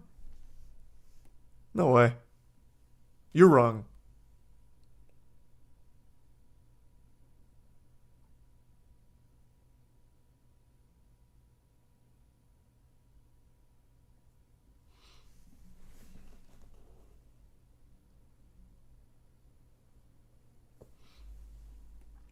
Who says it like that? What do you mean? It's the only way to say it. How the fuck else would you say Nevada? What? In what world? This isn't like tomato.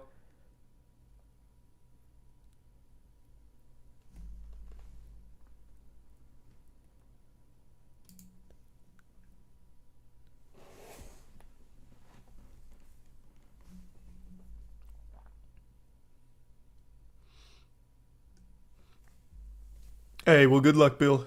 And thanks for that. We have merch for sale at the watch party? Yeah, we're going to have some wacky stuff set up. We've got a lot of fun things planned for the live event on Friday. A lot of cool stuff. A lot involving, like, the audience. Here, I'll drop the link in chat again. I don't know how many tickets are left, but really trying to fill up the last remaining seats. So, if there's any left, get them now. We're 4 days away. It's the 8th. Is the D&D video going to be on Spotify or will it be a one-time thing? It's not a video. Well, I mean, it will be a video, but we're streaming it. It's going to be a live show. And it's going to be a full campaign, so not a one-time thing.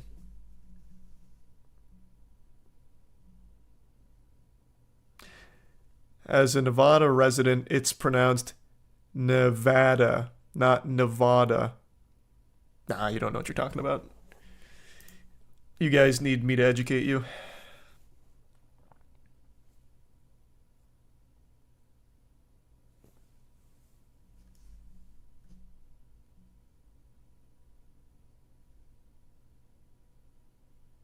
Welcome aboard, Burks.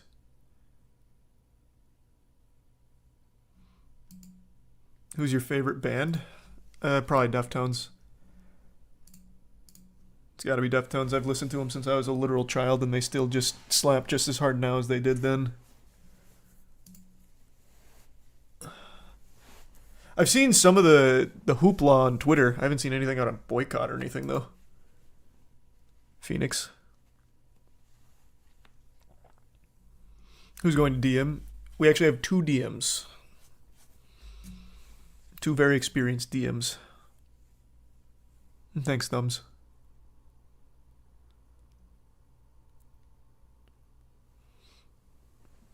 Have you seen the Vince Vintage drama? Yeah, we were just talking about it. We went over that a little bit ago.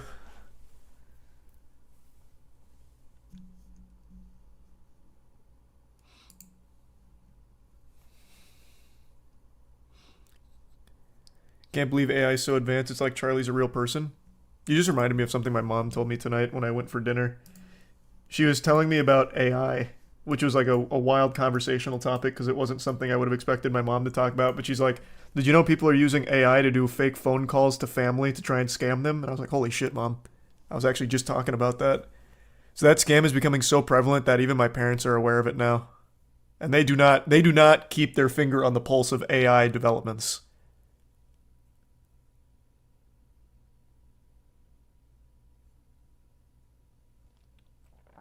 Oh yeah, that's a degenerate scam. You guys haven't seen this? Talked about it a little while ago.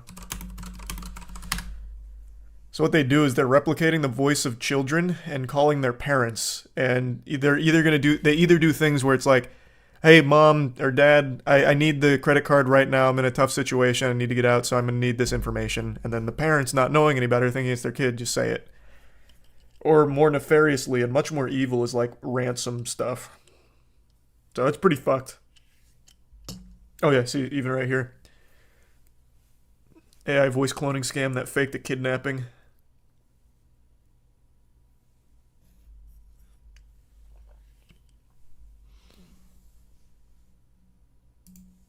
Welcome aboard, Wyatt. And Zoinks. Yep, MWL video will be up either tomorrow or Tuesday.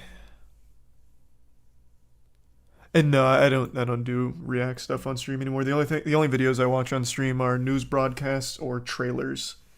So the video Gideon sent, I'm just gonna watch on my own.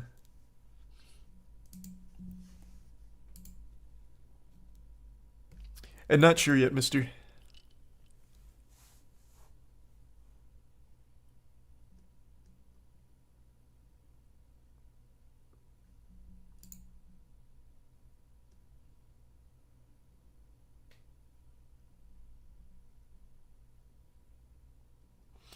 Do you hear about the rat foot found in a man's soup at Olive Garden?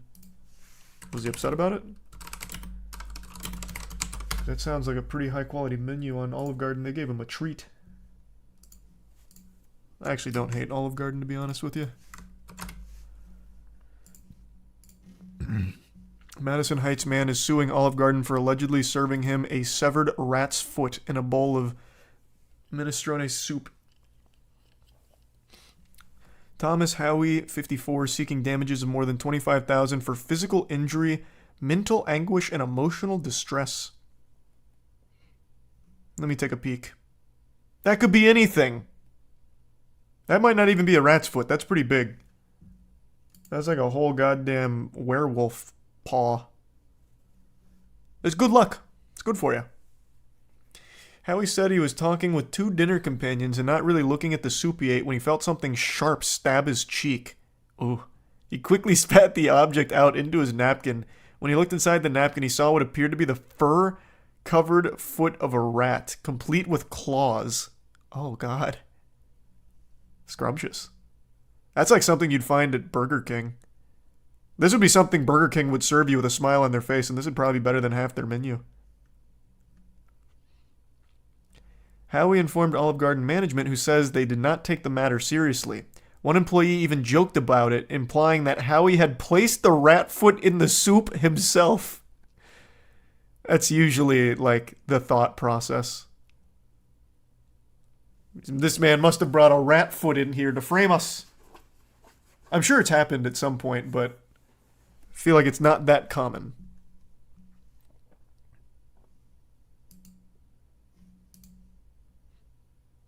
No, I don't do that, Sin.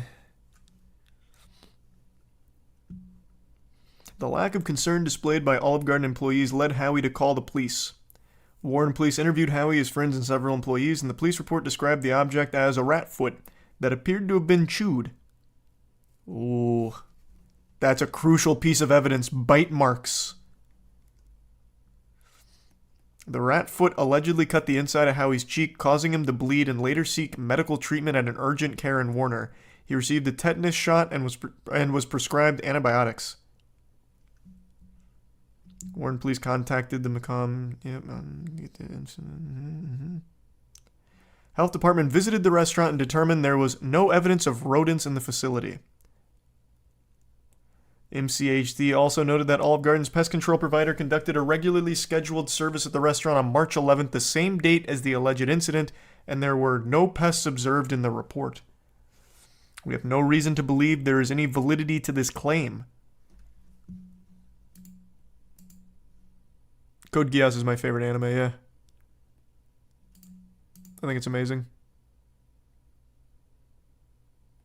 And no, I didn't hear about that at all, Connor. That's horrible. He totally did it himself. It's possible. It is certainly possible. The photo of the foot shows no signs that it underwent a cooking process, nor does it show any signs of taking on any red color consistent with the red base of the minestrone. The foot is significantly larger than our soup spoons and would be difficult for someone to unknowingly insert in their mouth. The guest and his attorney have refused our repeated requests to provide us with the foot so we can have it forensically examined to determine what species it is. Since the incident, Howie has suffered a loss of appetite and an aversion to meat, fear of eating at restaurants, nausea, trouble sleeping, and increased depression. Well, this was all fake. This was absolutely a scam. Planted. Case closed. They won't even turn over the foot. They still have the foot and won't give it to them to forensically examine. Liar. That's case closed.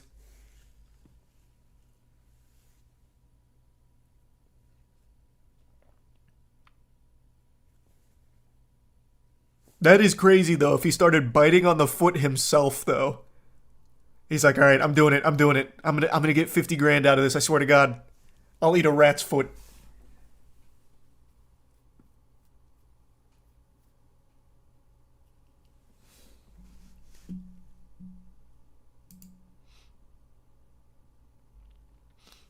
What's your writing process like for your comics? It always varies. Usually when I'm lying awake at night, I have banger ideas, so then I write out some basics on my phone, and then in the morning, or if I can't sleep that night, I'll go and start typing up some generals, like some general overview, and then flesh it out later. Was the rat in the KFC meal fake? Oh, sorry, Jason. Yeah, you're right. That one I do know. I say wrong. And thanks for the 10, Monkey, and the 5, Misanthrope. It was a fine filler arc, I guess. No strong feelings.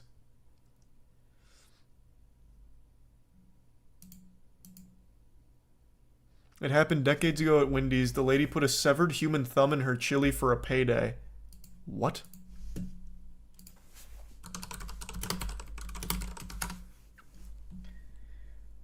Police identified severed finger in a Wendy's chili case.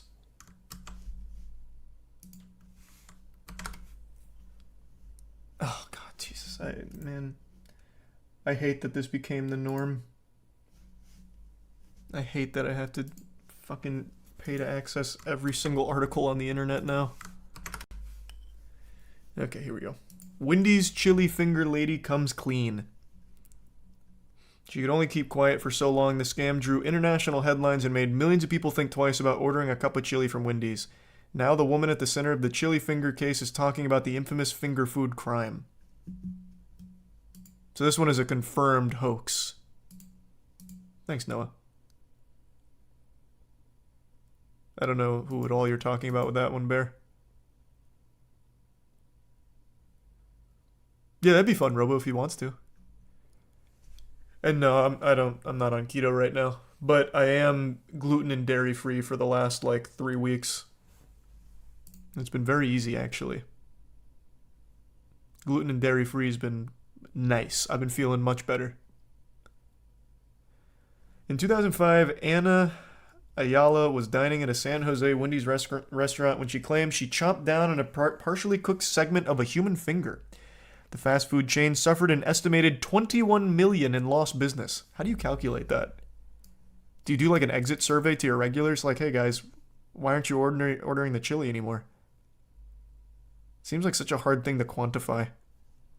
Her husband, Jamie Placencia, got the severed finger from a coworker who lost it in an industrial accident. At least it was ethically sourced. He didn't cut the finger off himself. He went to someone who had already lost it and kept it as a souvenir. I guess on like a keychain or something. Both Ayala and Placencia pleaded guilty. A was sentenced to 9 years in prison but was released after 4 years on good behavior. There's one condition to her release. She's not allowed to step foot back in the place that made her famous. A life without Wendy's? Is that even a life worth living? She'd been out of prison for about a year and living in San Jose, but until now she's kept quiet. Placencia is still serving time for his role in the scam. A is coming clean now. In an exclusive interview with CBS 5 this week, she apologized and revealed a deep secret. I cooked it. So hype. As if that was even up for debate. Obviously Wendy's didn't fucking cook it. Welcome aboard, Ayo. During the interview, she said she prepared the piece of ring finger at her Las Vegas home, then drove it to San Jose where she dropped it in the chili. A told reporters other prisoners and even guards ridiculed her and called her names because of the scam that landed her behind bars. I learned my lesson. I just want to move on with my life. Don't let anyone tell you a little ridicule doesn't work.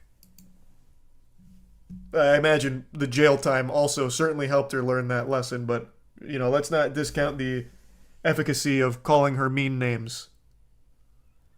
Calling her stupid.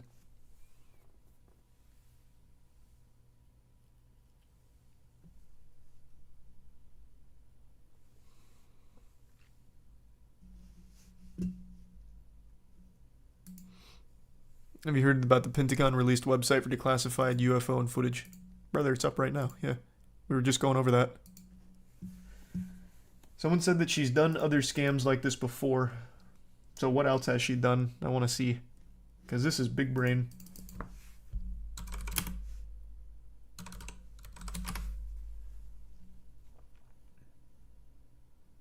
Let's take a peek. She has her own Wikipedia page.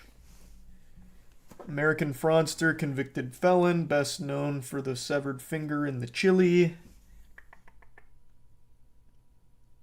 I don't see anything about previous scams. Oh, no, wait, you're right. Yeah, it's at the middle of her Wikipedia page.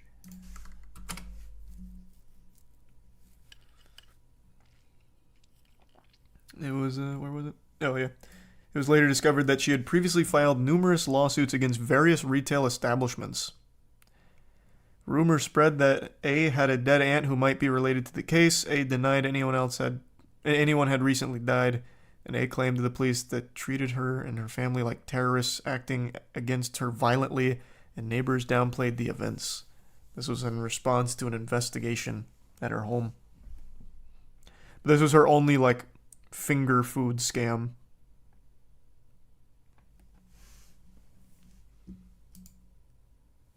Yeah, we were just talking about the Electric Zoo stuff a little while ago. Check Discord. Oh, perfect. Thanks. Is that the logs? Okay, I'll take a peek in a minute. Thanks, man. And thanks, Sandwich. Have you seen the drama with the with The Rock and Oprah starting a fundraiser for the fires in Maui? Yeah, of course I saw that. That's classic big celebrity bullshit. Yeah.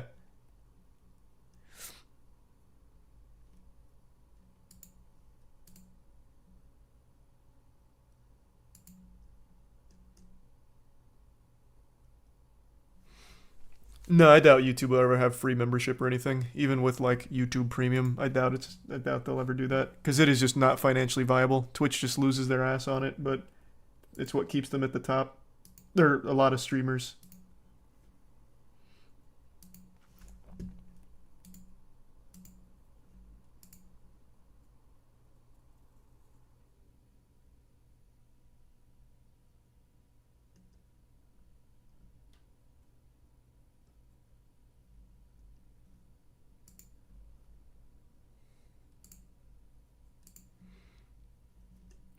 Do you see the micro moon that the Earth has right now? I did not. And I know all about Pizza Tower, but I haven't played it. You see that micro moon?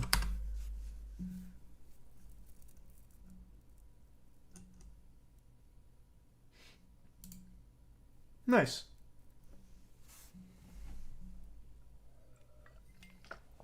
I don't feel like looking out a window, so this will suffice.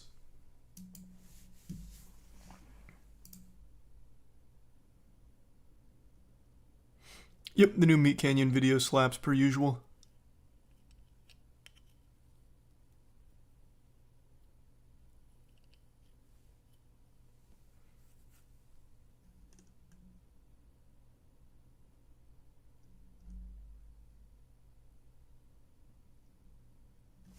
Did you see that Crypto Bros came out in full force when people started leaving Creator League? I was just shocked to see Crypto Bros are still a thing. How many times can you keep losing, but never give up? It'd be inspiring if it wasn't so pathetic. It's like an anime character, but a character that should legitimately stop before it's too late. Yeah, I saw. I haven't seen the new Crab Champions update, but that game is so good. Record of Ragnarok had so much potential, but the animation's trash. And it does, Wyatt, yeah.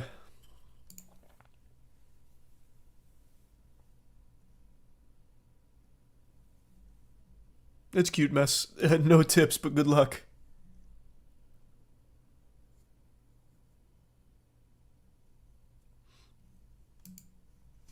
Yeah, we talked about Steve Harwell a little bit ago. It's a very sad situation. Alcoholism is no joke.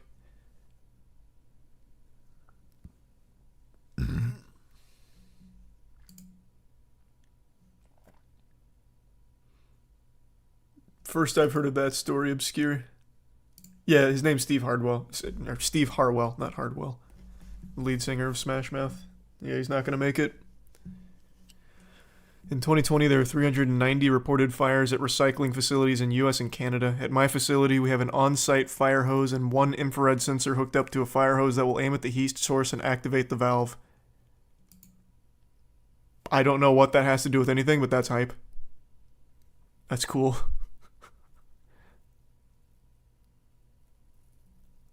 Thank you for that. Hey, Triple.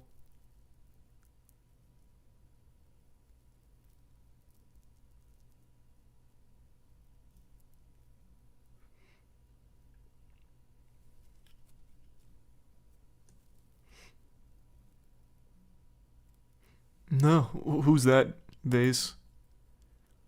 You think Punk was wrong? Oh, thanks for reminding me. Yeah. I wanted to talk about the CM Punk stuff. Because I've been doing my best to look into everything that happened here. And this whole thing is so fucking messy. So for all the wrestling fans out there, I'm sure you already know this. CM Punk was just fired. So he was permanently let go. I'm not even going to say probably. He is the biggest draw at the AEW. And apparently some backstage shenanigans went out of control, and it led to Tony, the head of the AEW, firing him. And there's been like a big debate on Twitter on who's in the right and who's in the wrong. And I think it's just because there's so many details that aren't known yet. Like there's reports of someone breaking glass, making threats against other people's lives, all kinds of things.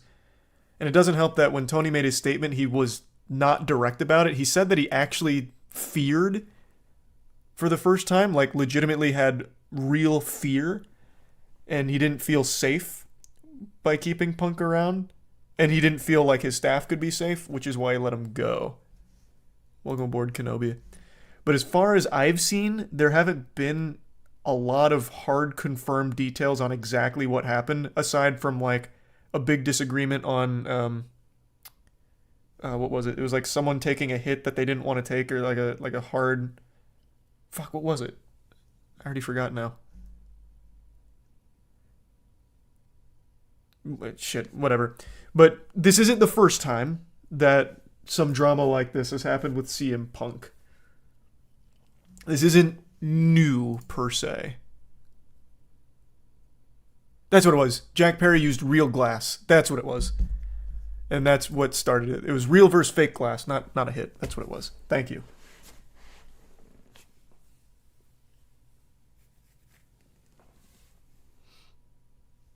Welcome aboard, Henry. That sounds like a great concert. Glad to hear you had fun, Beware.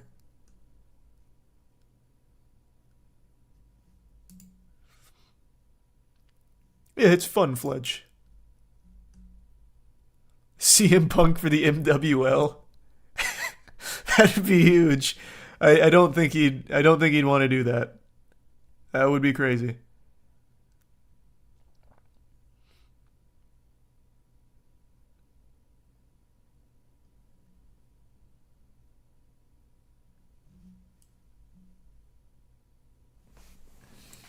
He's definitely not going back to the WWE. I saw that cope from a lot of people.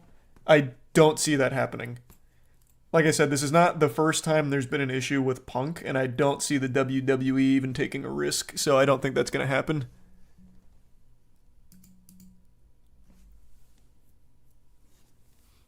Maybe at some point that would be cool to do. Going over the process of making all of that nice. Yeah.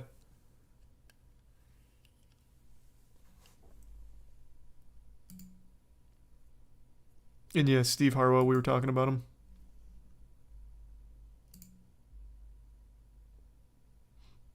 The airplane video. Did he tweet it? I didn't see a follow-up. Let me see. Because I'd love to see proof of aliens. Trust me, I would. Oh, yeah, he did send it. Let me see.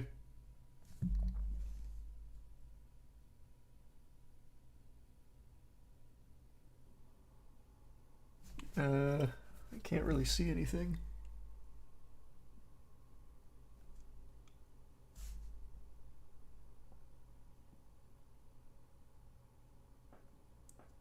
Yeah, I don't know about this one, man. I thought this was going to be a video from the airplane, but it looks like it's just from outside, and it looks more like heat lightning. Here, I'll pull it up real quick if I can. Well, no, I can't because I'm not logged in.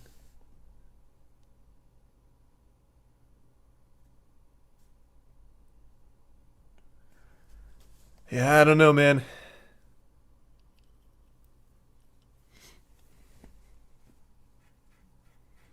Should do a vegetable tier list. We kinda did. But yeah, maybe we'll do a more comprehensive one. Well, thanks, Leaf. Glad to hear you made some big life choices that you're more proud of. I'm doing alright. Hope you're doing well. And I do know Grounded. I just haven't played it. And thanks, some guy. Any follow-up on the Vince McMahon and UFC merger? Yeah, they merged. What do you mean? The follow-up is they're now one giant fucking conglomerate. Or do you mean if there's been any, like, crazy developments as a result of it? Like, they're still, like, they're just huge. Together. Welcome aboard, Space Duck.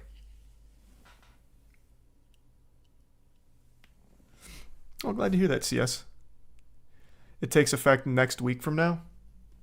Is it not finalized? I thought it finalized at the beginning of the month. Let me see. Let me go to news. Oh. It's nearing completion. I thought it was already in the books. I thought it was done. It's not quite there yet.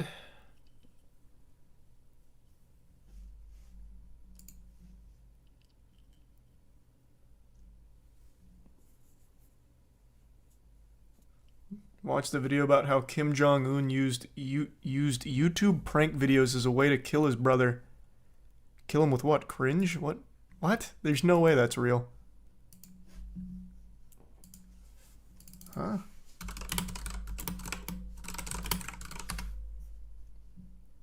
The YouTube prank that killed Kim Jong-un's brother. It's a video from Pixels After Dark.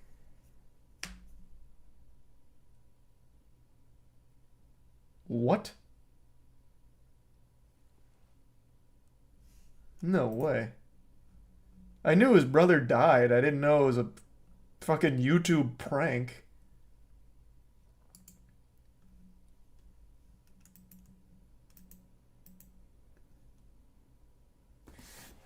All I see is YouTubers saying that it was a prank.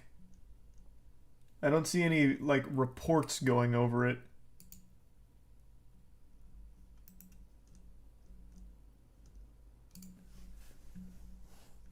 Welcome aboard, Eos and Treadlex. The prank show that led to an assassination. How North Korea assassinated Kim Jong-un's brother. Let me see. There's no way this was from a prank. In 2017, 2 unsuspecting women carried out a political assassination of Kim Jong-nam, the elder half-brother of North Korean dictator Kim Jong-un, thinking they were participating in a prank TV show. Holy shit, wait, what? In 2016-2017, 2 young women were separately approached by men to perform a series of prank videos for YouTube. One was from Indonesia, the other Vietnam. They were paid a small amount of money to run up to strangers and smear lotion on their faces, then apologize and run away. Holy shit! What?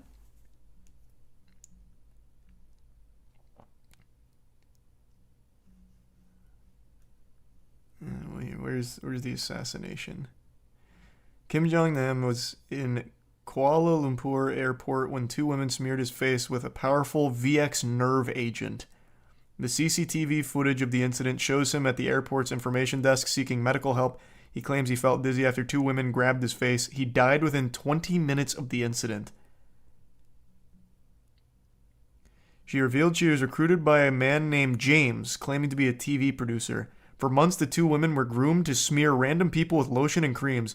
All this while they thought they were participating in a prank show with hidden cameras. Whoa! Wow.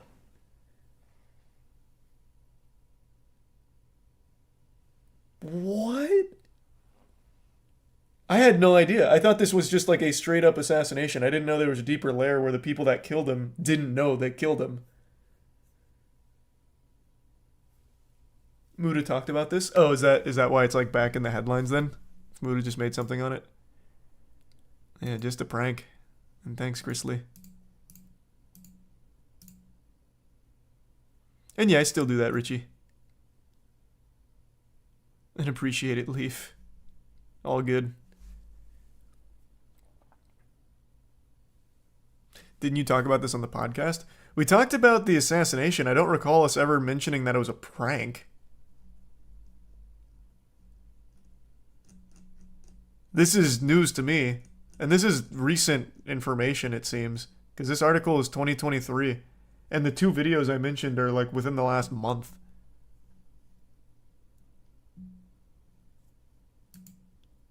So I don't think we would have known this back then. I've not seen that video, Rock.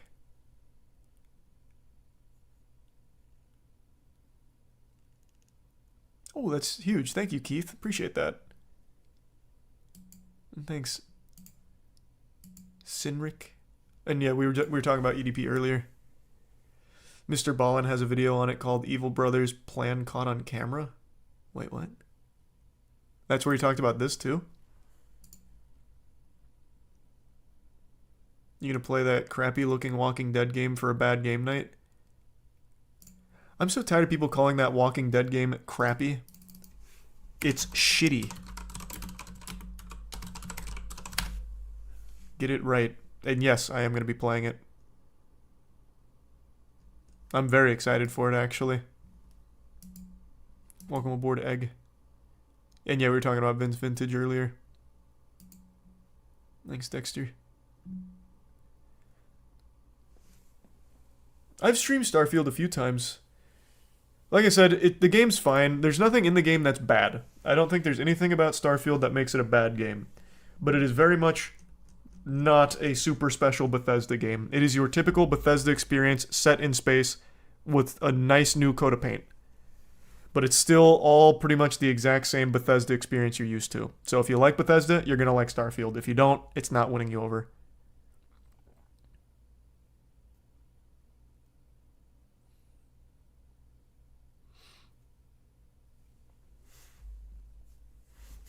Oh, I guess performance. Yeah, performance is pretty spotty for quite a few people. But aside from that, everything else is fine and good. It's just nothing is bad. It's all just normal Bethesda formula. Did it disappoint you? Yeah, I'll say that. I guess maybe I'm in that bracket that's kind of aging out of just the Bethesda formula every single time. I'd like them to get a little more ambitious, and I thought this was it. Like, they really put a lot of eggs in the exploration basket, but in the actual game, there is no real exploration. Because if you wander on any of the planets outside of a main city or outside of one marked cave, there's nothing but procedurally generated void. Just complete emptiness. And there's also no vehicles to traverse with either. And there's no map, which is a really weird decision.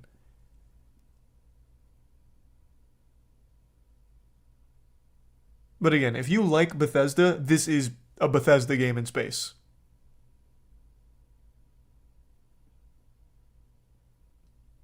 So it's entirely on you how much you like the Bethesda formula. Because it's the exact same experience.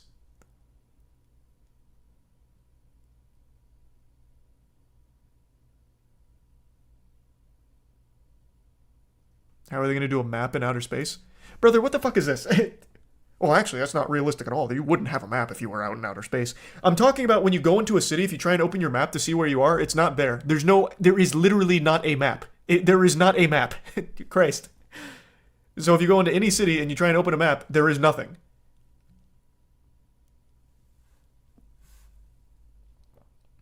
And there would be maps of a city.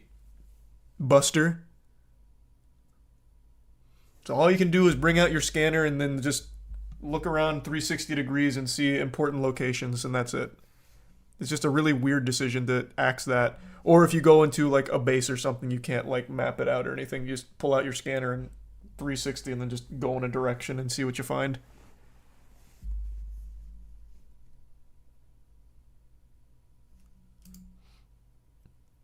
I'd say messy. I'd say probably messy in that case, Omni. And nothing to really talk about, Ryan, but I saw it.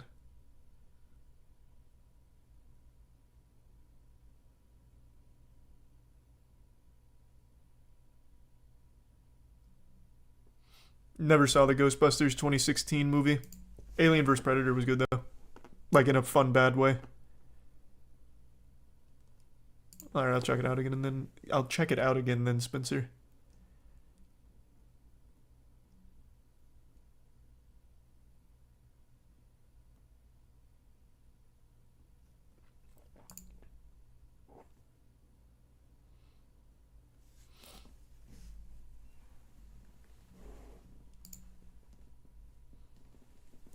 Just finished Water 7. Does it get even better than that? Yes, I'm past Water 7, and it gets better. It's only getting better so far. A meteor is about to hit Earth. I don't believe you. Let me take a peek. What do you know? A meteor just hit Earth an hour ago. And it was fine. It blew up over DC. You're late. If only you could have told us an hour ago, you would have looked like an actual fucking prophet.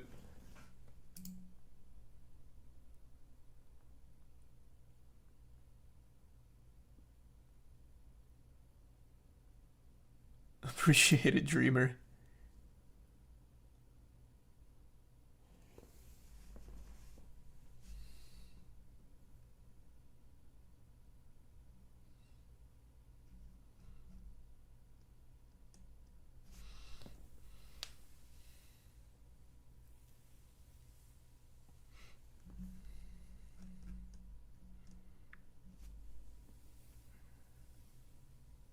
The meteor...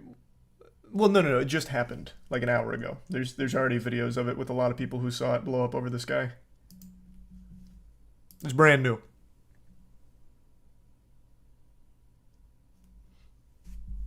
The best shittiest games tier list? That'd be a very long tier list to make, and I actually don't even know where I'd start, if I'm being honest with you.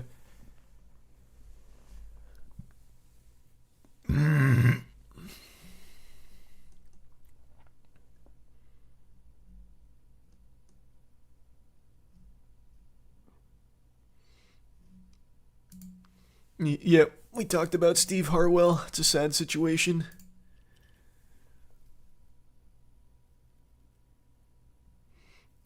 Did you hear about the tragic Reno airshow crash? Is that the one from a few weeks ago? Because, yeah. There's been a couple airshow crashes that are terrifying. There was one, like, 6 months ago or something that I saw the video of, and it is probably some of the most terrifying footage I've ever seen.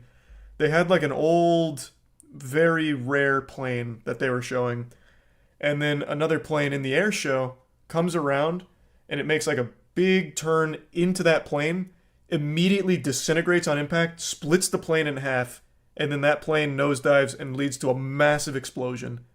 It was so awful. It was tragic. And yeah, no one survived that. It was awful. And then there was another air show disaster only a few weeks ago, too.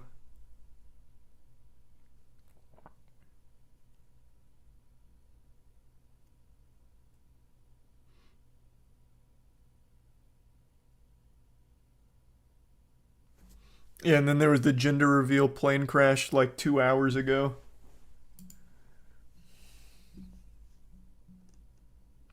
Reno was in 2011. Oh, is that not the most recent one? What's the Reno 2011 one?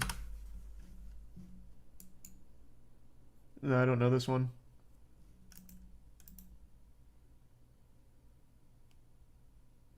Christ, it crashed into the spectators, killing 10 people plus the pilot. Good lord.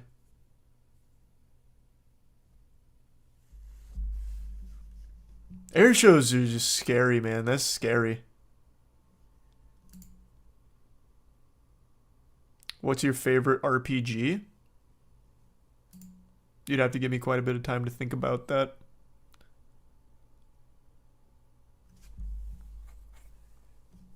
Yeah, that's not surprising, John. That shit is terrifying. Oh, and I heard about that, see? I heard that there was a DM sent about it. That's not a bad idea, Thumbs.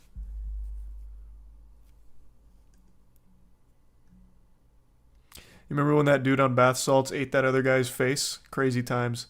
Times were so simple back then, man. Oh, it was so simple. We get one guy eating another guy's face, and it's like, that was the craziest thing we saw for months. Now, that happens like every hour, and it's like, well, it is what it is. Scroll to the next one. Times were different. Yeah, I hope Star Citizen ends up being good. I'm skeptical it ever actually comes out, though. And I haven't seen enough new anime since my last tier list to make another one.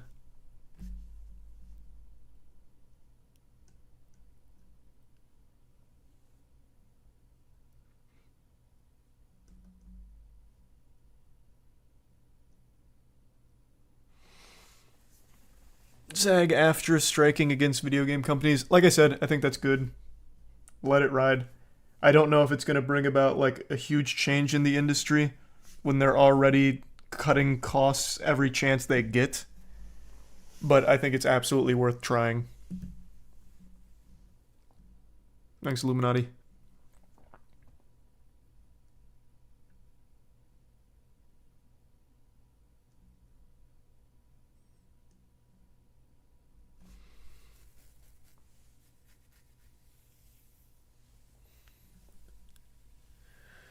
What do you think about the peanut butter on pickles? Never tried it.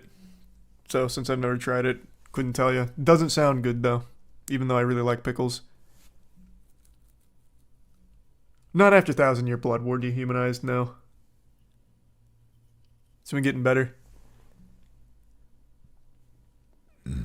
The fuck is this article? Oh yeah. Kim Jong-un's brother was assassinated by a prank. I had no idea. That was news to me. Hey, Logan. No Man's Sky or Starfield? I actually still haven't played No Man's Sky since it's been updated, but I know a lot of people love it now.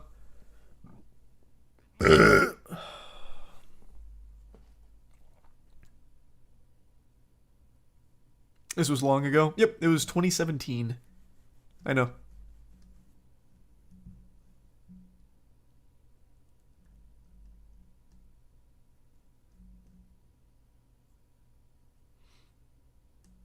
Don't really have one, Dookie. There's too many to choose.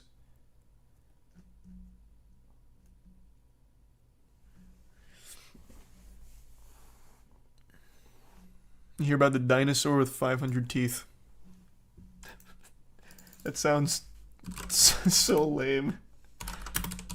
I mean, the 500 teeth is cool.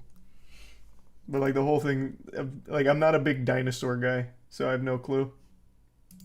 Couldn't tell you. And yeah, we talked about the Mr. Beast and Jacksepticeye stuff.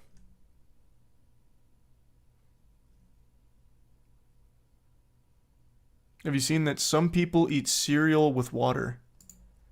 Yeah, and some people have a piss fetish. There's just weirdos out there, man. It is what it is. That's not the grossest thing I've ever heard.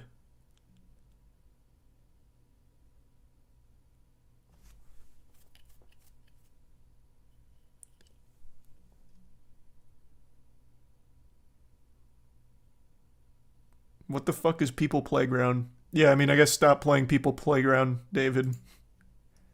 Never heard of that game. I don't know about that, Senpai, maybe. Oh, sweet. Thank you for that, Benji. Thanks for the huge drop. Thank you for the generosity.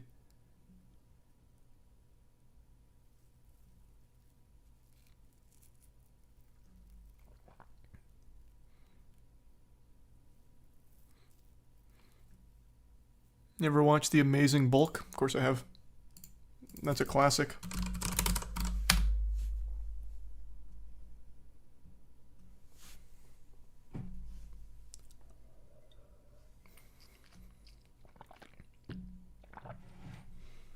There's very few weird, shitty movies that I haven't seen. I know things you guys have never even heard of, like The Greasy Strangler, which has a scene where he makes his asshole talk. You won't find a weird garbage movie I don't know about. At the very least.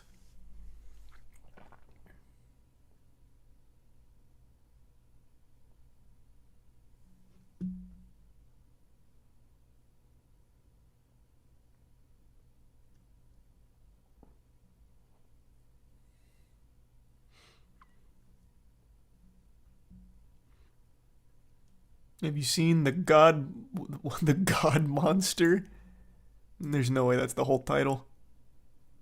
And probably not Keith, but maybe. Have you seen Love on a Leash? No. I've never heard of this. It's a romantic comedy film. Did you make this or something? This is like an extremely unknown one. Like, what the fuck is this? You found one. That was quick. I've never heard of this. A 2011 rom-com. It became known for its unusual creative choices and frequently included on lists of especially bad or bizarre movies. I've never heard of this one somehow. This is a wild poster. And what a concept. Lisa, a young woman, has not been lucky finding a romantic partner. She meets a golden retriever whom she names Prince. After discovering that Prince turns into a human man each night, Lisa falls in love with him.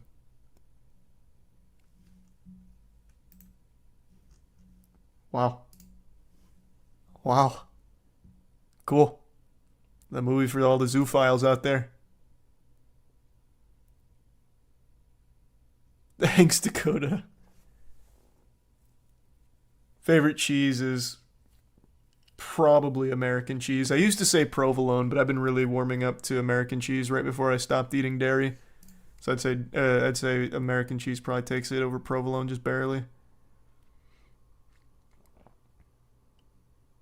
And no, I haven't watched that yet, Swizzle.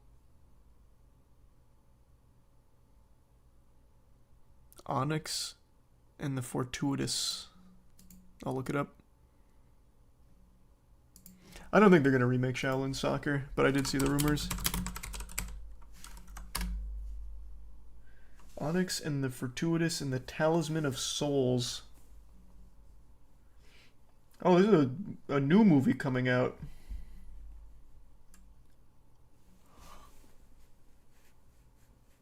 Huh. Let's check it out. Well, check out the trailer, rather. You playing Valorant stream? No, man. No, I'm not. I'm not good at Valorant.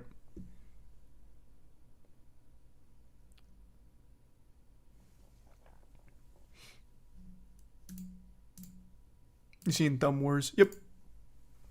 I think, right? I'm pretty sure I have. It sounds very familiar.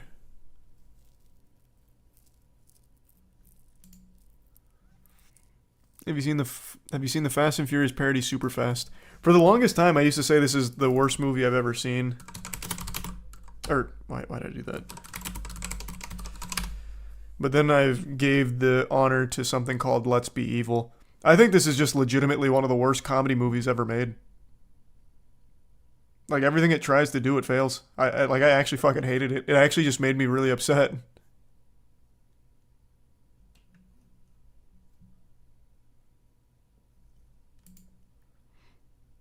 Nah, I'm not gonna speedrun Fortnite.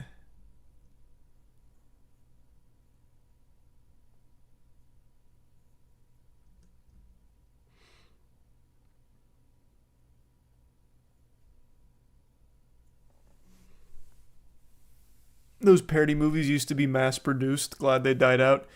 Yeah. Parody movies used to be a massive market. Disaster movie, epic movie, fucking Meet the Spartans, all of that shit used to be huge. And it was all so bad past Scary Movie 4. And even Scary Movie 4, a lot of people didn't like. Oh, I'm sorry to hear that, John. That movie's trash. I used to love Master Disguise when I was a kid. Welcome aboard, Matthew. I don't know if it holds up well at all, but I did like it when I was a kid. No, you can just tweet it though, Dragonfly. Yeah, I've seen Thanksgiving. You ever watch Mystery Men? Yep. This is the Ben Stiller movie. It has this crazy scene with, oh my god, what's his name? He's a big actor. He plays like a big superhero, and in the show they fucking melt, in the movie they melt his goddamn face off.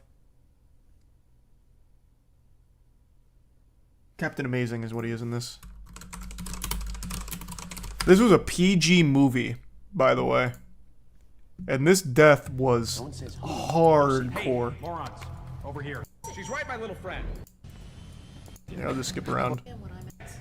How many toggle flips are needed, not counting the gratuitous toggle flip you may have asked for in a moment of panic? This scene was brutal. Yep. Okay, you know what? Can we just start again? Is there some sort of like reset button on this thing? No, you little freak. There's no button for resetting. Flip the switch, lady. Don't stare at me. Lift your left arm. Flip it, you moron. Thanks for a long time of watching, Phantom. Appreciate it. Oh, flip the switch. Flip it. That's not cool. Thank you. I will do it. Old movie ratings are so off. They were just really lenient.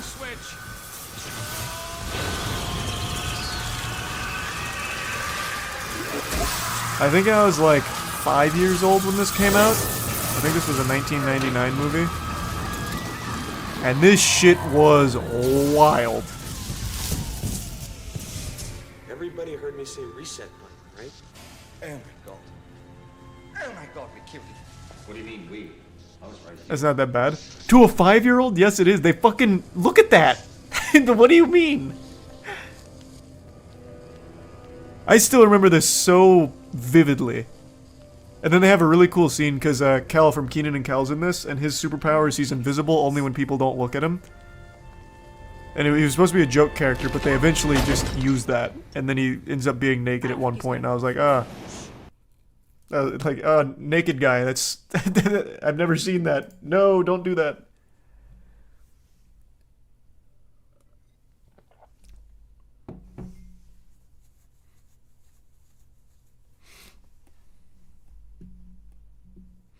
Yeah, and it's PG. Yep, it's a PG movie. Thanks for the 20, Austin. And I've seen neither of those, Emmett, but I know them. Thanks, Pie Boy. It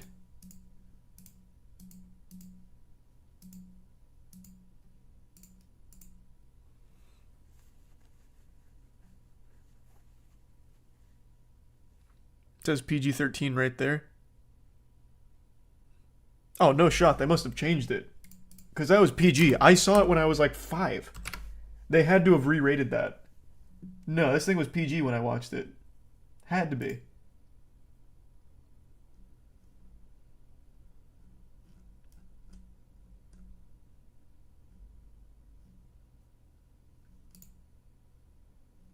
No, this is not a Mandela effect moment. This shit was absolutely PG.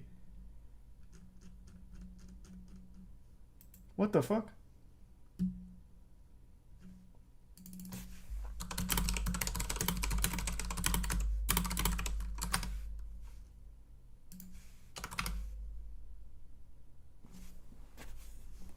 Wow, my whole universe is crumbling around me. What do you know? Well, okay. Never mind. Wasn't PG.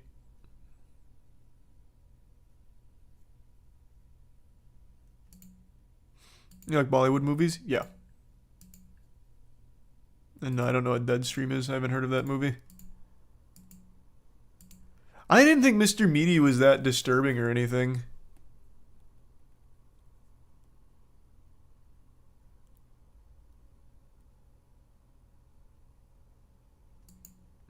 Can't say I've kept up too much with the BTK killer case. That is some disturbing shit, though. Thanks, Hollinger. I don't know what that is, Plague, but that is a wild name for a movie.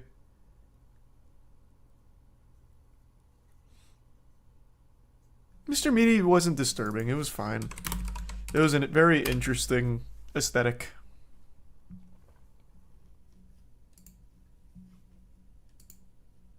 Ahead of its time, I'd say.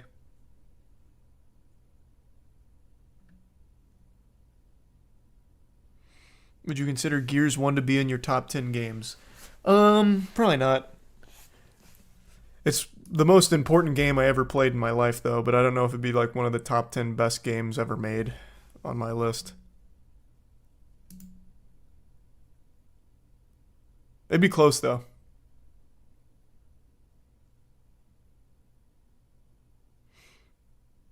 Have you seen the horror movie called Paranormal Entity? I have not. Clock Stoppers will always be a classic. Can't forget Evil Bill Gates. Man, there's a name I haven't heard in a long time. Fucking Clock Stoppers. Holy shit.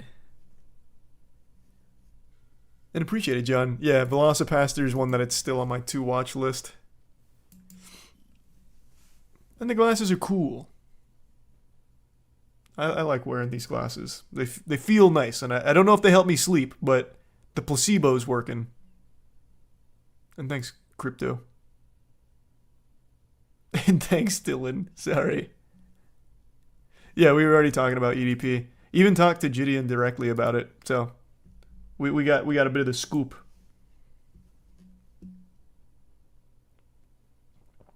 Netflix is having new Spy Kids this month. Oh yeah! The Spy Kids reboot. That's right. They've got that new one right around the corner.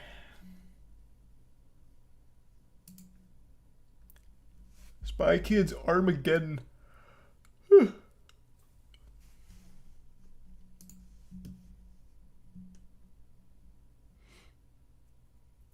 Never heard of Dragon Wars. It's one I've never seen or know anything about. You missed out, man. Mr. Meaty was cool. It really was.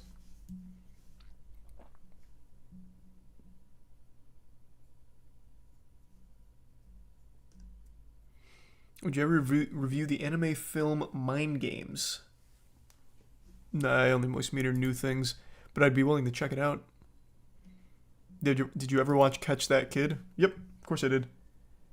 That had Kristen Stewart in it, didn't it? Yeah, that was the Kristen Stewart one.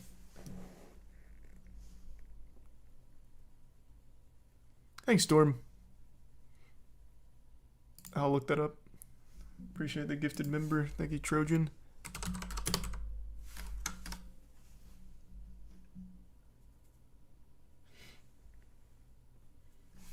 Thabo Bester is a convicted criminal.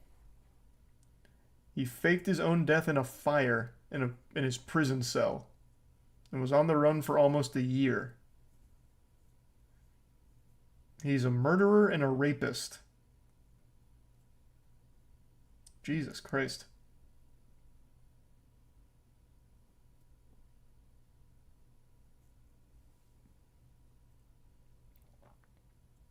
I do read Berserk.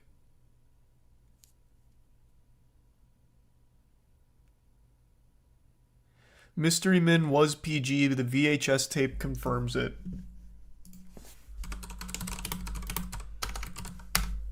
I hope you're not lying to me. Because I did have it on VHS. That would explain it. Where do you see PG on the VHS tape?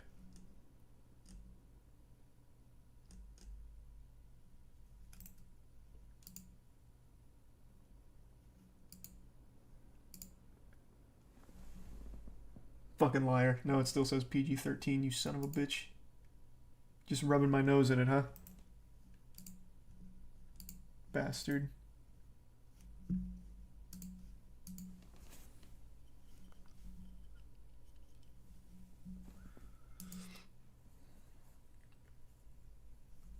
I have not heard of that sin. And thanks, Emma.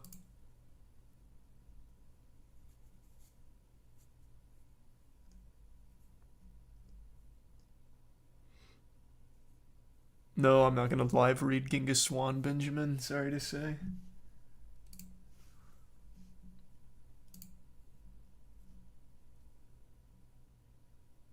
The first link is an Amazon link that says PG on it. That might be it. I'm tired of you lying to me.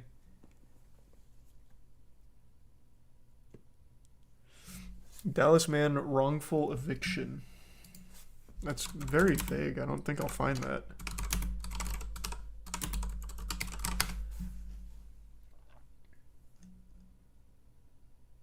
Yeah, there's 1,000 of these. They got the wrong unit and lost everything. That's awful. But I don't see the story you're talking about because this happens all the time. Pacific Rim I really liked. I hated Pacific Rim 2 though. And the original Fear is still an amazing game. Have I ever seen the god-awful animation Dougal?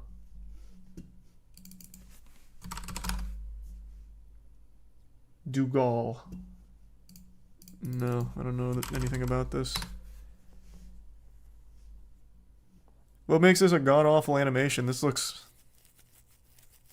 cute, I guess. One of those low-budget, straight-to VHS tape kind of productions.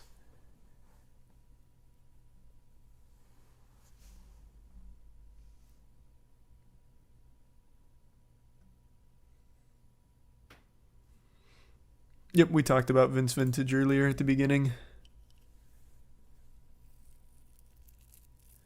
Where the Wild Things Are 2009 was a bad movie. I didn't ever watch it. But I believe you.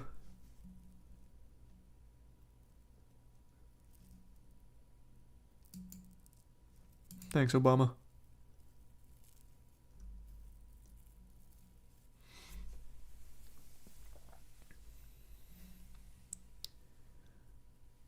It was rated PG. I just found a photo of the VHS tape. This is worthless. I'm over it. It's not important.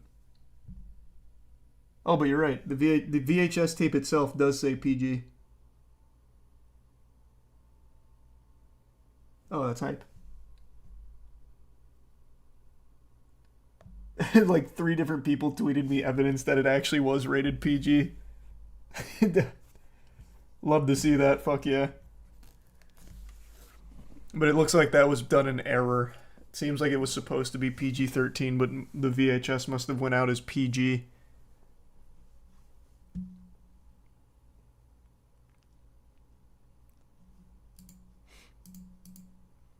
Welcome aboard, Sin. Yeah, Trepang 2 I played the demo of. It was good. I haven't played the full game, though. Well, thanks, Chris. A professional puppeteer, huh?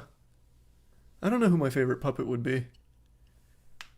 You know what movie was actually really impressive that no one gives any credit to and everyone forgot? Was, I'm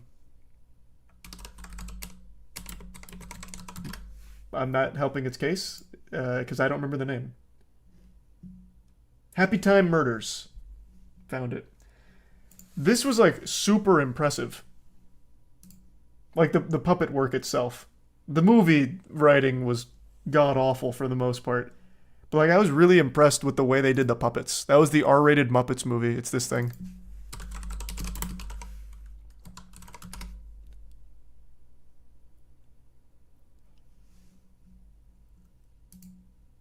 You ever see the Zoom movie? Yep. I have. Have you heard the Brilliant Ratchet? Nope. I've not played Sea of Thieves yet. That looks cute. Well, it's an R-rated movie, but it's like the laziest R rating of all time. It's usually just every character is saying fuck. And then that's usually about it, actually. But it's still a pretty impressive movie.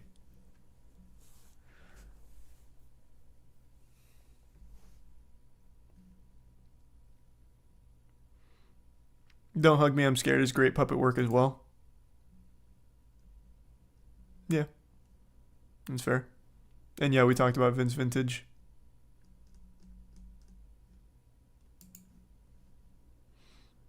Yeah, I've got the Tony Chase video pulled up over here. I just haven't had a chance to watch it yet. But I will. Alright. I'm getting kind of tired. I'm going to call it a night. Tomorrow, I think we'll probably do a bad game night. Because last time we did bad games, we did not find anything fun bad. We just found some actual dog shit. So, redemption for bad game night tomorrow. We'll find some good bad games. And no, can't say that's been the case, Stone. Holy shit, Jesus Christ, soy sauce. I don't have a favorite song, I don't think. But my favorite band is probably Deftones. Really appreciate the fat fucking drop right at the end of stream. Thank you for that. And the 90s live action Ninja Turtle movies were pretty good. Alright, everyone. I'll see you tomorrow. Thanks for all the generosity. Have a great rest of your evening, everybody. I will see you soon. See you tomorrow. Thanks again. Bye-bye. Sleep well.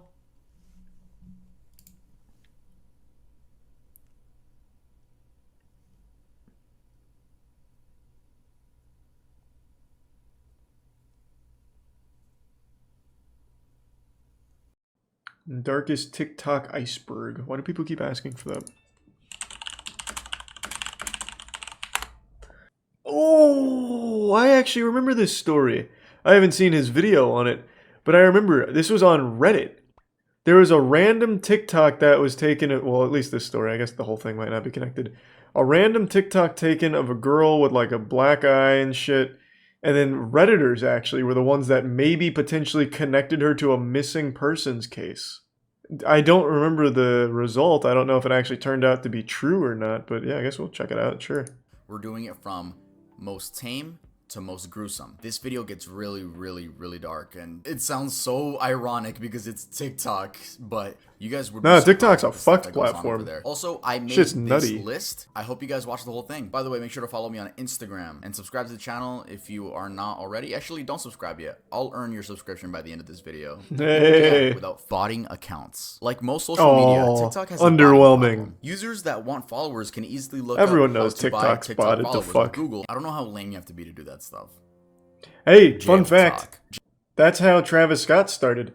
Travis Scott bought all of his followers on SoundCloud when he started. His manager came out and said that Travis Scott, paid him to set up a bot farm for his SoundCloud engagements, and then he was able to pitch that manufactured success to a record label. So yeah, that shit really works.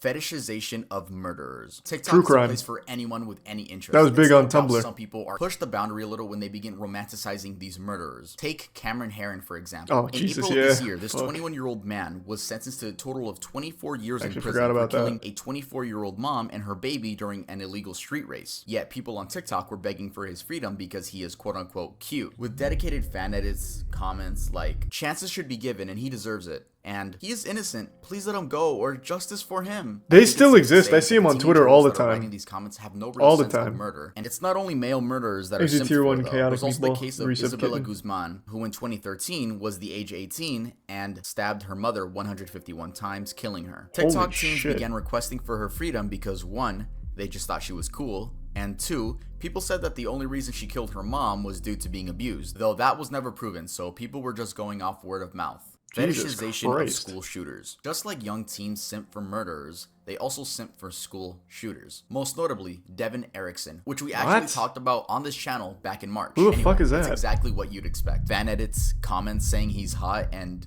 I wouldn't doubt some asking for his freedom. Speaking of romanticizing school shooters, I remember FTP made a couple Wait, shirts referencing who the fuck was that? I've never heard of that guy. He was a school shooter? Dude straight up had like cotton candy hair. I guess that's good that I have no idea that dude's name. But yeah, no, I had no clue. I've never seen that guy before in my fucking life. I don't know who started this trend of thinking school shooters are people you should idolize, because they're not. They're shit humans that took away lives of innocent people. The surface. Faking disabilities. There was an instance Ooh, this last was week where big. this girl Still on TikTok big. did some detective work and found out that the account at Adopted and Disabled Child was actually a guy pretending to be disabled. For what? All credit to her, because she actually found out that the quote-unquote disabled man in the video is a soccer player for a Norwegian football team. I don't know What? what goes on through your head to say, you know what? I should fake a disability Holy today shit. and post it on TikTok. Lopez brothers. Okay, I honestly don't want to waste my breath on these fucking idiots, so I'm gonna I make don't this know one them. really quick. Yes, they are both guilty of soliciting minors. Yes, there is proof. She's 14. And you are how old? Who the fuck are they? I've never heard of them. You can end up in jail. I do realize that. Man, that video didn't really pop off. Let me take a peek. I bet they're doing just fine on TikTok. Honestly, it might even be good marketing on TikTok, so that way the little girls think they have a chance with them, I guess. Which they very well might. Tony Lopez has 23 million followers, and he's doing real well. Posted a day ago. Let's go! He rated his attractiveness. Look at this. Nice. Yeah, no, that really, man, him being outed as a pedophile apparently really, fuck, it really ruined him. Who was the other one? Andre Lopez? He probably took the brunt of it. 21 million followers. He's doing even better than his brother. Hey, look, he's doing a dance. Nice. See, that's the beauty of TikTok. No matter what you do, you can't be canceled on there. And you know why? Because kids don't care. Kids do not give a shit. These two could have literally executed a child on TikTok livestream, put a gun to his head, blew their fucking brains out, and then did a dance on their corpse. Kids would have forgiven them. Literal next day. For some reason, little girls still love them. Oh, he even mentions it, yeah. His TikToks would get millions of views, and I'm sure you've seen them on your For You page at some point. Well, last month, multiple minors came out explaining that Jerob had groomed I guess, them. Tori. One of them, the one that got the most views, was a boy by the name of DYLG16. Joe would send him and his minor friends online BDSM tests and would ask to see their scores so Jesus he could see what Christ. their kinks were. He even offered to buy him alcohol, and if that wasn't damning enough, Jerob ended up deleting his account shortly after these allegations came out. Bro, if there's one thing I don't like, it's fucking groomers, bro. Get the fuck out of here. You're weird. You're weird. You're weird. Cartel TikTok. To be fair, that dude probably wouldn't have recovered. I think you're probably right. The people that are fine and uncancelable on TikTok are like the dudes that are decent looking. This guy stood no chance. This guy was fucked the second he got outed as a child groomer. But yeah, the other ones are doing just fine for literally being outed by multiple people for preying on minors. Zombie Woman is the nickname given to a woman in distress recorded from a neighbor earlier this year in May in Seattle, Washington. Now, I've tried researching what actually is the story behind this video, but there isn't really a solid story. So I'm just gonna read you guys some popular theories. The first theory is that this woman is a victim of domestic abuse due to dyeing her hair pink and her boyfriend not liking it. Also forgot to mention that in that same theory, the boyfriend allegedly ripped her hair out due to not liking the pink. That's the most I could find for that one. The second theory That's is probably that this not woman it. is just on some type of heavy drug like bath salts. The third theory That's is that this more woman likely. is a victim of human trafficking and she had escaped her abuse. That is Someone possible. said Man, that actually does look like a fucking scene from Martyrs, if any of you guys are unfortunate enough to have watched that movie. That movie's disturbing. This actually does look like a scene from that. So this was real? This wasn't like some theater promotion thing or something? Like some kids doing high school theater? Because the cops are actually here, so I'm guessing this was a real person. Damn, that is fucking sad. Martyrs isn't that bad? Bro, that movie hits hard. That movie, like, not just like the gore shit they show. That movie, like, even its message is disturbing. The whole movie is about torturing women so they can get as close to death as possible, so hopefully they'd have an out-of-body experience and see what's on the other side. And to accomplish that, they torture the women, like, by literally, like, peeling all of their skin off, like, degloving their whole body. Like, that movie's nutty. That movie is, like, really nutty. Holocaust challenge. Yo, I can't Oh, I even remember believe some this of the one. stuff I'm saying right I remember now. that one. This is real stuff that happened on TikTok. In August of 2020, a new trend began emerging in US TikTok. In this trend, teenagers would pretend to be Jews that had died during the Holocaust. Yeah, that one was pretty fucking crazy. Diane Saltzman, the director. One thing I always found pretty interesting about this is, like, what is the thought process here? Like, so they died at Auschwitz and they went to heaven, and yet they're still, like, covered in dirt and, like, hurt and stuff, even while in heaven? Like, that's gotta suck. You go to heaven in the same state you left the world. Like, if you get hit by a fucking train or something, you just go to heaven in pieces? That'd be terrible. What a horrible, like, entrance. Is offensive to survivors Easy and tier one trivializes macaroni the and history. cheese. I don't know how fucking stupid you have to be to do this shit, bro. That's just weird and disrespectful. Ronnie McNutt video. In This one, 2020, I remember this normal one TikToks too. would be posted onto the app. Fuck, Well, this that's one what was we heavy. thought. Until the TikTok would then cut to a clip of a man shooting himself in the head with a rifle. Well, he actually shoots himself in the face, not like right here. I'm sure you guys have probably seen the video. These TikToks were disguised as your Yeah, that average one was dancing wild. videos. That was a memes, fucked up K-pop trend. fan cam confirmed that the rumor of Ronnie doing this, quote, because his girlfriend broke up with him, is entirely false. He explains that Ronnie did this due to suffering from PTSD and depression.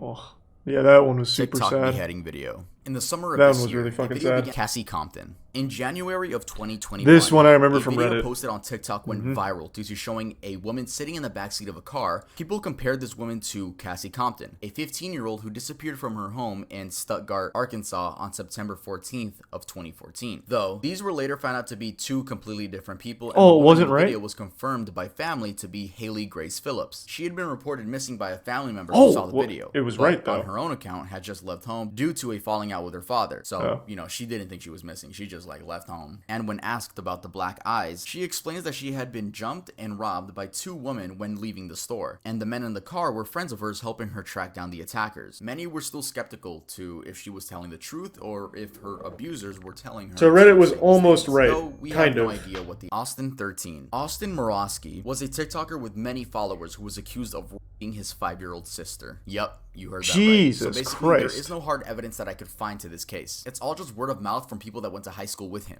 That if you happen to get in the same scenario like myself, don't beat yourself up. Let this be a lesson to my followers and whoever's watching, that words will and can affect someone's life along with the cyberbullying. Which, by the way, is one of the worst apology videos I've seen. What? It's right up there with James Charles and David Dobrik. You'd expect them to be like, no, I did not rape my sister, or yes, guys, I did. Holy but shit. He just dodges the question. He acknowledges nothing. What the Lady fuck? Cat Killer. Wait, what the fuck? That was actually, like, his response? I imagine he's doing just fine on TikTok. He probably didn't even need to do that for his TikTok followers. They don't give a fuck. What was his name? Austin 13? He does not have a TikTok anymore. That's a first. Yeah, I typed it in right. The AWS. Yeah, I typed it in right. Oh, 316. Oh. Okay, hold on. No, still not. And it was Austin 13. Man, fuck you guys making me think I was wrong. On July 28th in San Antonio, Texas, this girl and her friends saw someone hanging from the railing of a drainage ditch. The 25-year-old man had just committed And instead of calling the police, well, one of the teens filmed the other one stealing his necklace. Yes, removing it from his lifeless body. To make matters even worse, they filmed it and posted it on Full-blown Snapchat. Logan I have Paul. no idea how stupid you have to be to film yourself committing a crime. I mean, because if you think about it, they could have gotten away with it. And I'm not condoning them getting away with it. But seriously, how stupid, like, just don't film Holy it. Again, shit. I'm not condoning what they did. Good that they got caught. I'm glad they were idiots and filmed it. When asked by the police why she stole the necklace, she says that it matched her fashion style. Honestly, I didn't expect any better That's a reasoning good from point, this girl. actually. The police, How are they doing on TikTok? What was her name?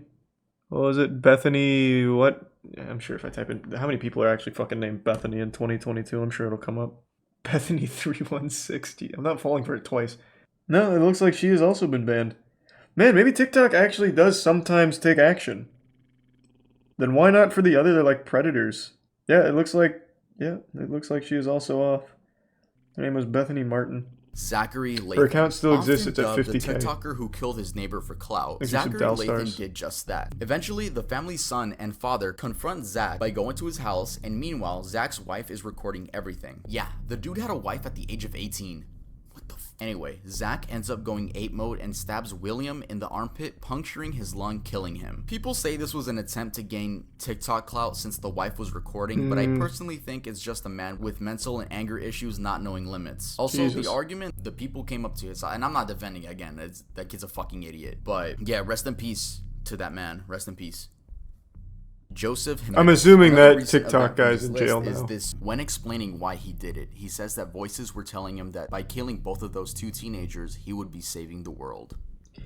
Fuck, maybe, Jesus Christ, maybe that Reddit commenter really was real then. Fuck me, oh my god. What? Jesus Christ. Yeah, going out in public's scary, man.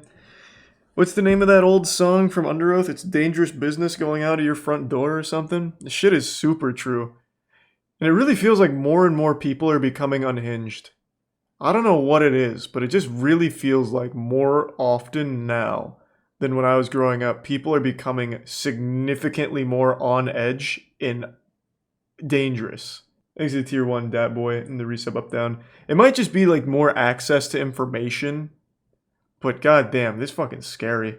Claire Miller is a 14-year-old girl that murdered her disabled sister, Helen, that had cerebral palsy, a disorder that affects a person's posture, muscles, and balance. Claire hysterically called 911 and just admitted to murdering her sister, and when the police arrived, they noticed that she had tried washing the blood that was on her hands in the snow on the ground. So I guess there was just bloody snow everywhere. And they had found a knife inside of the older sister's neck. They are charging her for murder as an adult. She's not being charged as a minor. She's being charged as a full adult. So That's good news. Consequences. God damn. Nicola Priest. This is by I think far as TikTok continues to grow, pretty much every criminal ever is going to be able to be traced back to a TikTok account.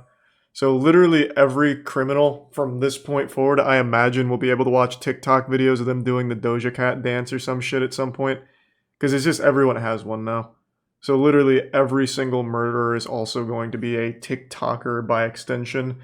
That's a pretty wild future. So this woman from the UK named Nicola Priest would post Thanks, TikToks Resub mourning her Innocence. dead daughter. This woman actually murdered her own kid and then went on TikTok post mourning her own daughter. People found this out because you can actually search her up on public records and it says there that she murdered her kid. That's what she is. And if you go back and watch some of the videos, her account is still up, by the way. If you go back and watch some of the videos, it's so fucking creepy seeing like just no. Why is her account still up? Acting like she didn't fucking kill her own daughter.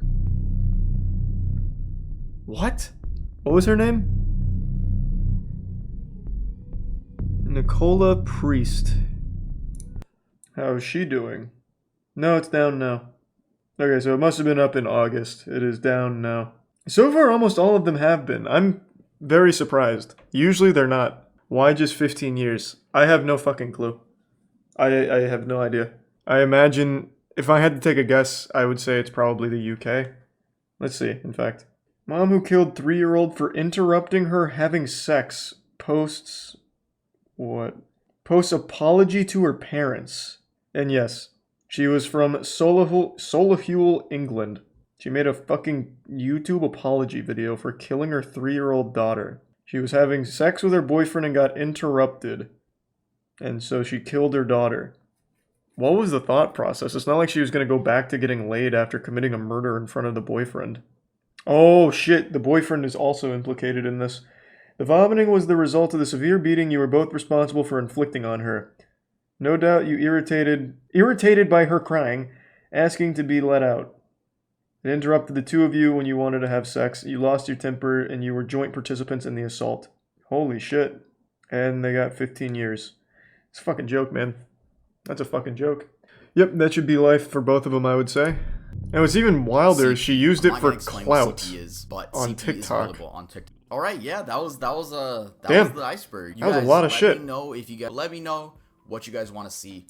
There's a shart trend as well. Now that just sounds like good fun. No one's getting hurt in a shart. Damn. Yeah, that was a lot of shit I'd never even heard of. I wasn't even going to bother covering Halo Season 2 because it doesn't seem like most people care about it anymore after how abominable Season 1 was. It was an affront to God that insulted the very technology that gave us the ability to watch moving pictures in the first place. Halo Season 1 was atrocious.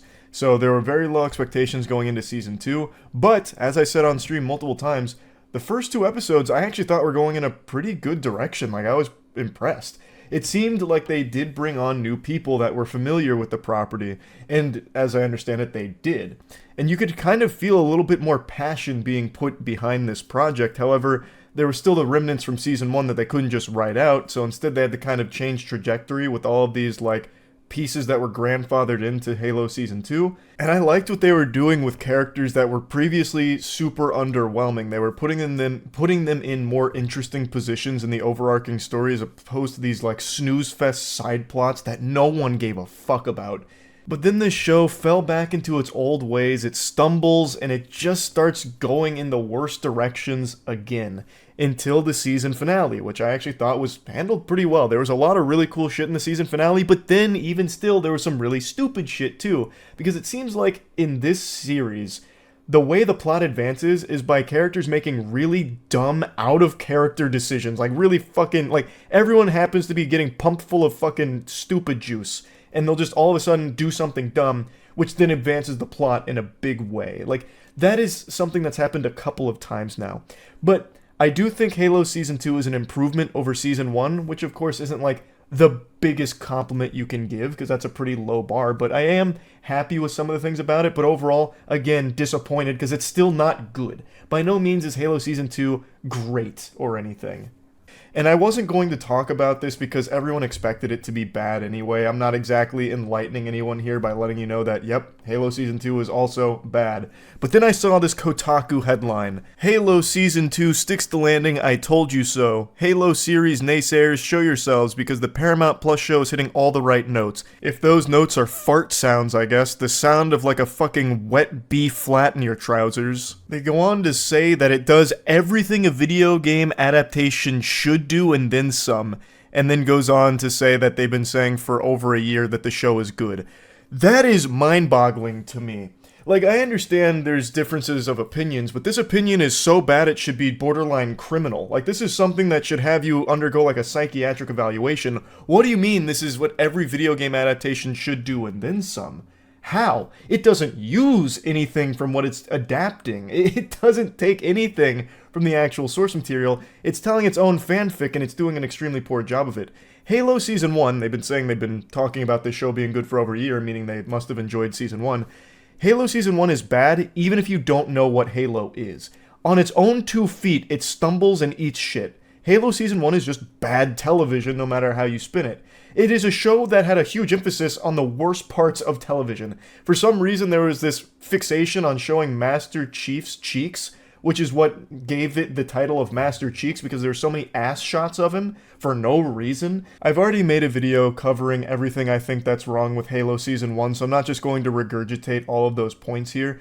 But the point I'm making is that this is not what video game adaptations should be by any means at all. The Halo television series is unrecognizable from the Halo franchise that it's taking from. The only thing they share in common is names and armor. That's it. You're not going to find Master Chief fucking a human that happens to be part of the Covenant, literally steaming her ham in the middle of this war by playing Halo 1 through 3, reading the books, or even, God forbid, playing the 343 Halo games. That is exclusive to just this misguided television show. Now, as I've always said, there's no point in adapting things one-to-one, because what's the point there? You need to take it in different creative directions, but this is so outlandish in the Halo universe that it doesn't have a connection. There's no point in calling it Halo. At least, this is still me talking about Season 1. I ended up focusing on that too hard because of how ridiculous that statement was in this article from Kotaku. And I know Kotaku is on life support right now, just pumping out as much rage bait as they can to try and get as many pity clicks and desperation as they can possibly muster. I get it. They're in their death spiral. But this still, like, even knowing it's rage bait was enough to make me just want to come in here and talk about Season 2 since it wrapped up. Now, going back to this, there is one thing that I do agree with them on. It's this last sentence.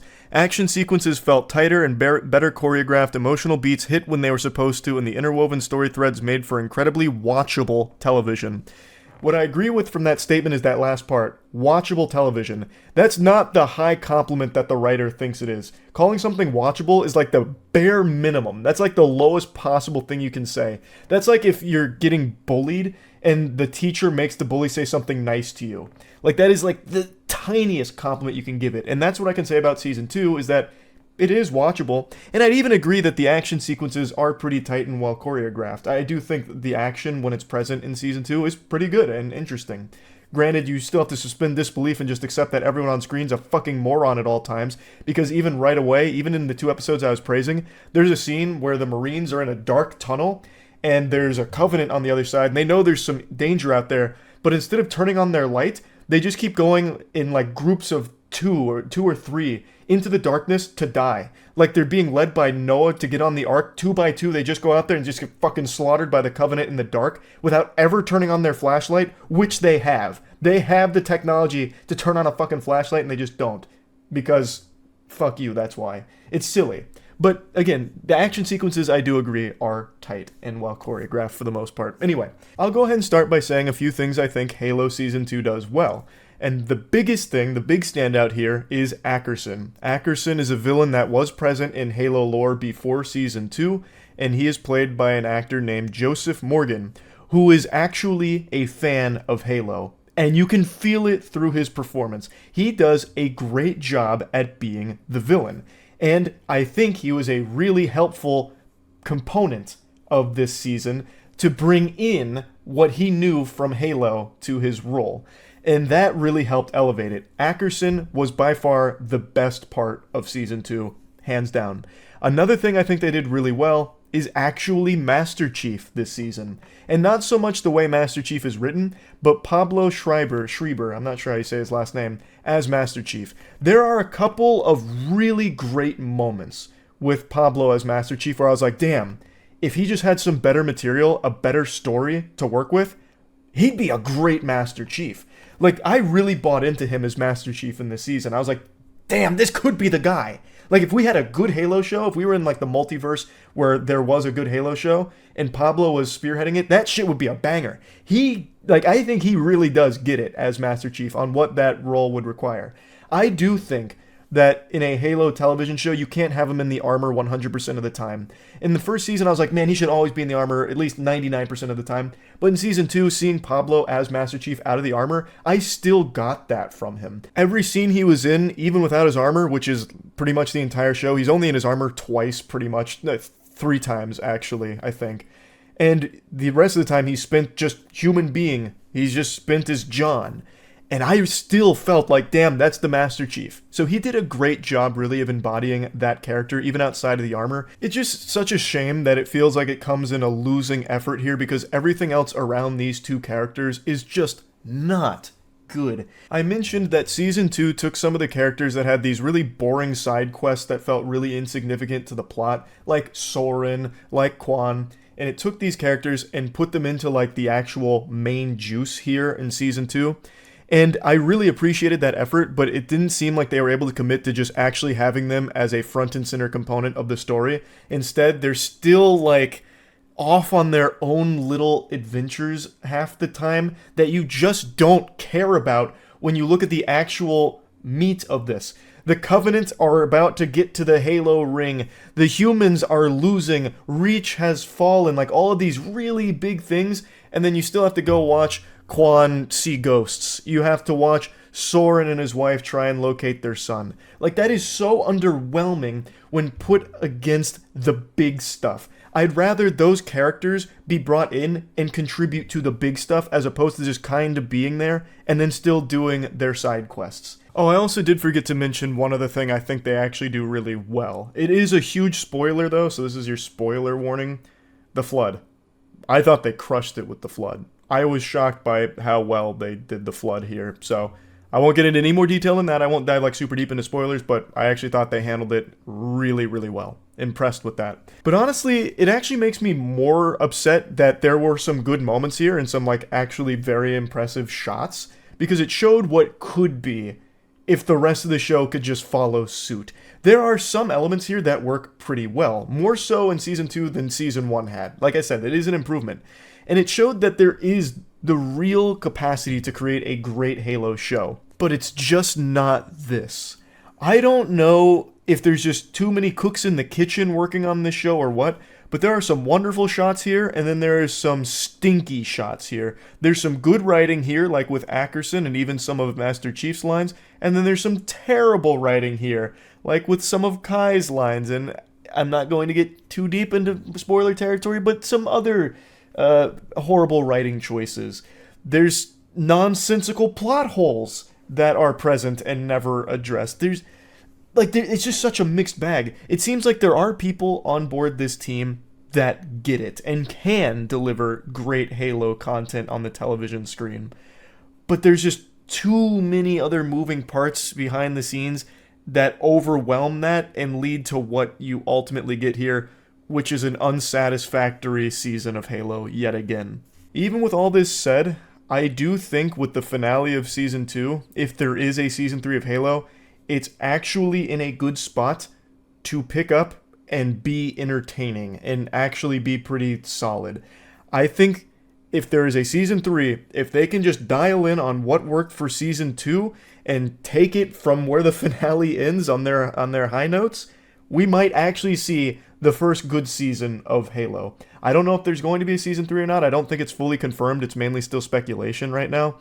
But yeah, I guess maybe I'm just being overly optimistic, but it's just there were some good moments here, and I just hate that it's still overall not good. Like, it's still bad. I don't think it's worth watching. Like, I don't think by any stretch of imagination Halo Season 2 redeems this show and it makes it worth the slog of getting through it. It's not. But Season 3 of this show could be decent with where it's at the moment.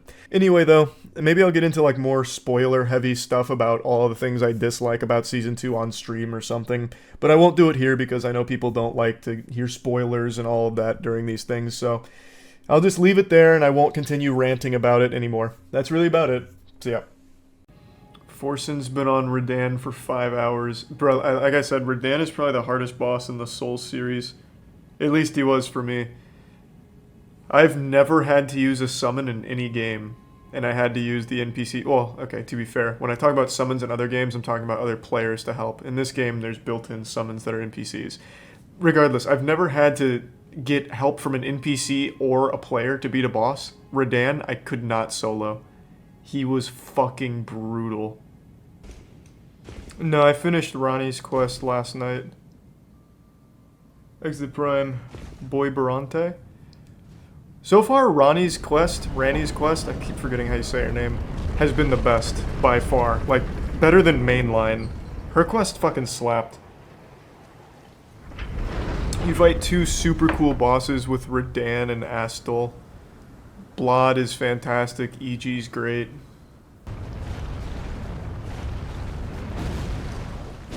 That was pretty cool. Oh, wow. Okay, this guy's fucking crazy.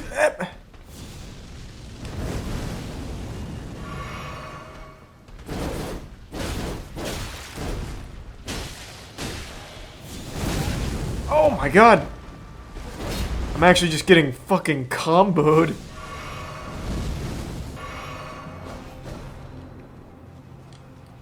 Shit. Nah, we're good. We tanked it. I thought that was gonna interrupt. Sorry, kid. Got him with the old Knight and Flame. This sword's OP. This build is pretty fucking busted, to be fair. Though, I think with bleed, if I had gone full bleed, I would have been able to make something just as strong. Granted, a little riskier, because at least for bleed I'd need to get close. But then there's also Moonveil, which is busted. So there's just a lot of really strong options. And I haven't even tried the Moonlight Greatsword yet, because I'm not high enough. Faith does seem really good. I want to go get some of the dragon spells, but I think my Faith is still too low for most of the good ones. So I'm going to need to level up Faith a bit more. That's where I'm going to start dumping all of my points. Oh, he faked me out. That was pretty cool.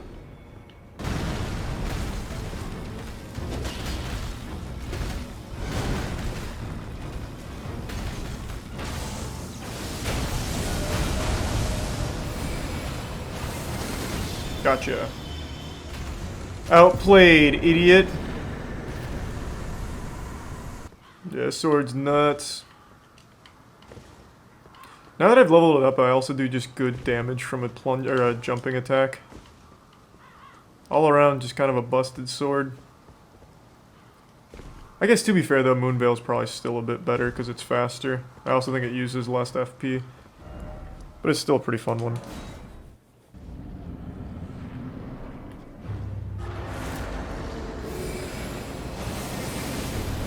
God, she just got fucked up.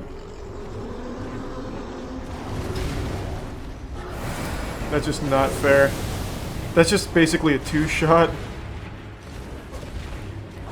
I'm assuming this boss was earlier. Because goddamn. Or she's really weak to faith. Jesus Christ.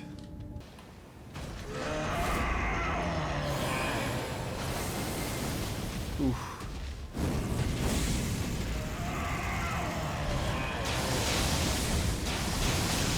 Oh, the madness! Oh my god!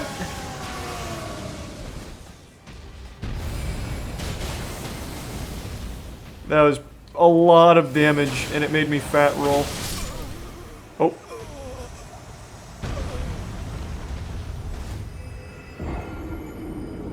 Good trade!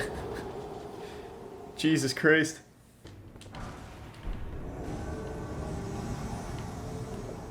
There you are. He's got the pizza cutter. I want it.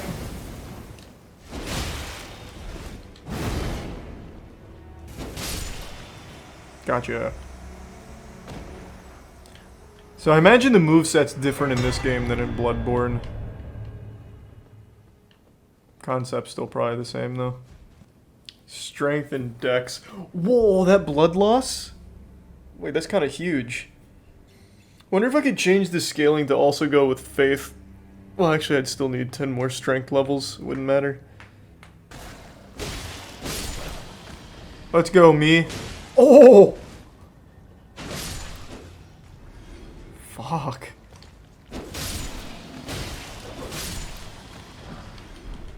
God, Mimic is so good.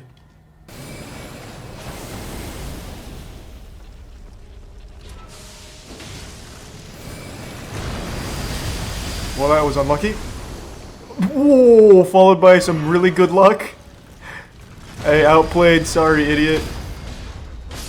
Hey, nice kill, Mimic. Advanced AI. He knows to go the safe way to get here. Uh-oh. Damn, I thought I could jump over that. Okay, is fans popping off? That wasn't a backstab? Okay. Also not a backstab, I guess? Jesus Christ.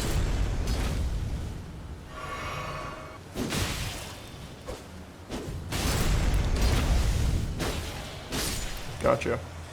He was tough! That guy had some good rolls.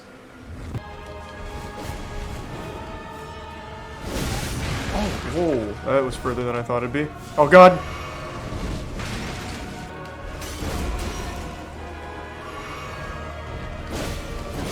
Oh! The double poke.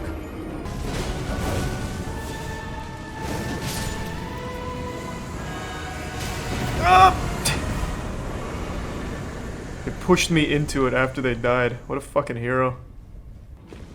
I mean, is it better to do it as part of the quest line, or just go do it now? Oh, shit! Alright, we're in a tough spot. What a fucking save, though. I'm nuts. Bad time to look at chat. What a absolute gamer move, though. Come back! Oh, he's killing himself.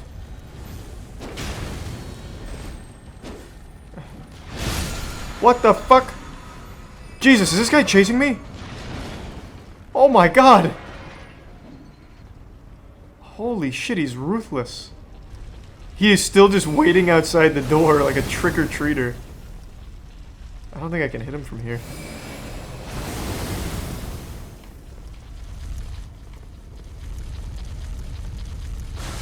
Oh god, no! He got his little fingies in. I know there's a ladder behind me, but I thought there was another... Jesus, I thought there was another item out there. This is just not gonna work. That guy's got that on lockdown.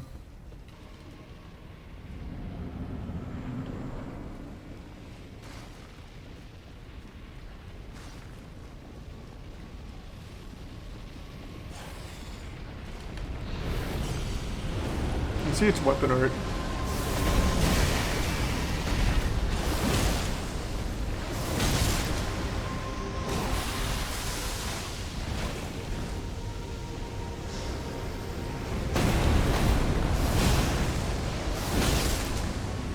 Looks like light attack's best choice.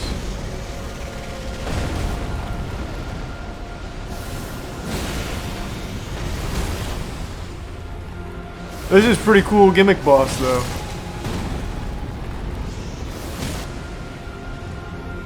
Jumping heavy. Oh! It has its own cool jump attack. Oh.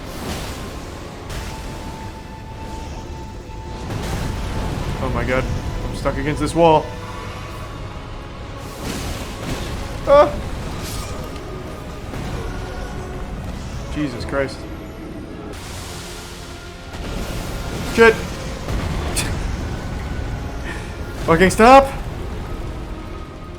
Okay, let's try it.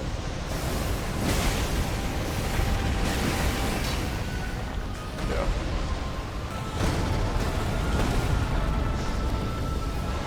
Going for it. Big combo. Finish it with a jump attack. Oh, too far.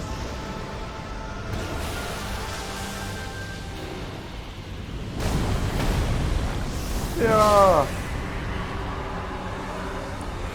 That was a cool boss. That was very cinematic.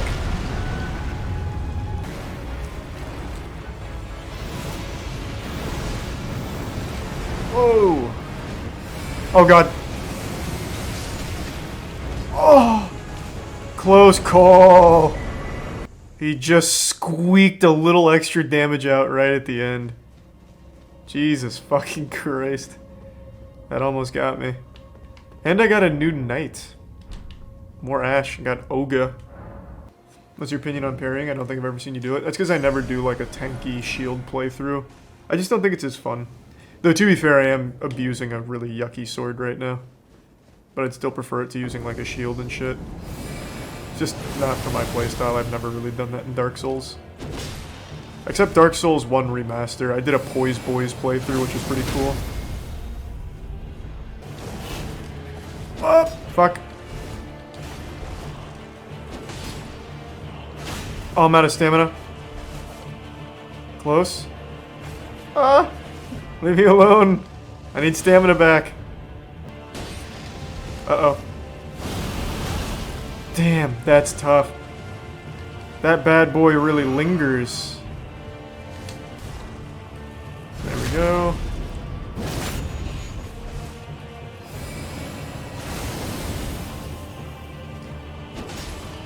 Good rhythm. Looking nice. Play it safe. I'm not taking any chances right now because this guy has a lot of health. I don't want to have to do this again. No. Very good. Calculated. Easy game. Easy boss. Big man. That was pretty clean. How many tries was that? 3? 2? 2 or 3? There's a boss at the big burnt tree. Cool.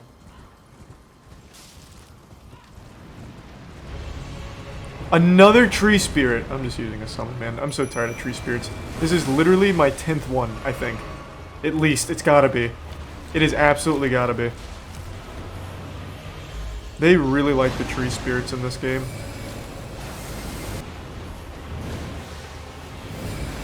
Shit. Oh my god, the game is really struggling right now.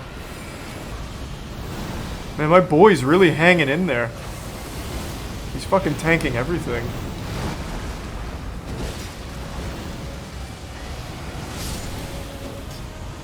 Nice. Good work. Hey, who's that handsome guy, huh? Good shit.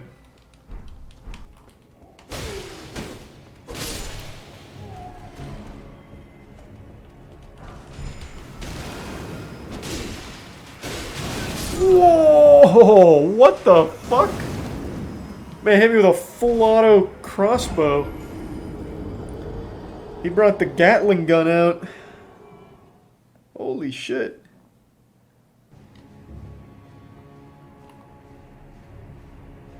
This kind of like a whoa! No backstab. It's a wacky Crucible Knight.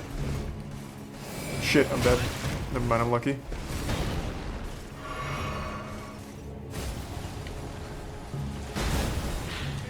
It went through. Oh! Please stop. Okay, let me just go this way first. That's sad. He just flew the second I used it. Oh, clutch. Do you or chat know of anyone trying to do a no-hit run for Elden Ring? I imagine Dino or Lobos will probably start, or Happy Hob. But currently, I can't say for sure. The game's so new, man. Everyone's still finding and exploring and just really getting into it. I'm sure they'll be coming soon, though. Thanks for your sub, Mark. I think this would be a really hard one to no-hit because all of the bosses have like a lot of really wide, sweeping, huge hitboxes, as well as a lot of like labored attacks. So they play with timing quite a bit. Another fucking tree spirit. Why? Unironically, this is probably the 10th or 11th tree spirit I've killed in this game. They love this boss.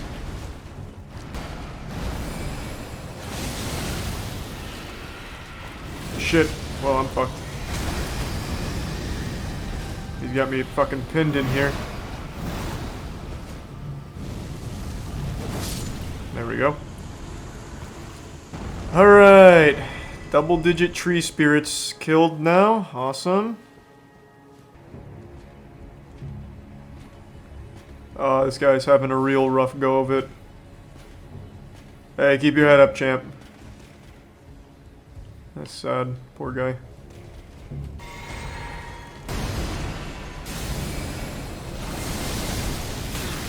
Oh! Close. What? This guy's going wild on me.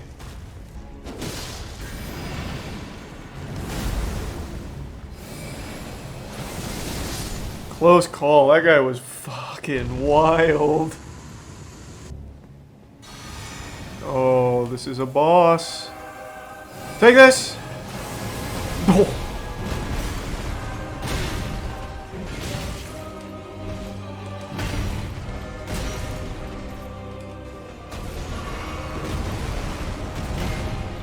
God damn.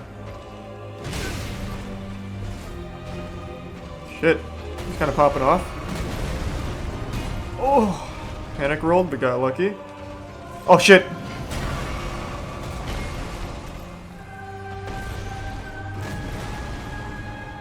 Playing it very safe.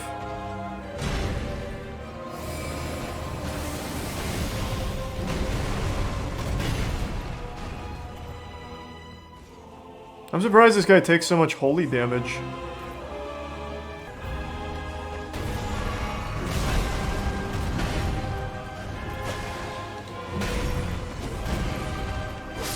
Alright, gotcha. Rest in peace, Godfrey. Nice. I remember chat was saying that guy was really fucking hard. Yeah, this sword kind of put him on easy mode. Unless that wasn't the real Godfrey. It was just his Force Ghost. Willful traitors. All.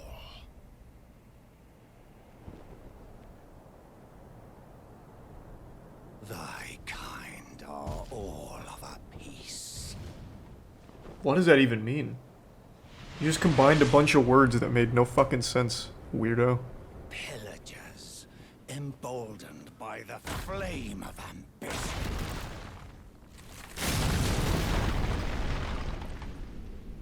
Have it writ upon thy meager grave. Felled by King Morgoth, last of all kings. So is Margit just like an alias? Like when he needs to go undercover?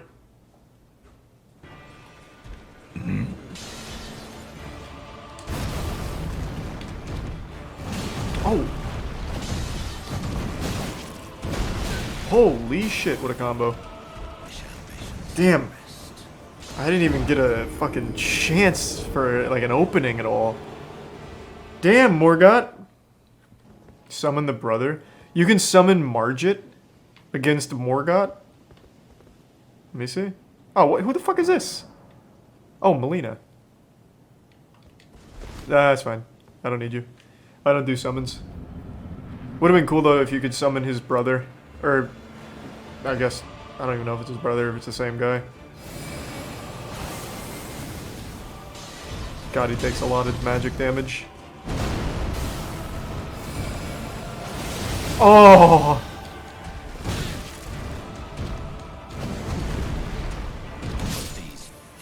Wow.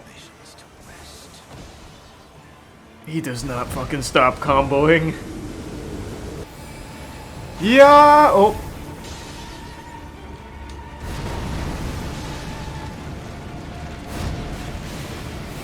Gotcha. Oh, it didn't kill! Shit! Just tank it. Whoa!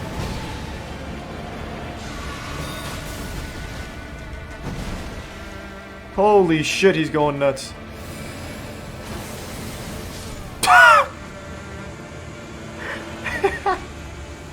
Oh, yucky. I'm so sorry, Morgoth. Yeah, Sword of Night and Flames just kind of busted. What was that? 2 tries?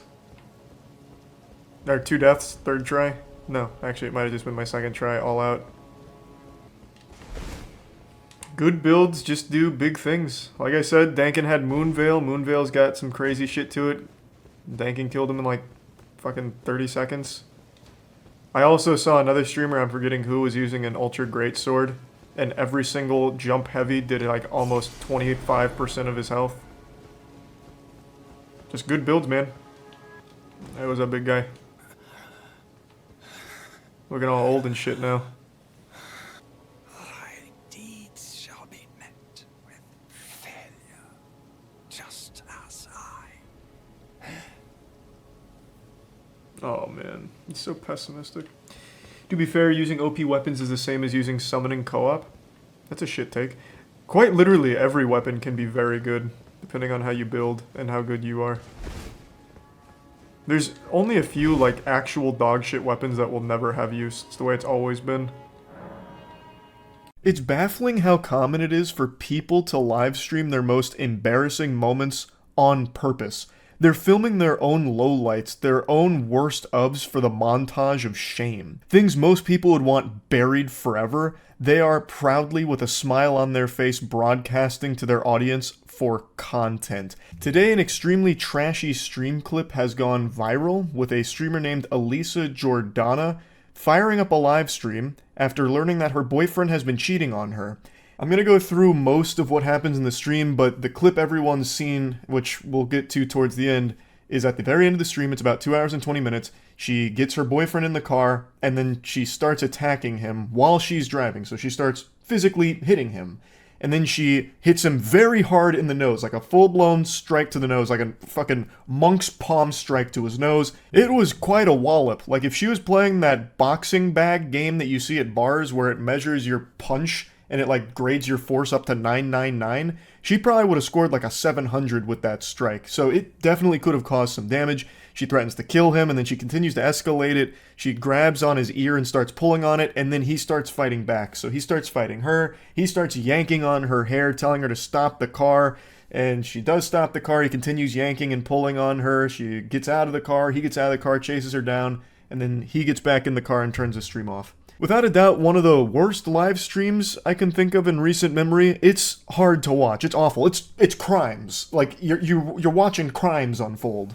He lied so much to me.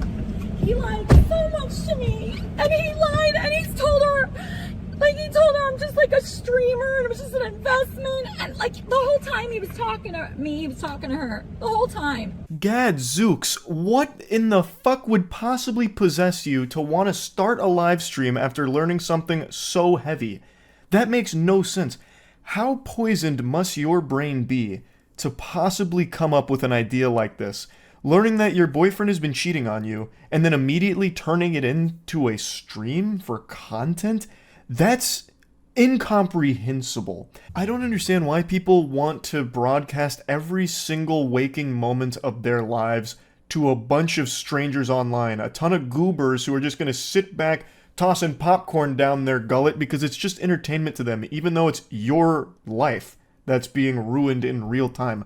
Why do that? Fucking Jack Bauer couldn't torture me enough to force me to go live after learning something like this. He could put all the jumper cables he wants on my nipples and scrotum. I still wouldn't do it because it's a horrible thing to want to put out there. I couldn't even imagine just firing up the stream.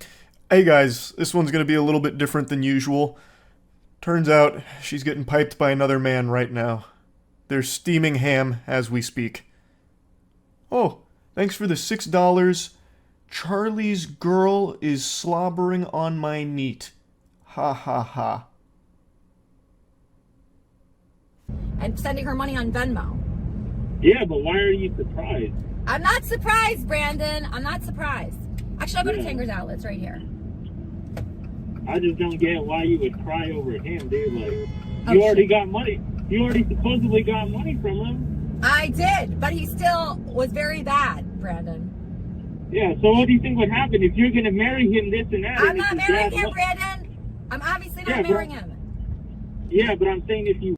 She then goes for this joyride, or lack thereof joy, and it's the most distracted driving I've ever seen. No exaggeration. She doesn't even pretend to be paying attention to the road. She is glued to her phone or reading the chat, I believe, because she does get donations. She has text-to-speech enabled, so she is getting donations throughout this stream. And she is always looking at something other than the road. That is extremely dangerous, not only to herself, but all of the people on the road around her. And you can see that she busts out that crazy U-turn and gets honked at because that came out of fucking nowhere like a jump scare to all the other drivers. This is just, it's unhinged. This is, again, unacceptable. It's illegal. You can't be driving like this. I understand she's upset after finding out her partner's been unfaithful. Anyone in the world would feel the same way. But not many people in the world would handle it the way she is, by starting up a fucking live stream for people to be tuned in on with everything. Not only is she very dangerously behaving here on the road, but then she then starts just dropping all kinds of personal information publicly. Just publicly revealing a lot of things that 100% should stay private. Why is that a no? Okay, I'm gonna go to Tanker's Outlet actually with his card right now. All right, let's do that. Tanger's Outlet. Let's go on a shopping spree. Hope you find your way home. 48 JSK. Not that much money left. Should I spend this money? Sparrows for everyone? Another lore dump for you for why she drove to the mall here. It's because she had his wallet and stated she wanted to go on a bit of a shopping spree with his cards. And then on stream, she actually opens his wallet and shows his driver's license and says, should I drop his cards in the Discord? So threatening to also just show his cards to her community. She then takes money out of his wallet and says, should I buy food for everyone? Those are all crimes. Again, you're compiling evidence against yourself. You're doing the police's job for them. You are actually showcasing criminal activity. Now, unless I miss something, she doesn't actually spend any of his money. She doesn't actually use any of his cards there. She just makes the threats that she could and would do so. She does, however, actually open his wallet, and you can see his driver's license clearly because she's bouncing it around like something out of the Disney Channel. So you can see that, but I don't think you can make out any of his other cards. But regardless, this whole thing should have never been put online. I don't know why she made the decision to start streaming this.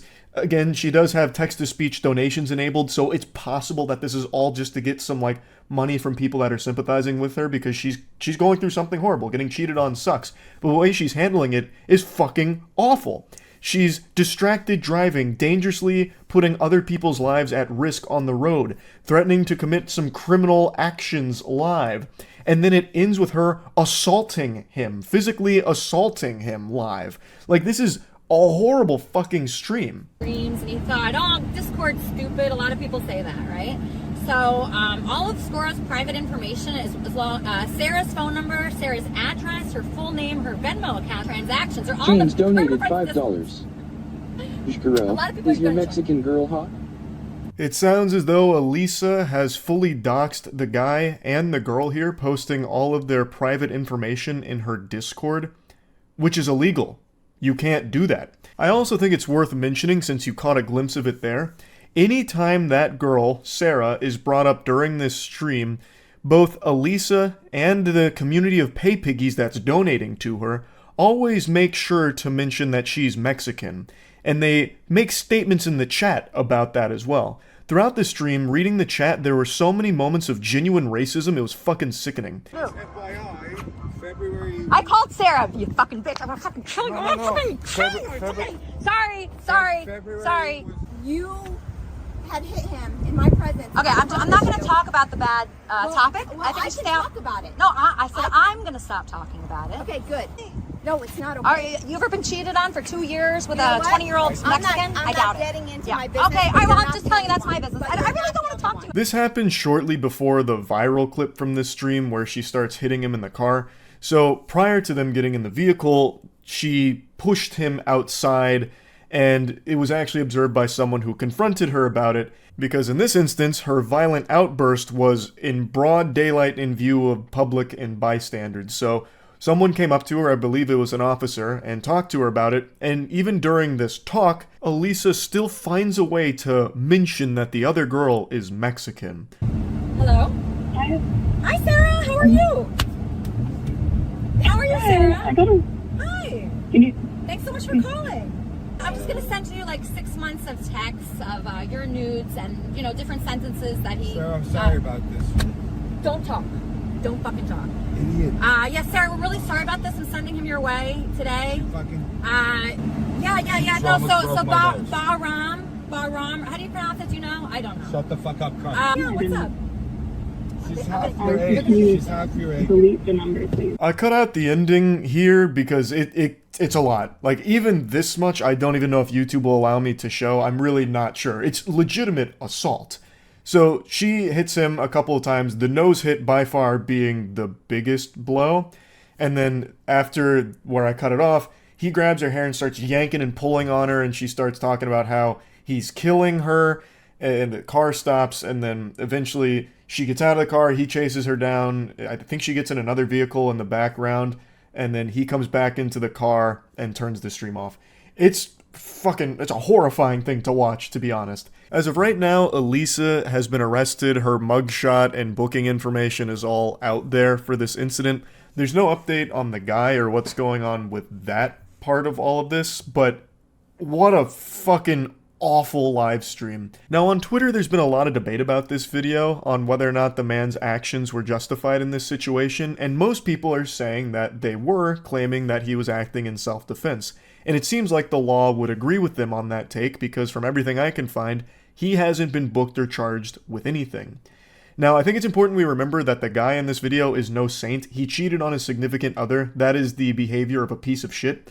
But under no circumstances does anyone deserve to be beaten like this. He's not a good guy, but he is still the victim of an assault. And I think all of the video evidence suggests that this was a case of self-defense. He didn't lash out at her or strike at her until she went in again for like the third or fourth time, assaulting him. And then he did fight back.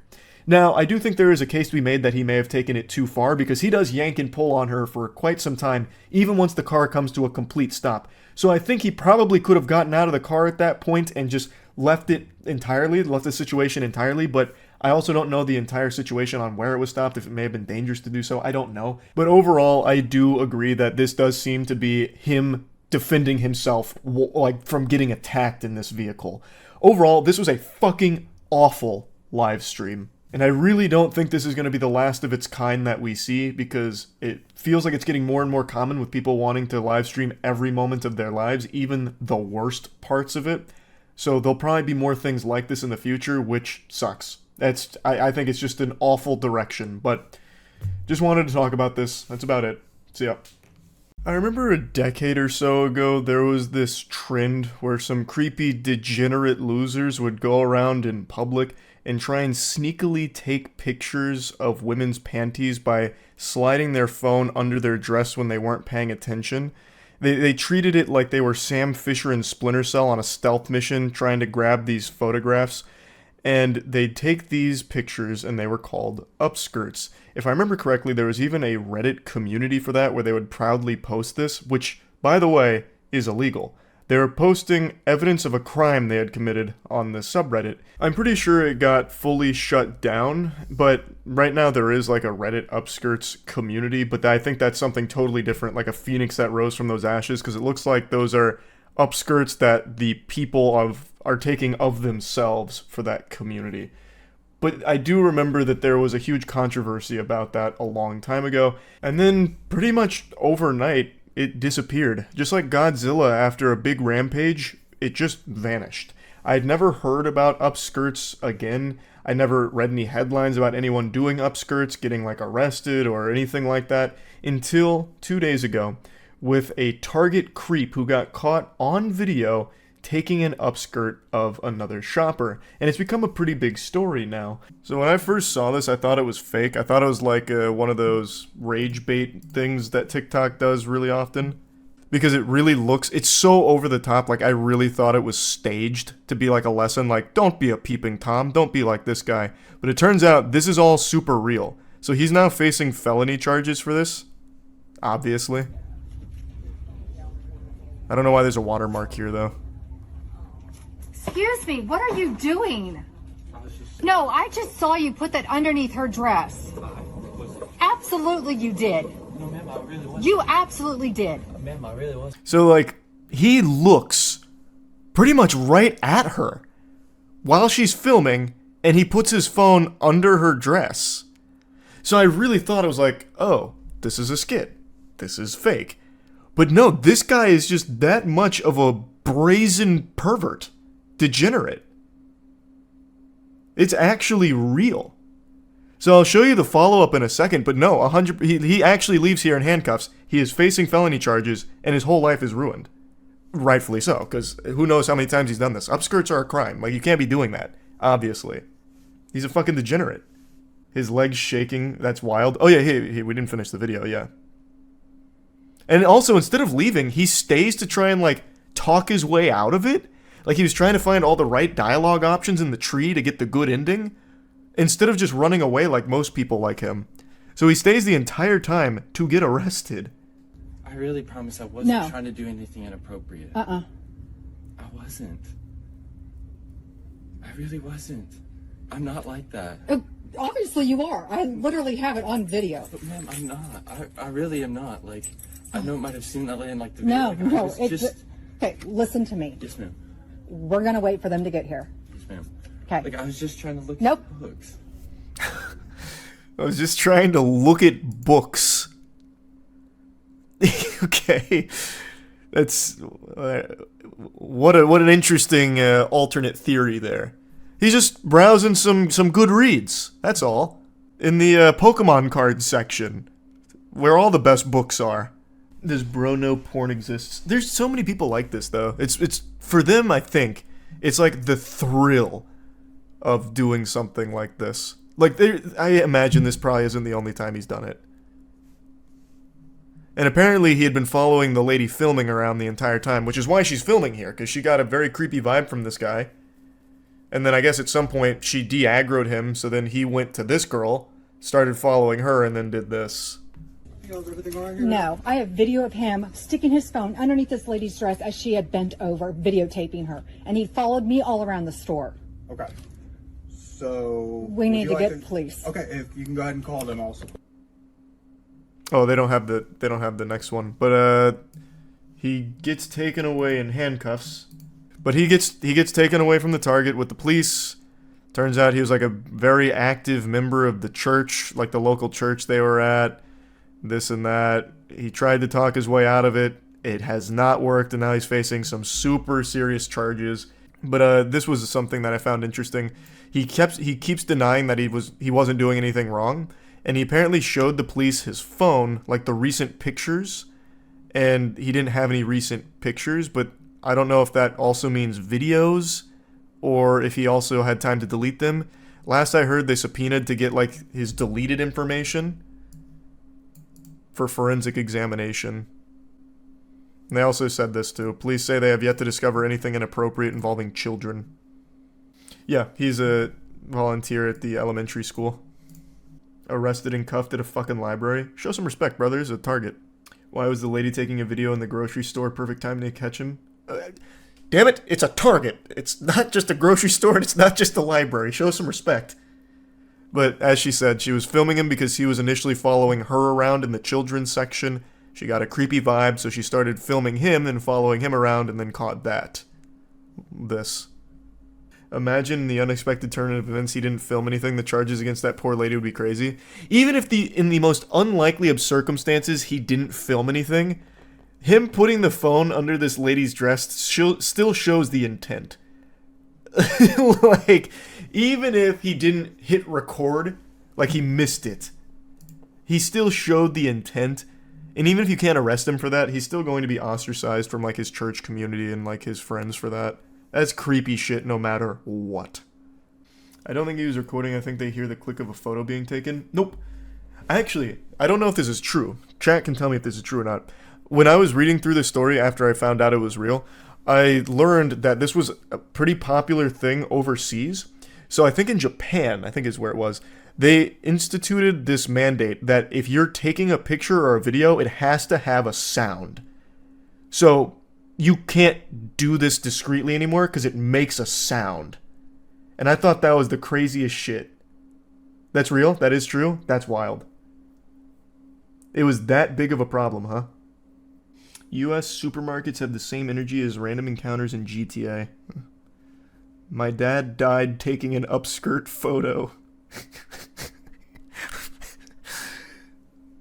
Alright. Interesting meme. So he's actually facing some additional charges as well for secret peeping. They issued a warrant after identifying 3 separate victims at the store on Monday morning, so he's facing 5 counts of secret peeping in total. Dude was really creeping and peeping on a Monday morning here. Allegedly 3 separate victims? Goodness gracious, Jesus Christ. He was just sliding his phone under everyone with a pulse at this store, I guess. But anyway, he's been caught red-handed here. He would have got away with it if it wasn't for those meddling iPhones that can also record him as well. Like, the crazy thing about a phone is it can be used for more than just filming panties. It can film you filming panties. So I guess we'll see what happens here. I highly doubt there's any alternate explanation for what he was doing in this video. I can't think of a single possible other reason for why he did what he did there aside from upskirts. That's the only logical thing. I can't even think of some kind of ridiculous theory. Never mind, scratch that. I did come up with a ridiculous theory. What if he wasn't grabbing upskirts there and instead saw a very venomous spider on the ground? He saw a Black Widow and he got down there calmly as to not scare the shopper or scare the spider away and then smashed it with his phone. Who knows? Maybe that's the story. Maybe that's what he did. He squished a bug and saved the day. Obviously, I'm fucking kidding with that. The only thing that can explain his behavior here is that he is a sexual degenerate that was grabbing upskirts. So I guess we'll see what charges stick here or what comes from this story. That's really about it. I just wanted to share it. That's it. See ya. Do my eyes look to have a little sparkle in them today? A little extra special sauce there? Well, it's because I finally saw a great film, snapping the stinker streak of Joker 2 and Megaflopolis. God bless. I saw Transformers 1. This has been one of the most highly requested things I've had all year. Like, second only to people requesting that I get taller or cut my hair. People really love this film. It has a lot of hype. And apparently it hasn't been performing that well at the box office, which is just a fucking shame. Because it lived up to the hype. I actually liked it a lot. I planned on seeing it 2 weeks ago when it came out, but unfortunately my ass was getting cooked like a Thanksgiving turkey by COVID. So I wasn't able to go, but I went and saw it today and I liked it a lot. I do think this is one of the better Transformers movies that's been made. Like, period. I'm not just talking about like animated Transformers. I mean like of all Transformers movies. It's just super solid. And I think the trailers and the marketing for this film did it a huge disservice. I think the reason why it hasn't gone like fucking Bazinga style at the box office is because a lot of people thought that this was purely a children's movie. Like, all the marketing material made it seem like something you'd see on, you know, Disney XD. And that's just not really what it is. When the first trailer dropped, that's what I thought it was. I thought it was mainly like a kid's movie, which is fine, but it's not. The marketing team really did this dirty. Don't get it misconstrued, though. This isn't like some kind of R-rated, grimdark universe Transformers films for adults only. You know, you're not gonna have titties and blow and grease or anything here. You're not going to be watching Optimus Prime dealing with PTSD after witnessing war crimes or, you know, anything like heavy. But it is a film that can be enjoyed by anyone of all ages. Same way I feel about Puss in Boots Last Wish, Puss in Boots 2. That is a film that is just really good and just happens to be a family-friendly film. Now let's dive into the meat here. Transformers 1 is the origin story, basically, for Optimus Prime and Megatron. In this film, they're not Optimus Prime and Megatron yet. You see how they were like close friends. They started as fundamentally nothing. They were mining bots, and they go on this big buddy adventure, and it leads to what the characters eventually become. And what really works well for this movie is the characters are good. Not just Optimus and Megatron, but the surrounding characters as well. Like Bee, like Alita, like all of these characters are just fun. There's a lot of joke slinging back and forth, but not to like the criminally cringe level of Marvel where it's always there, even in moments that are supposed to be emotional. In this movie, yes, there is a ton of jokes. Yes, not all of them are going to land, but when there's an emotional beat, they don't bother to break it apart, wipe their ass with it like Marvel does by just throwing in like a little fucking half-baked AI-generated zinger. And I really appreciated that. That was very refreshing because I thought that's where this was going to go.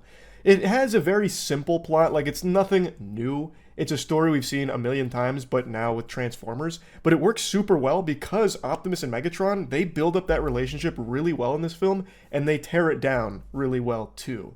So getting to like the climactic conclusion where we all know what's going to happen. We know what happens with Optimus and Megatron. They end up being at odds and they fight each other constantly. Getting to that point is such a good journey. There's a lot of really good action sequences in here, even like a really entertaining race that Optimus and Megatron enter, even though they can't transform. So they have to get really creative with how they try and win this race, and it's a huge fucking deal. And that entire sequence is really fucking fun. This is going to seem like an insult, but it did kind of remind me of Spy Kids 3D with that race, but done super well here. Like, I'm not using that to try and bring it down. It's just I love that, and that's always the first thing that pops in my head is that Spy Kids 3D race, that godforsaken sequence. But in Transformers 1, that race is so entertaining. Like, they're using jetpacks in the beginning. Then they're running on feet, but since they can't transform, they're getting fucking blasted by everyone. Then they have to use a couple of other really creative measures to try and get themselves back in the race. There's traps, there's obstacles. It's just a good ride. I've always had a soft spot for the Transformers property ever since I was addicted to Beast Wars as a kid growing up. So seeing a movie like this was just really refreshing. It really felt like a good time. And there's not a lot that I didn't like about it. Yeah, I wasn't, grabbing at my stomach like hearty har laughing out loud at every joke or anything, but I was still highly entertained. And this is probably cope, but I'm hoping that now that we've had a movie about, the beginning of Cybertron and all that, maybe we can revisit games like War for Cybertron and Fall of Cybertron. Those games were such bangers, and it's a shame that they haven't received any kind of remaster or anything. But I don't think that's gonna happen just because of this movie or anything, but I wanted to throw that out there. Those games fucking slapped. Anyway, though, I liked Transformers 1 a lot. It lived up to the hype. I definitely think it's worth watching for sure. Even if you're not a fan of Transformers, it's a fun short movie, which is rare. You usually don't have any movies under 2 hours anymore. This one is not 2 hours, which is nice. It doesn't overstay its welcome. You get exactly what you want. A lot of action, a fun story, good characters, and it all looks great because the visuals are pretty top-notch for the movie. So yeah, Transformers 1, it was good. That's about it. So yeah. The desperation for online attention on TikTok is a poison more potent than cyanide, but it doesn't kill you instantly. It's a long, drawn-out, painful, and embarrassing death. And today I want to talk about someone who's got a very severe terminal case of toxic clout goblin. It's a TikTok psychic named Ashley. You might have even heard of her by now because she's made a name for herself in the national headlines.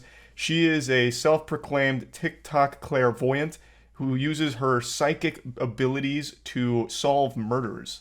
And she recently took on the case of the University of Idaho killer who killed 4 students. The real killer was arrested, however, before Bryan Kohberger, the actual killer being accused here, the main suspect, was taken into custody. Ashley made a long series of videos accusing someone else named Rebecca Schofield of being the killer.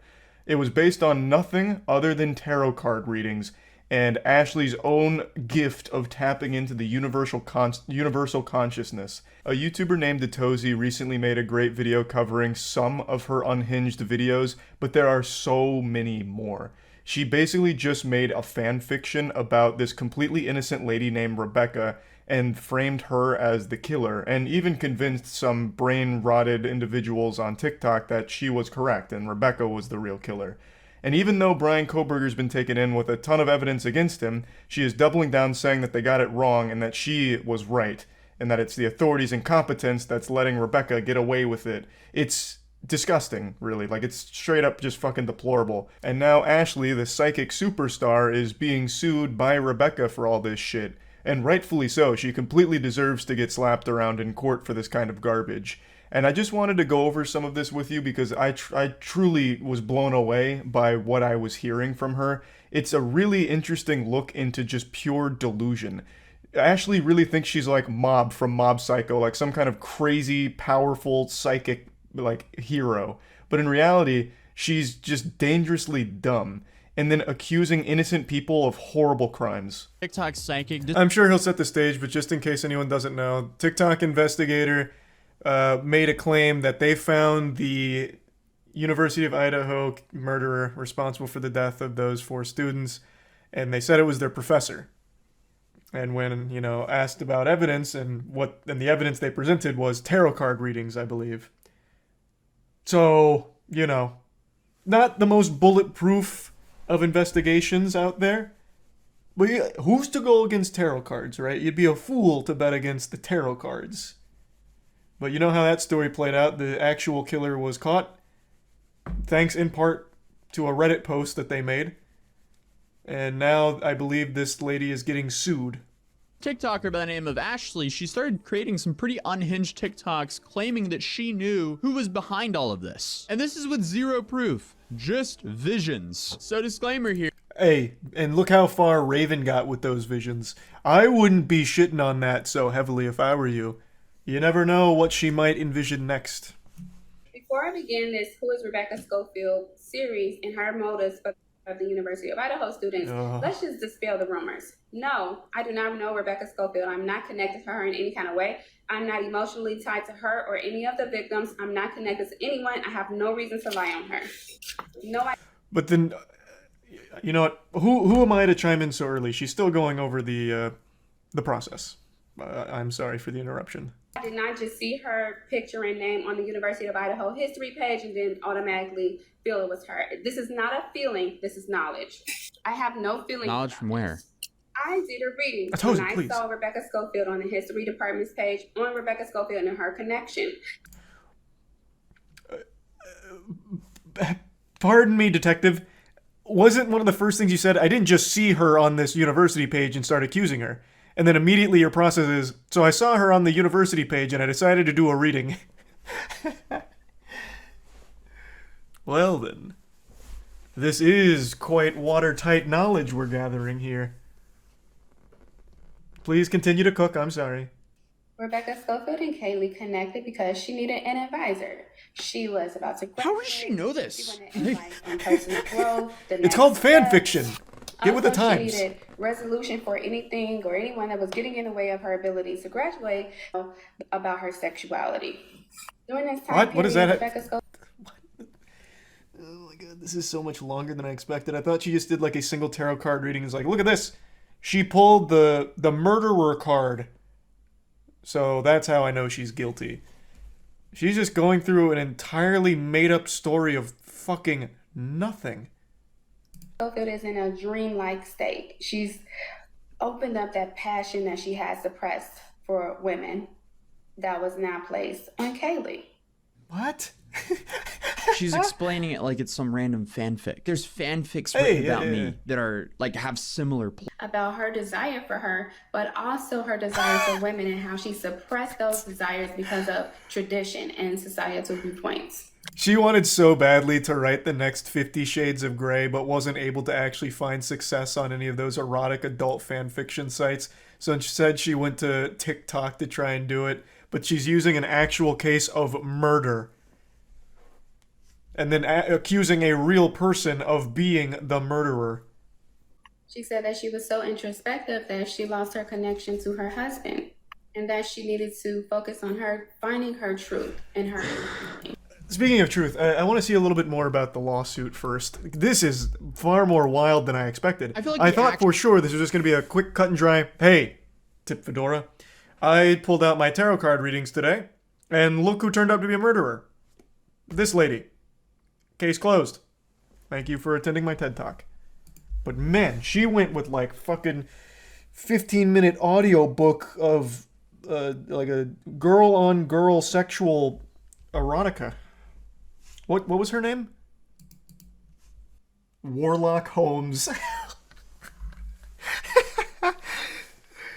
That's pretty good. I like that. Oh, here it is. Professor sues TikToker who accused her in University of Idaho murders. It's a defamation lawsuit. Here, let me just pull it up. I don't know why I'm just going to read it to you like it's story time. Has she not said anything like public? Hold on, let me go to her TikTok. Is she doubling down? How old is this? This is 6 days ago. She's in here. She's still going. Rebecca Schofield, not the murderer, by the way. Just a completely random person she did a tarot card reading on. Rebecca Schofield's Alibi, Part 2. Murder of 4 University of Idaho students. This would still be after they caught the real murderer. And she's still going. It seems to be an impossible task set before me. Because it is. You did a tarot card reading. It is an impossible task. This is after they caught the murderer, though. It was fresh, you know, and I laughed at it. didn't take it too seriously. But they keep saying the same thing because they lack creativity. They lack spirit. So they don't have the creative mind to say something different. You accused an innocent elderly woman of being a murderer. What do you mean creativity and having fun with actual dead college kids and trying to pin it all on just some lady? Oh my god, what the fuck? The lack of remorse.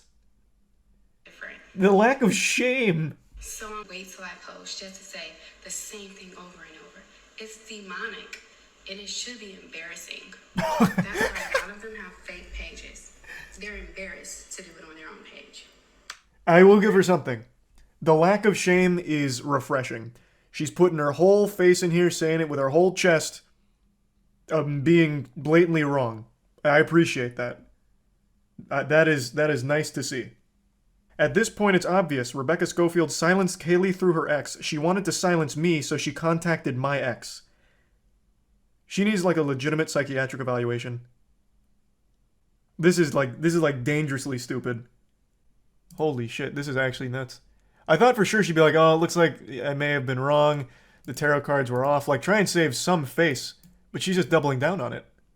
Wants to be with Kaylee. She had a deep desire for her. It feels like love.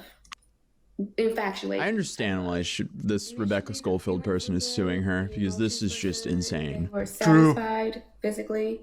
No, like actually true. I totally get it. Imagine you're a professor. To make sure he had plenty of resources so that he can accurately put the energy in to manifest his dreams and his best life. She said his dreams are worthy of living. He said that he wasn't too old to learn and that his this is like a plot to an yet to anime. be discovered. She didn't ask. And then he learned to do the Kamehameha wave. And then he trained on King Kai's planet. I haven't been sued, so that's why some demand letters you take serious. Man, it's looking a lot like did Christmas do over something there. wrong. But the ones The that are used lawsuits as are a scare coming. tactic, Yeah, that video aged very poorly. I think that's how y'all want me to feel about a measly ass $75,000 lawsuit that I'm gonna win. That's such a good filter.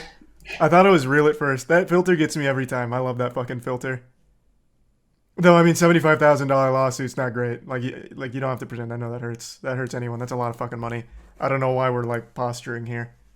That shit hurts. Oh my god.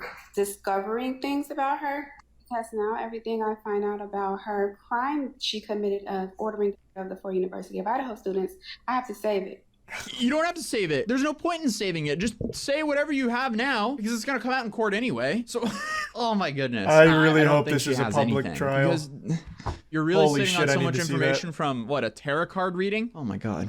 Like, I have physical evidence against Rebecca Schofield that validates everything that I've said about her, but I can't speak on it now because I would love to see the physical evidence she has to confirm that Rebecca Schofield was trying to get into a romantic relationship with Kaylee and that Rebecca Schofield was struggling with her own internalized lesbianism and all of that wild shit. And then talking about like how she had plans to leave her husband in order to spend the rest of her life with Kaylee and then having to hire an assassin to take her out. I would love to see the physical evidence she had for those claims. Oh, true, the tarot cards. That doesn't lie. That's a good point. I didn't even think about the tarot cards. That is going to be a crucial piece of evidence. She has an alt account, Ashley is God in the Flesh, and she posts there frequently, updated 3 hours ago and said the investigators are wrong and she did the right thing using her gift for right reasons. Oh, yeah, good, there's still more. Ashley is God in the Flesh, huh? That's like a major sin, by the way. She seems to be very religious. To claim that you are God is like a major no-no. It's like she never even read the Bible or knows anything about it for some reason. God fucking smited an entire town for making that golden statue of whatever it was. then they took the bait with Brian Kohlberger. Brian Kohlberger he didn't make the smartest decision regarding the murders, but he didn't commit the murders. So the people that they should have been arresting is Rebecca Schofield and Jack DeCour. So stop blaming me for other people's ignorance, incompetence, or negligence. Y'all. That's amazing. Holy Lord. What in the world?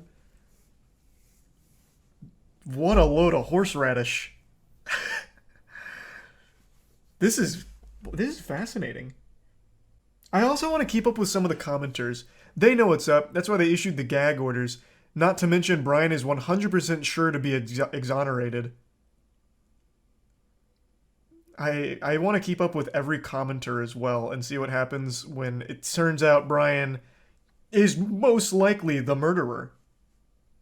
I hope, Rebecca, if you're watching, I hope you will make the trial with Ashley live streamed. That would be one of the most entertaining fucking things, because I know Ashley's going to represent herself. Absolutely. She's going to bring the tarot cards. She's going to bring some incense. Maybe a Ouija board. 100%. She's going to be like, watch this. I'm going to prove that it's Rebecca. I'm going to communicate with the dead students on my Ouija board. I have no doubt she would. Oh! Oh my god. Maybe Ashley does have spiritual powers. Holy Lord. Oh! I'm under a psychic attack. One of my little Warframe figurines fell over. Okay, never mind. Ashley's powerful. I take it back. Holy shit. She's got gifts no mortal was meant to wield. How are you jump scared easily? I'm not at all. I didn't expect an entire fucking Warframe figurine to fall over. What the fuck do you mean? That's like the exact opposite of being jump scared easily. It was a loud noise. Could you not hear it on stream? She's got this shungite now. Oh no. Her staff of shungite. She has a whole blog on her website of her solving the case. No way. So she calls herself clairvoyant, saying she's blessed with the ability to access and interpret information from the universal consciousness. Huh. I use my ability to help solve mysteries and see beyond the surface of people, places, and things. Oh, you're right. Yeah, here's an entire blog. Solving the mystery of the murder of the 4 University of Idaho students. She's been tracking this whole thing. This is just horrible. Because it's real people that she's accusing of being the murderers. It's not often talked about, but I think it's something important to finally shine a light on some heroes in the YouTube community. The pranksters.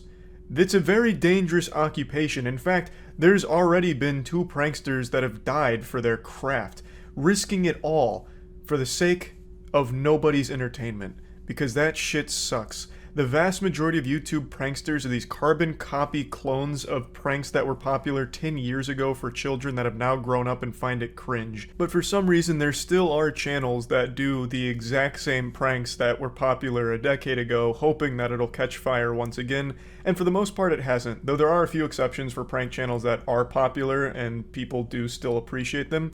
But I would argue at least they're trying different things. Even though I'm not big into prank content, some of the ones that are popular aren't doing the same exact shit from 10 years ago. You know, the stepping on people's shoes in the hood prank.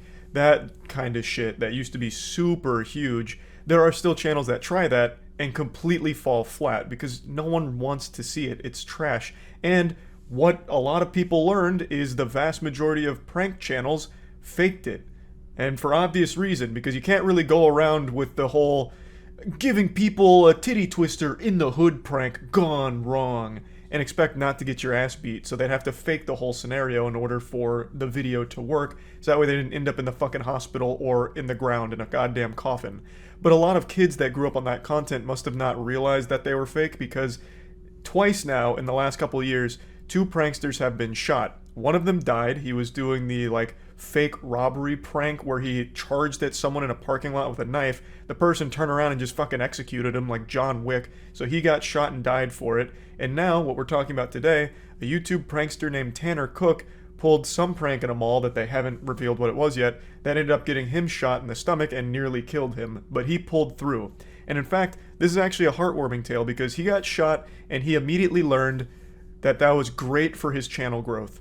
So his channel grew by like 5,000 subscribers, and he made it clear in his interview after surviving the shooting and after surgery that he can't wait to get back to doing more of that content.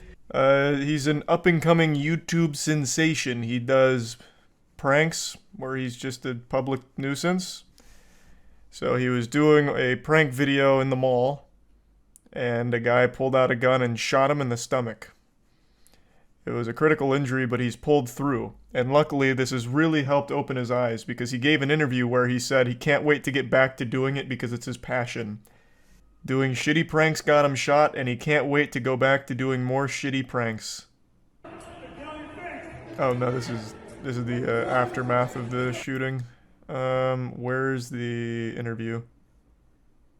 Is it this one? Tonight you'll hear from the 21-year-old YouTuber shot at Dallas Town Center in Virginia. Our map. USA 9 and 31-year-old Alan Coley. This witness capturing the moment deputies arrested Coley, who is now facing felony charges including aggravated malicious wounding. I was just playing a prank, a simple practical joke, and the guy didn't take it very well and shot me. Officials not fierce. And even after being shot, Cook says he plans to continue making videos because it's his passion. Now giving this simple statement to the community. Just wholesome. stay safe out there. To be clear, the Loudoun County Sheriff. What a great takeaway. He can't wait to get back to it because it's his passion. Bothering people and filming it for your YouTube pranks. Hey, at the very least, he's not faking the pranks. And I guarantee he said it's just a prank, bro, after he got shot. I guarantee it. This is not the only time this has happened. I actually covered a story like this, I think 2 years ago. YouTube prankster tried to play a prank in a parking lot, and the prank was killer clowns or something. So he charged them with a knife, and someone turned around, shot him, and he died. This is far from the only time a prankster's been shot. She killed her boyfriend while doing a YouTube prank. That's another one I talked about. That one's like old. That's like 2016. I don't even know what the prank was. But basically it boiled down to this couple wanted to make a viral YouTube prank. So a guy held up a book in front of his chest and his girlfriend shot him. And unsurprisingly, the bullet went straight through the book, straight through his chest, and killed him. Don't know what the prank was, but yeah, that was another one. It was a fucking Desert Eagle, too. Yeah, yeah, it was. She shot him with like a fucking fat round. Desert Eagle versus Dictionary. Yeah, I guess so. Wasn't a very competitive match. A lot of people always ask me what happened to the girl who shot her boyfriend, so I'll just give you a little bit of closure to this story. She did go to jail for a short period of time and is now under 10 years probation, and she's also banned from owning firearms, obviously. So that's kind of what happened there. And it's just a really tragic story where the pursuit of clout ended up with someone dead from one of the dumbest fucking ideas of all time. I still to this day can't fully figure out what the actual plan was. They both thought that a thick book would stop a bullet from a fucking Desert Eagle. They must have been mainlining stupid juice or something, just fucking injecting dumb particles right into their body to make them think that would work. So they even hyped it up like this is going to be one of the most dangerous videos we'll ever film. And so he grabbed an encyclopedia and she fired a fucking Desert Eagle at him, which obviously just tore straight through the encyclopedia and killed him, as 30 onlookers watched on. So I guess they turned this into like some kind of spectator sport and invited friends and family over to watch. I don't know if prank is even the right word for it. I think this was supposed to be some kind of like, you know, death-defying stunt. But there was no defying. There was just death. So he died, and that, of course, has been a very sad story because they did have a child together and she was pregnant with another child at the time. And that's kind of where that one wrapped up. I believe this was the first case of a YouTube prankster getting shot and dying as a result of a prank. So they were kind of pioneers in that field there. They were the first to do it. But anyway, let's get back to talking about Tanner Cook. His pranks are generic as they get. It's like if you ask ChatGPT to come up with prank ideas for you. It's just absolute clone of 10 years ago pranks.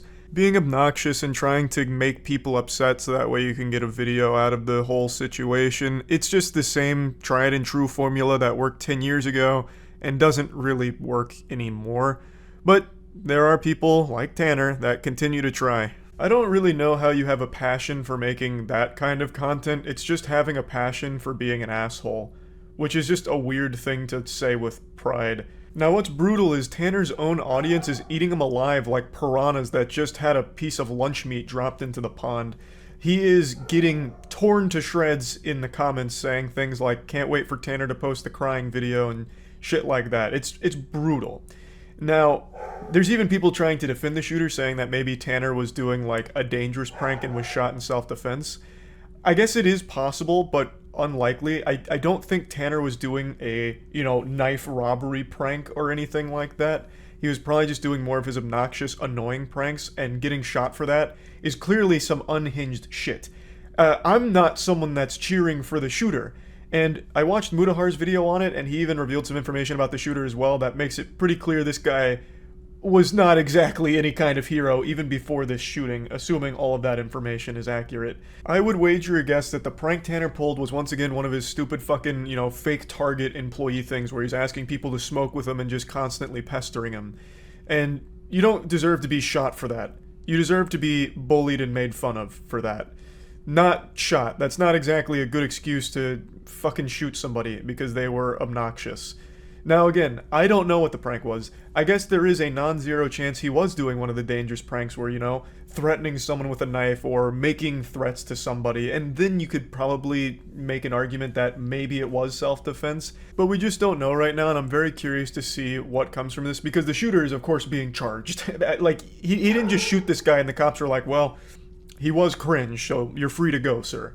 Like, he is obviously being charged for shooting this man. And we don't know exactly what led to it, so that's something I'm going to keep my eye on. But this was absolutely a massive fuck around and find out moment, and he still didn't learn anything from it, it seems. He sounds like plans on going right back to doing these pranks for his channel, which is just crazy to me. That blows my mind. To be so lost in the sauce that even after getting shot, it only further cements their belief that he is in the right, and he is making bangers because he just got shot for it. I don't know, that is absolutely wild to me. But anyway, just wanted to talk about this a little bit because this is once again another case where a YouTube prankster gets themselves shot. That's about it. See ya. Today there were a handful of moments that went viral on Twitter from the Young Thug trial that's ongoing. And I really want to talk about them. I need to make it clear right away, I know next to nothing about the Young Thug trial. I don't know what the particulars of the case are, what he's being accused of, what he's potentially facing. I don't really have a clue, but you don't need to know the lore behind why the trial is happening to understand why these moments are so wacky. I'm gonna go ahead and start by showing you what I believe is potentially one of the biggest head-scratcher moments the American justice system has ever heard. Regardless is less than 1% of this whole indictment. This reminds me of this anime named Bleach, where it's 16 seasons. Every episode is about 18, 20 episodes. Sorry, every season is 18 to 20 episodes. And they have season 4 and 5. They have these bouts. They're villains of the whole thing in season 4 and season 5. The main characters are trying to get them out of soul society.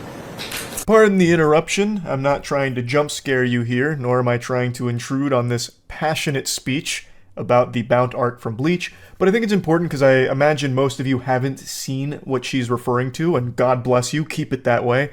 The Bount arc in Bleach is regarded by many, myself included, as one of the worst arcs in all of anime. It's basically about vampires that get introduced out of nowhere and then leave out of nowhere, never to be addressed again.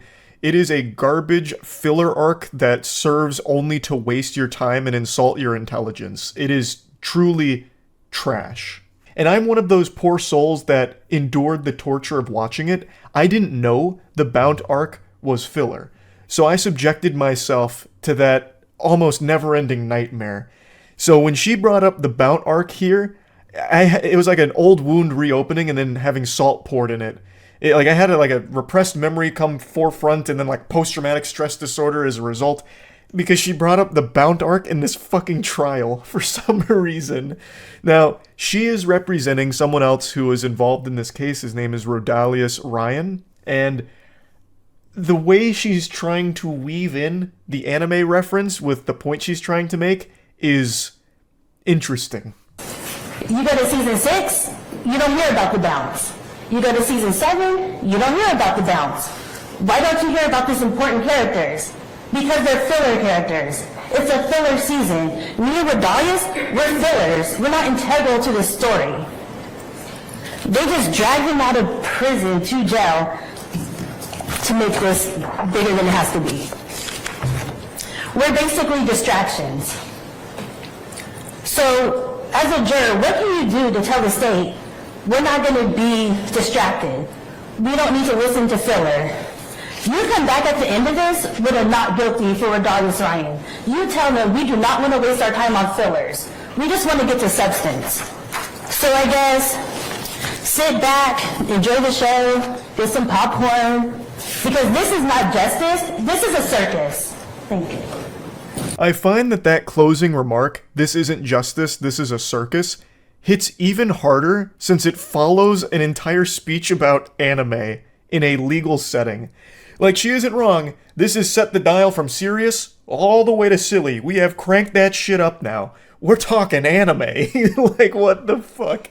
Like, this is how I imagine a Discord trial might go. You have Judge Wumpus presiding over a case, slamming the gavel. Order! Order!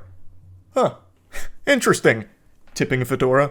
This reminds me of that time in Naruto when Rock Lee took off those training weights against Gaara. Am I right? Isn't that right, jury? Like, it's just...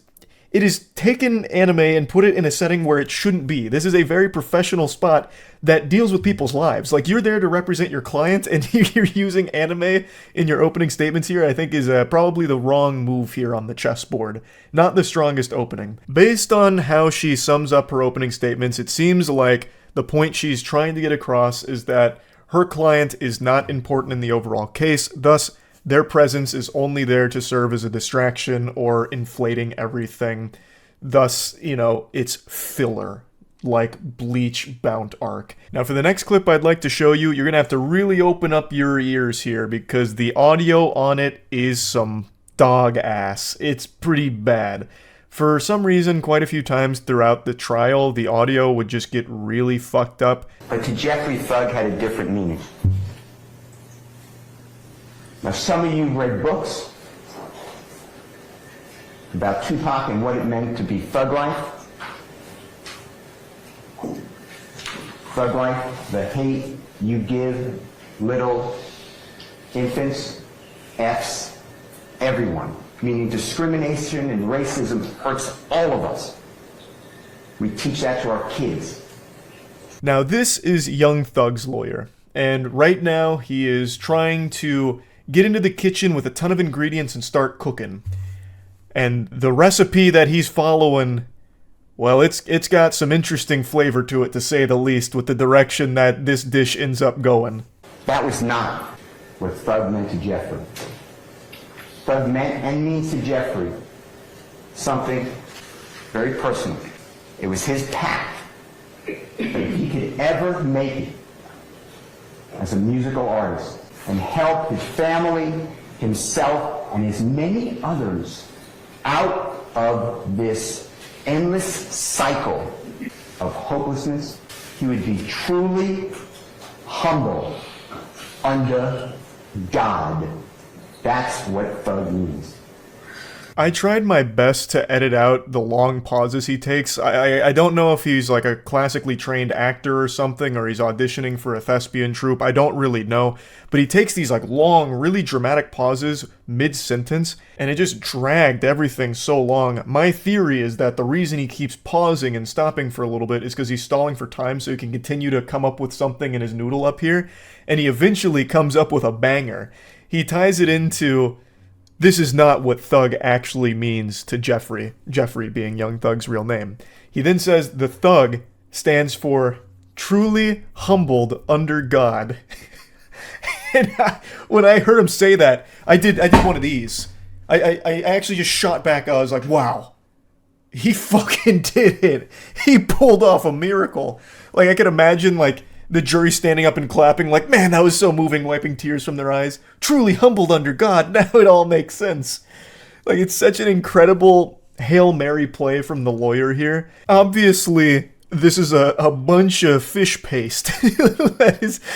The thug in Young Thug doesn't stand for anything. It's not an abbreviation. That wouldn't make any sense. Let's just play ball with this idea here, this fantasy that it stands for truly humbled under God. that would mean his name would be Young, Truly Humbled Under God. That would be his artist name. That is nonsensical. But it was a really interesting tactic here, a very odd strategy that I couldn't help but appreciate. Like, I found it impressive to go to this level of like on-the-spot thinking to try and just pull something out of your ass is admirable. I unironically love that strategy. I think it's just a banger. It makes me want to give it a try. Like, the moist on my shirt, it stands for Mopey Outlook is super terrible. And it's all about having a mopey attitude is a bad thing, and we gotta turn that frown upside down. It's all about a positive outlook, baby. And actually, that's a perfect segue into another thing Young Thug's lawyer tried to pull off in the trial today. It's another very incredible strategy. And the indictment that the prosecution had the grand jury return says he's holding up a blood sign, and that furthers this conspiracy. There's nothing wrong with holding up a blood sign, but that's not a blood sign. The blood sign's like this. It looks like a B. That is a P. Jeffrey's fingers are down. And what you'll learn is that Jeffrey just released, with Sergio Kitchens, performed known as Gunna, a song that is wildly popular. It's around the globe. It's called Pushing P. And it's positivity. It means any circumstance you're in, if you think positively about something, you can make it through. You're pushing positivity. You're pushing P. Jeffrey is showing the P. If ever there was a time for a standing ovation in court, it would be right then. This guy, in front of all of humanity and God, went out there and said, actually, what you're looking at is a P with his hands, and it references pushing P, which stands for pushing positivity. That is so good. That is so fun. What a fucking W. Like, I'm sure most of you remember pushing P from like a year or so ago. I never fully understood exactly what it meant. I believe, like, the main usage was pushing P references, like, pursuing success while still maintaining integrity, like being loyal to the people that you care about, that you're close with, like your friends, like never forgetting where you came from while pursuing success. Which, I guess in a way, you could argue that pushing P is pushing positivity, I suppose, though I don't think the P ever stood for positivity, ever. But from this point forward, if I ever see pushing P again, that's immediately where my head's going. From now on, if I see pushing P, I'll be like, oh, pushing positivity, I get it. All because of this lawyer. I don't know how these interesting strategies will pan out in court for Young Thug and everyone else on trial. I don't know anything about the case. All I know is that these clips from today's trial are really interesting, to say the least. I just had to share them. I had to talk about them a little bit. I guess we'll see how it all plays out. That's really about it. See ya.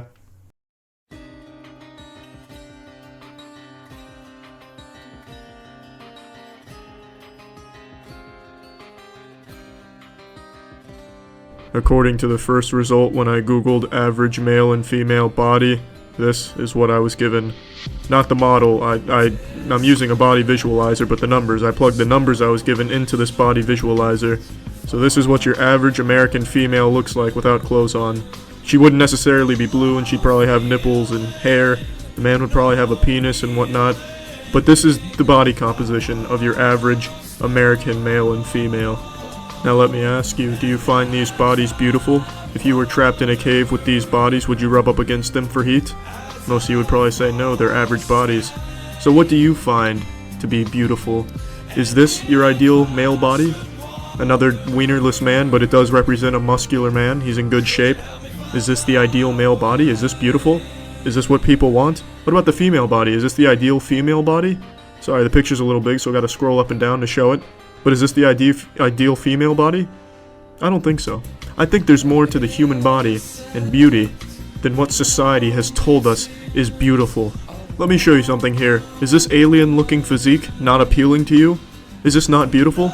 If you saw this thing on the streets, would you stop and say, oh my goodness, one of the Greys from Area 51 escaped? Or would you stop and say, sir, you look very cute today? I would say he looks cute. Now let's adjust a little bit. Let's really push the boundaries of beauty. Let's see if we can make this... Oh shit, it's female. I completely forgot. Nevertheless, male, female, does it really matter? Why does this person have to conform to society's gender roles? This is a beautiful woman. Look at those legs. You see how they're corkscrewing around each other? Look at those tits. Those are huge tits. Who doesn't like huge tits?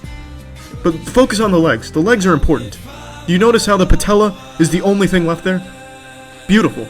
If a woman wants to look like this, she should have every right to look like this without fear of ridicule and being deemed not good looking.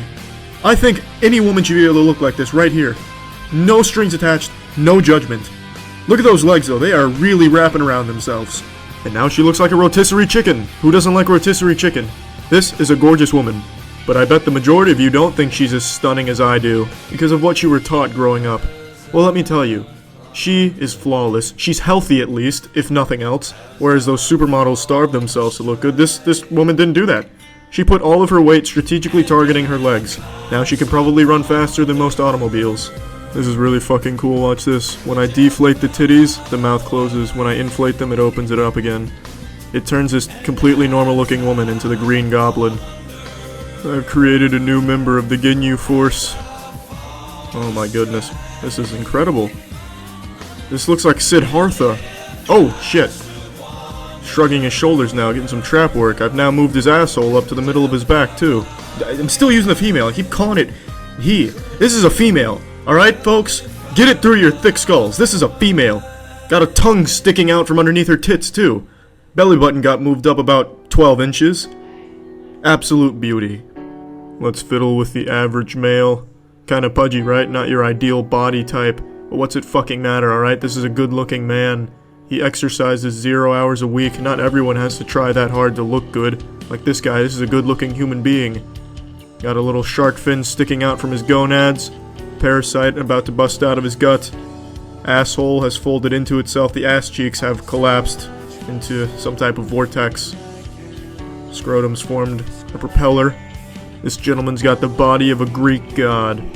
Now I'm getting a little sidetracked here, showing you all these good-looking things.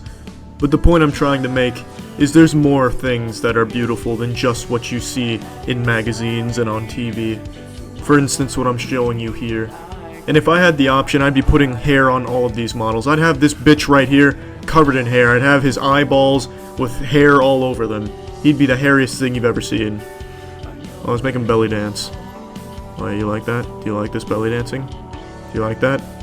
Perfect. Another great looking human being. His head is held up by that toothpick in between his shoulders. His body resembles Play-Doh that's been stepped on. He's got a piece of skin floating behind him because it has nowhere else to go, I guess.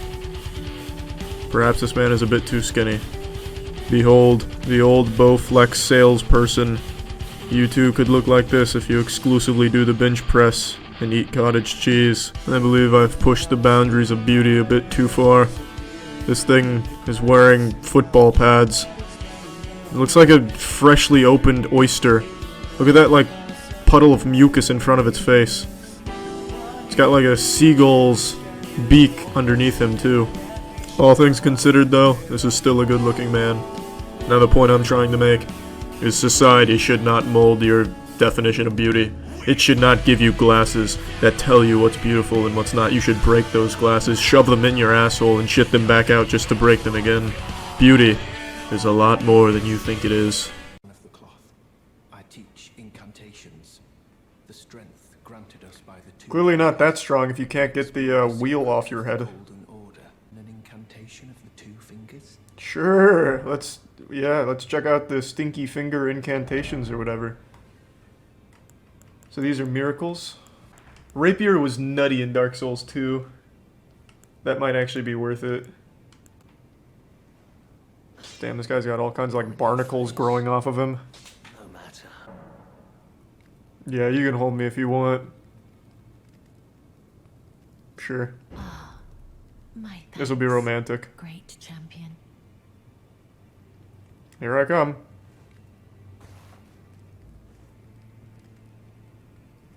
Now pop a titty out so I can suckle. Oh, that can't be comfortable. Very. What you felt light up inside you was a Oh, is that what that was? Okay. I am afraid. Easy backstab. Just a genuine outplay.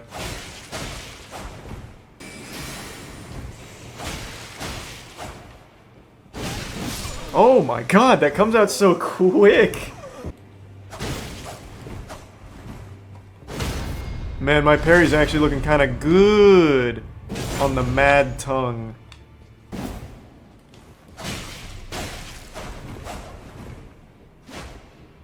Yeah, should've just used the S-stock from the beginning. This was pretty free.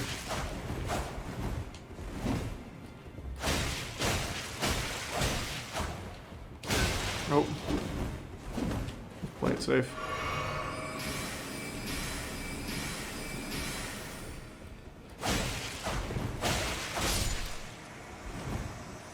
Says doesn't use summons but use S-stock. What is this weird gatekeeping? What do you use? Nothing but a frying pan? Like, what are you talking about?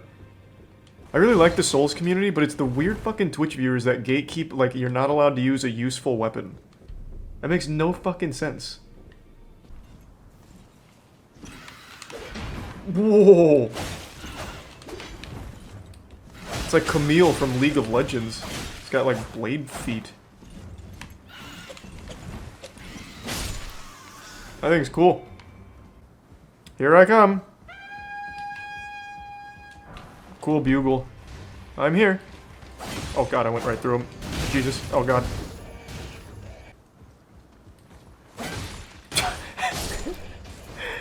Sounded like Donald Duck from Kingdom Hearts there. Okay, good prank. Alright then. Oh, what the fuck was that? What? Oh. Ooh. We got a new weapon to try out. The hook claws. Yeah, going full Wolverine here. Damn, this actually looks cool. It's like Wolverine when he escaped from the adamantium lab. Uh-oh. Close. What the fuck is that? Oh my god! Holy shit! This guy's probably tight.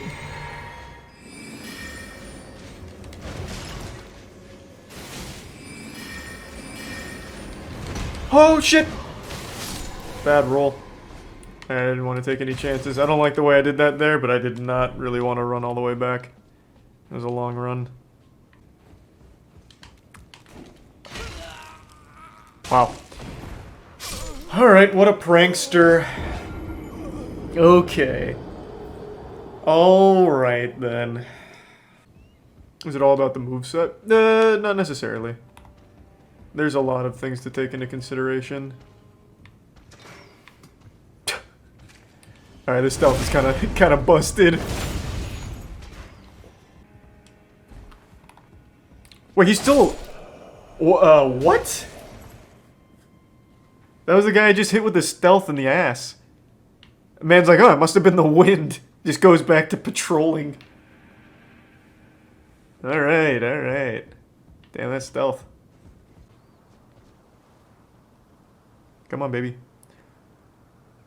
Ah, why? Oh my god, he just wanted to kill himself. I just needed a tiny step down.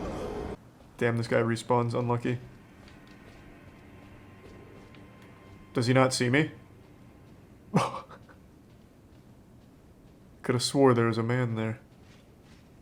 Must have been the wind.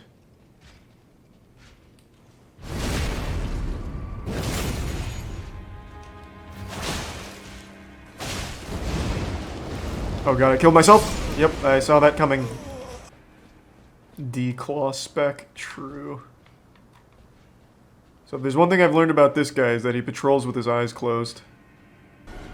Does he see me, you think? No. No, of course not.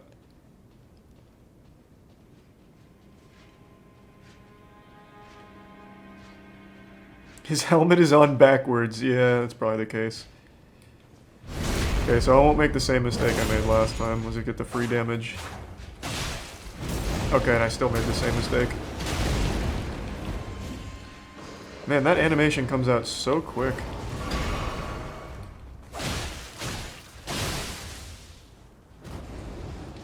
Just play it safe. It's not even worth the risk. You think he'll forget about me? I wonder. Let's see. If I go into stealth mode. Yeah, no, I think he's on to me. Nope, maybe not. I gave him the slip. That goddamn wind again.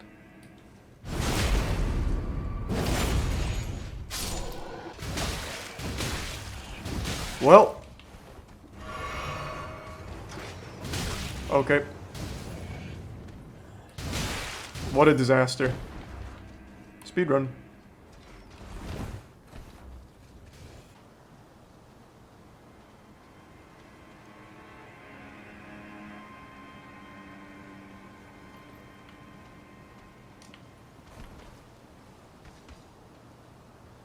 He forgot about me. I'm nuts. What a hiding spot.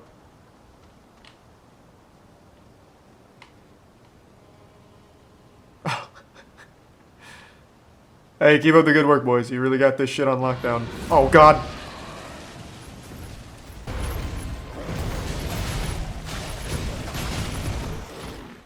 Ooh.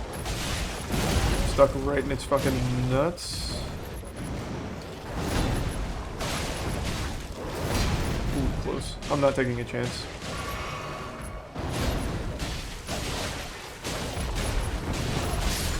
There. There's a tier 1 Dino Wolf in the resub Moth, B-Town, and the Prime Ronaldo. Well, that was close. Good prank, good prank. They got me again. That would never get old. Hey, excuse me, guys. Oh, there's a ballista behind too. Oh, God. Whoa! What? Oh, I didn't see the other. Oh! Friendly fire! Ah, move! Jump over, jump over. There we go.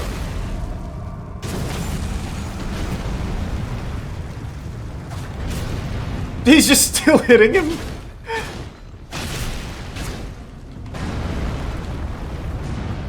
Hit him again! Hey, thank you!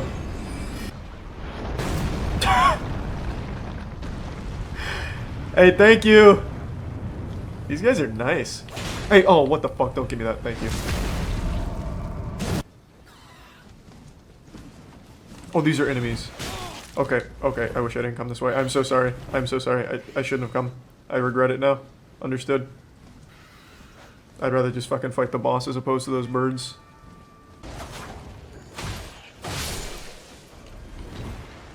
Then the ballista behind me might start blasting. What in the fuck? Is there even anything over here? Oh, God. What the fuck is that? Well. I'll probably die here, but I'll give it a whirl. Well, that came out really quick. It was a good whirl.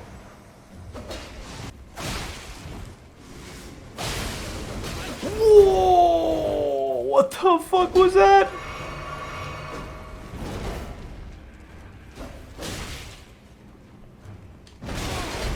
Oh, God. I went a little too crazy, but I got lucky.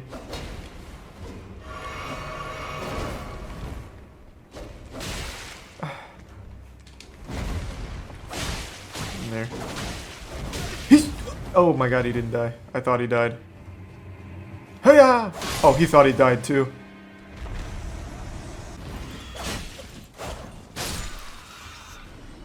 Alright. That was convenient that they both got stuck on the wall. Thank God. Could have been a disaster. Oh God, he's... I fucking knew it was coming. I felt it.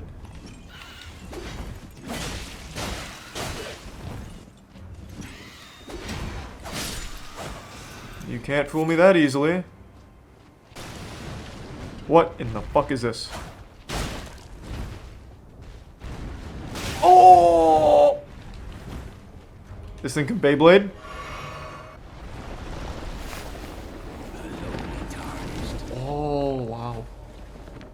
That's a lot of hands.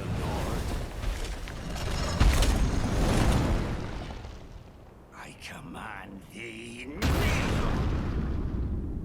I am the Lord of all that is golden. Such a cool boss, holy shit. He really rolls around a lot. He's like a dog with the zoomies. What the fuck is he doing? That bleed damage! Holy shit. Okay. I need to learn this guy's attacks before just going hog wild like this, I think. Oh, I thought it was gonna be an AoE. It wasn't at all.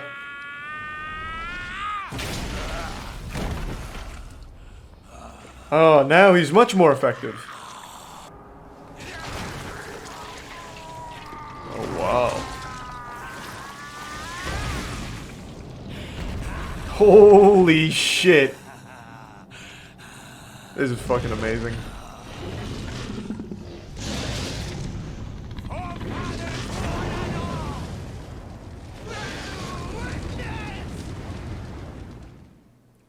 Alright. Does that go the whole map? Holy shit, it does.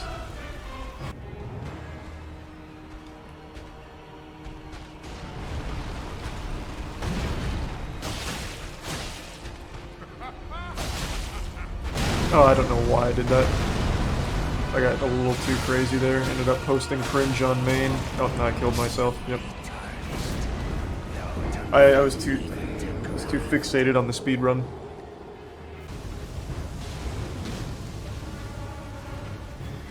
This is not a good spot for me to be here. I'm just gonna get stuck. What? Oh. I thought there was a wall there. Oh. And then the tornado and I'm stuck against... I dodged everything and then the tornado comes out and it's fucking instant, so I guaranteed take the first shot and then roll into the goddamn tombstone. What a shame. What a shame.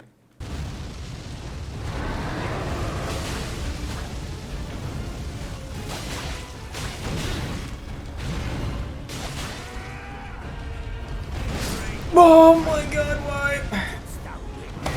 I could have had that. If I didn't just make that one fucking mistake jumping in on him, that would have been free. Unlucky.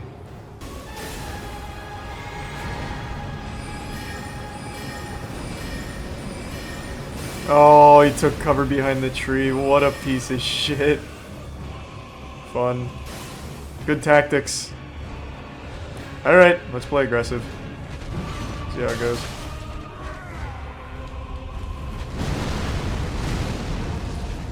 Too early. Got a good dodge though.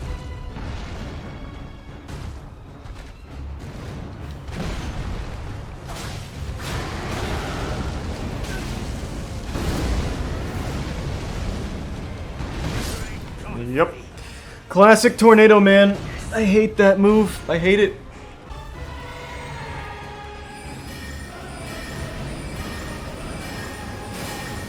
Oh my god. My man.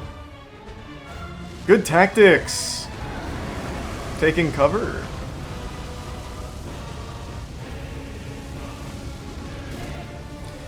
Alright. The old-fashioned way.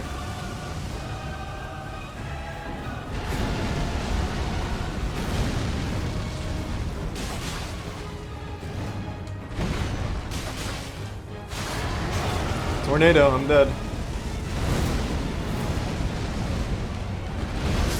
Whoa! Oh, misclick, misclick. Shit.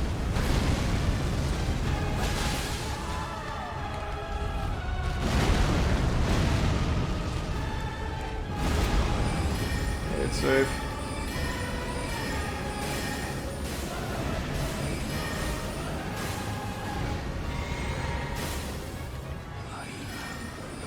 Fuck yeah.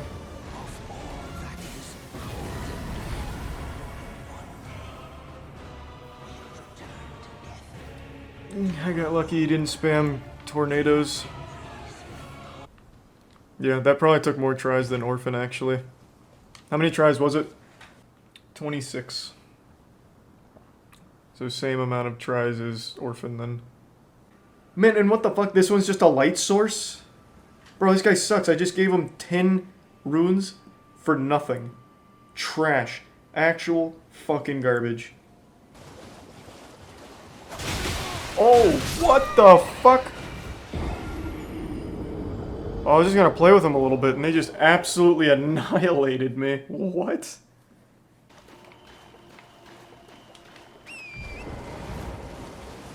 Oh, hey, is this... Oh, it's a giant lobster. Cool. Holy shit. Wow, everything here hits so hard. I just can't even drive by poke.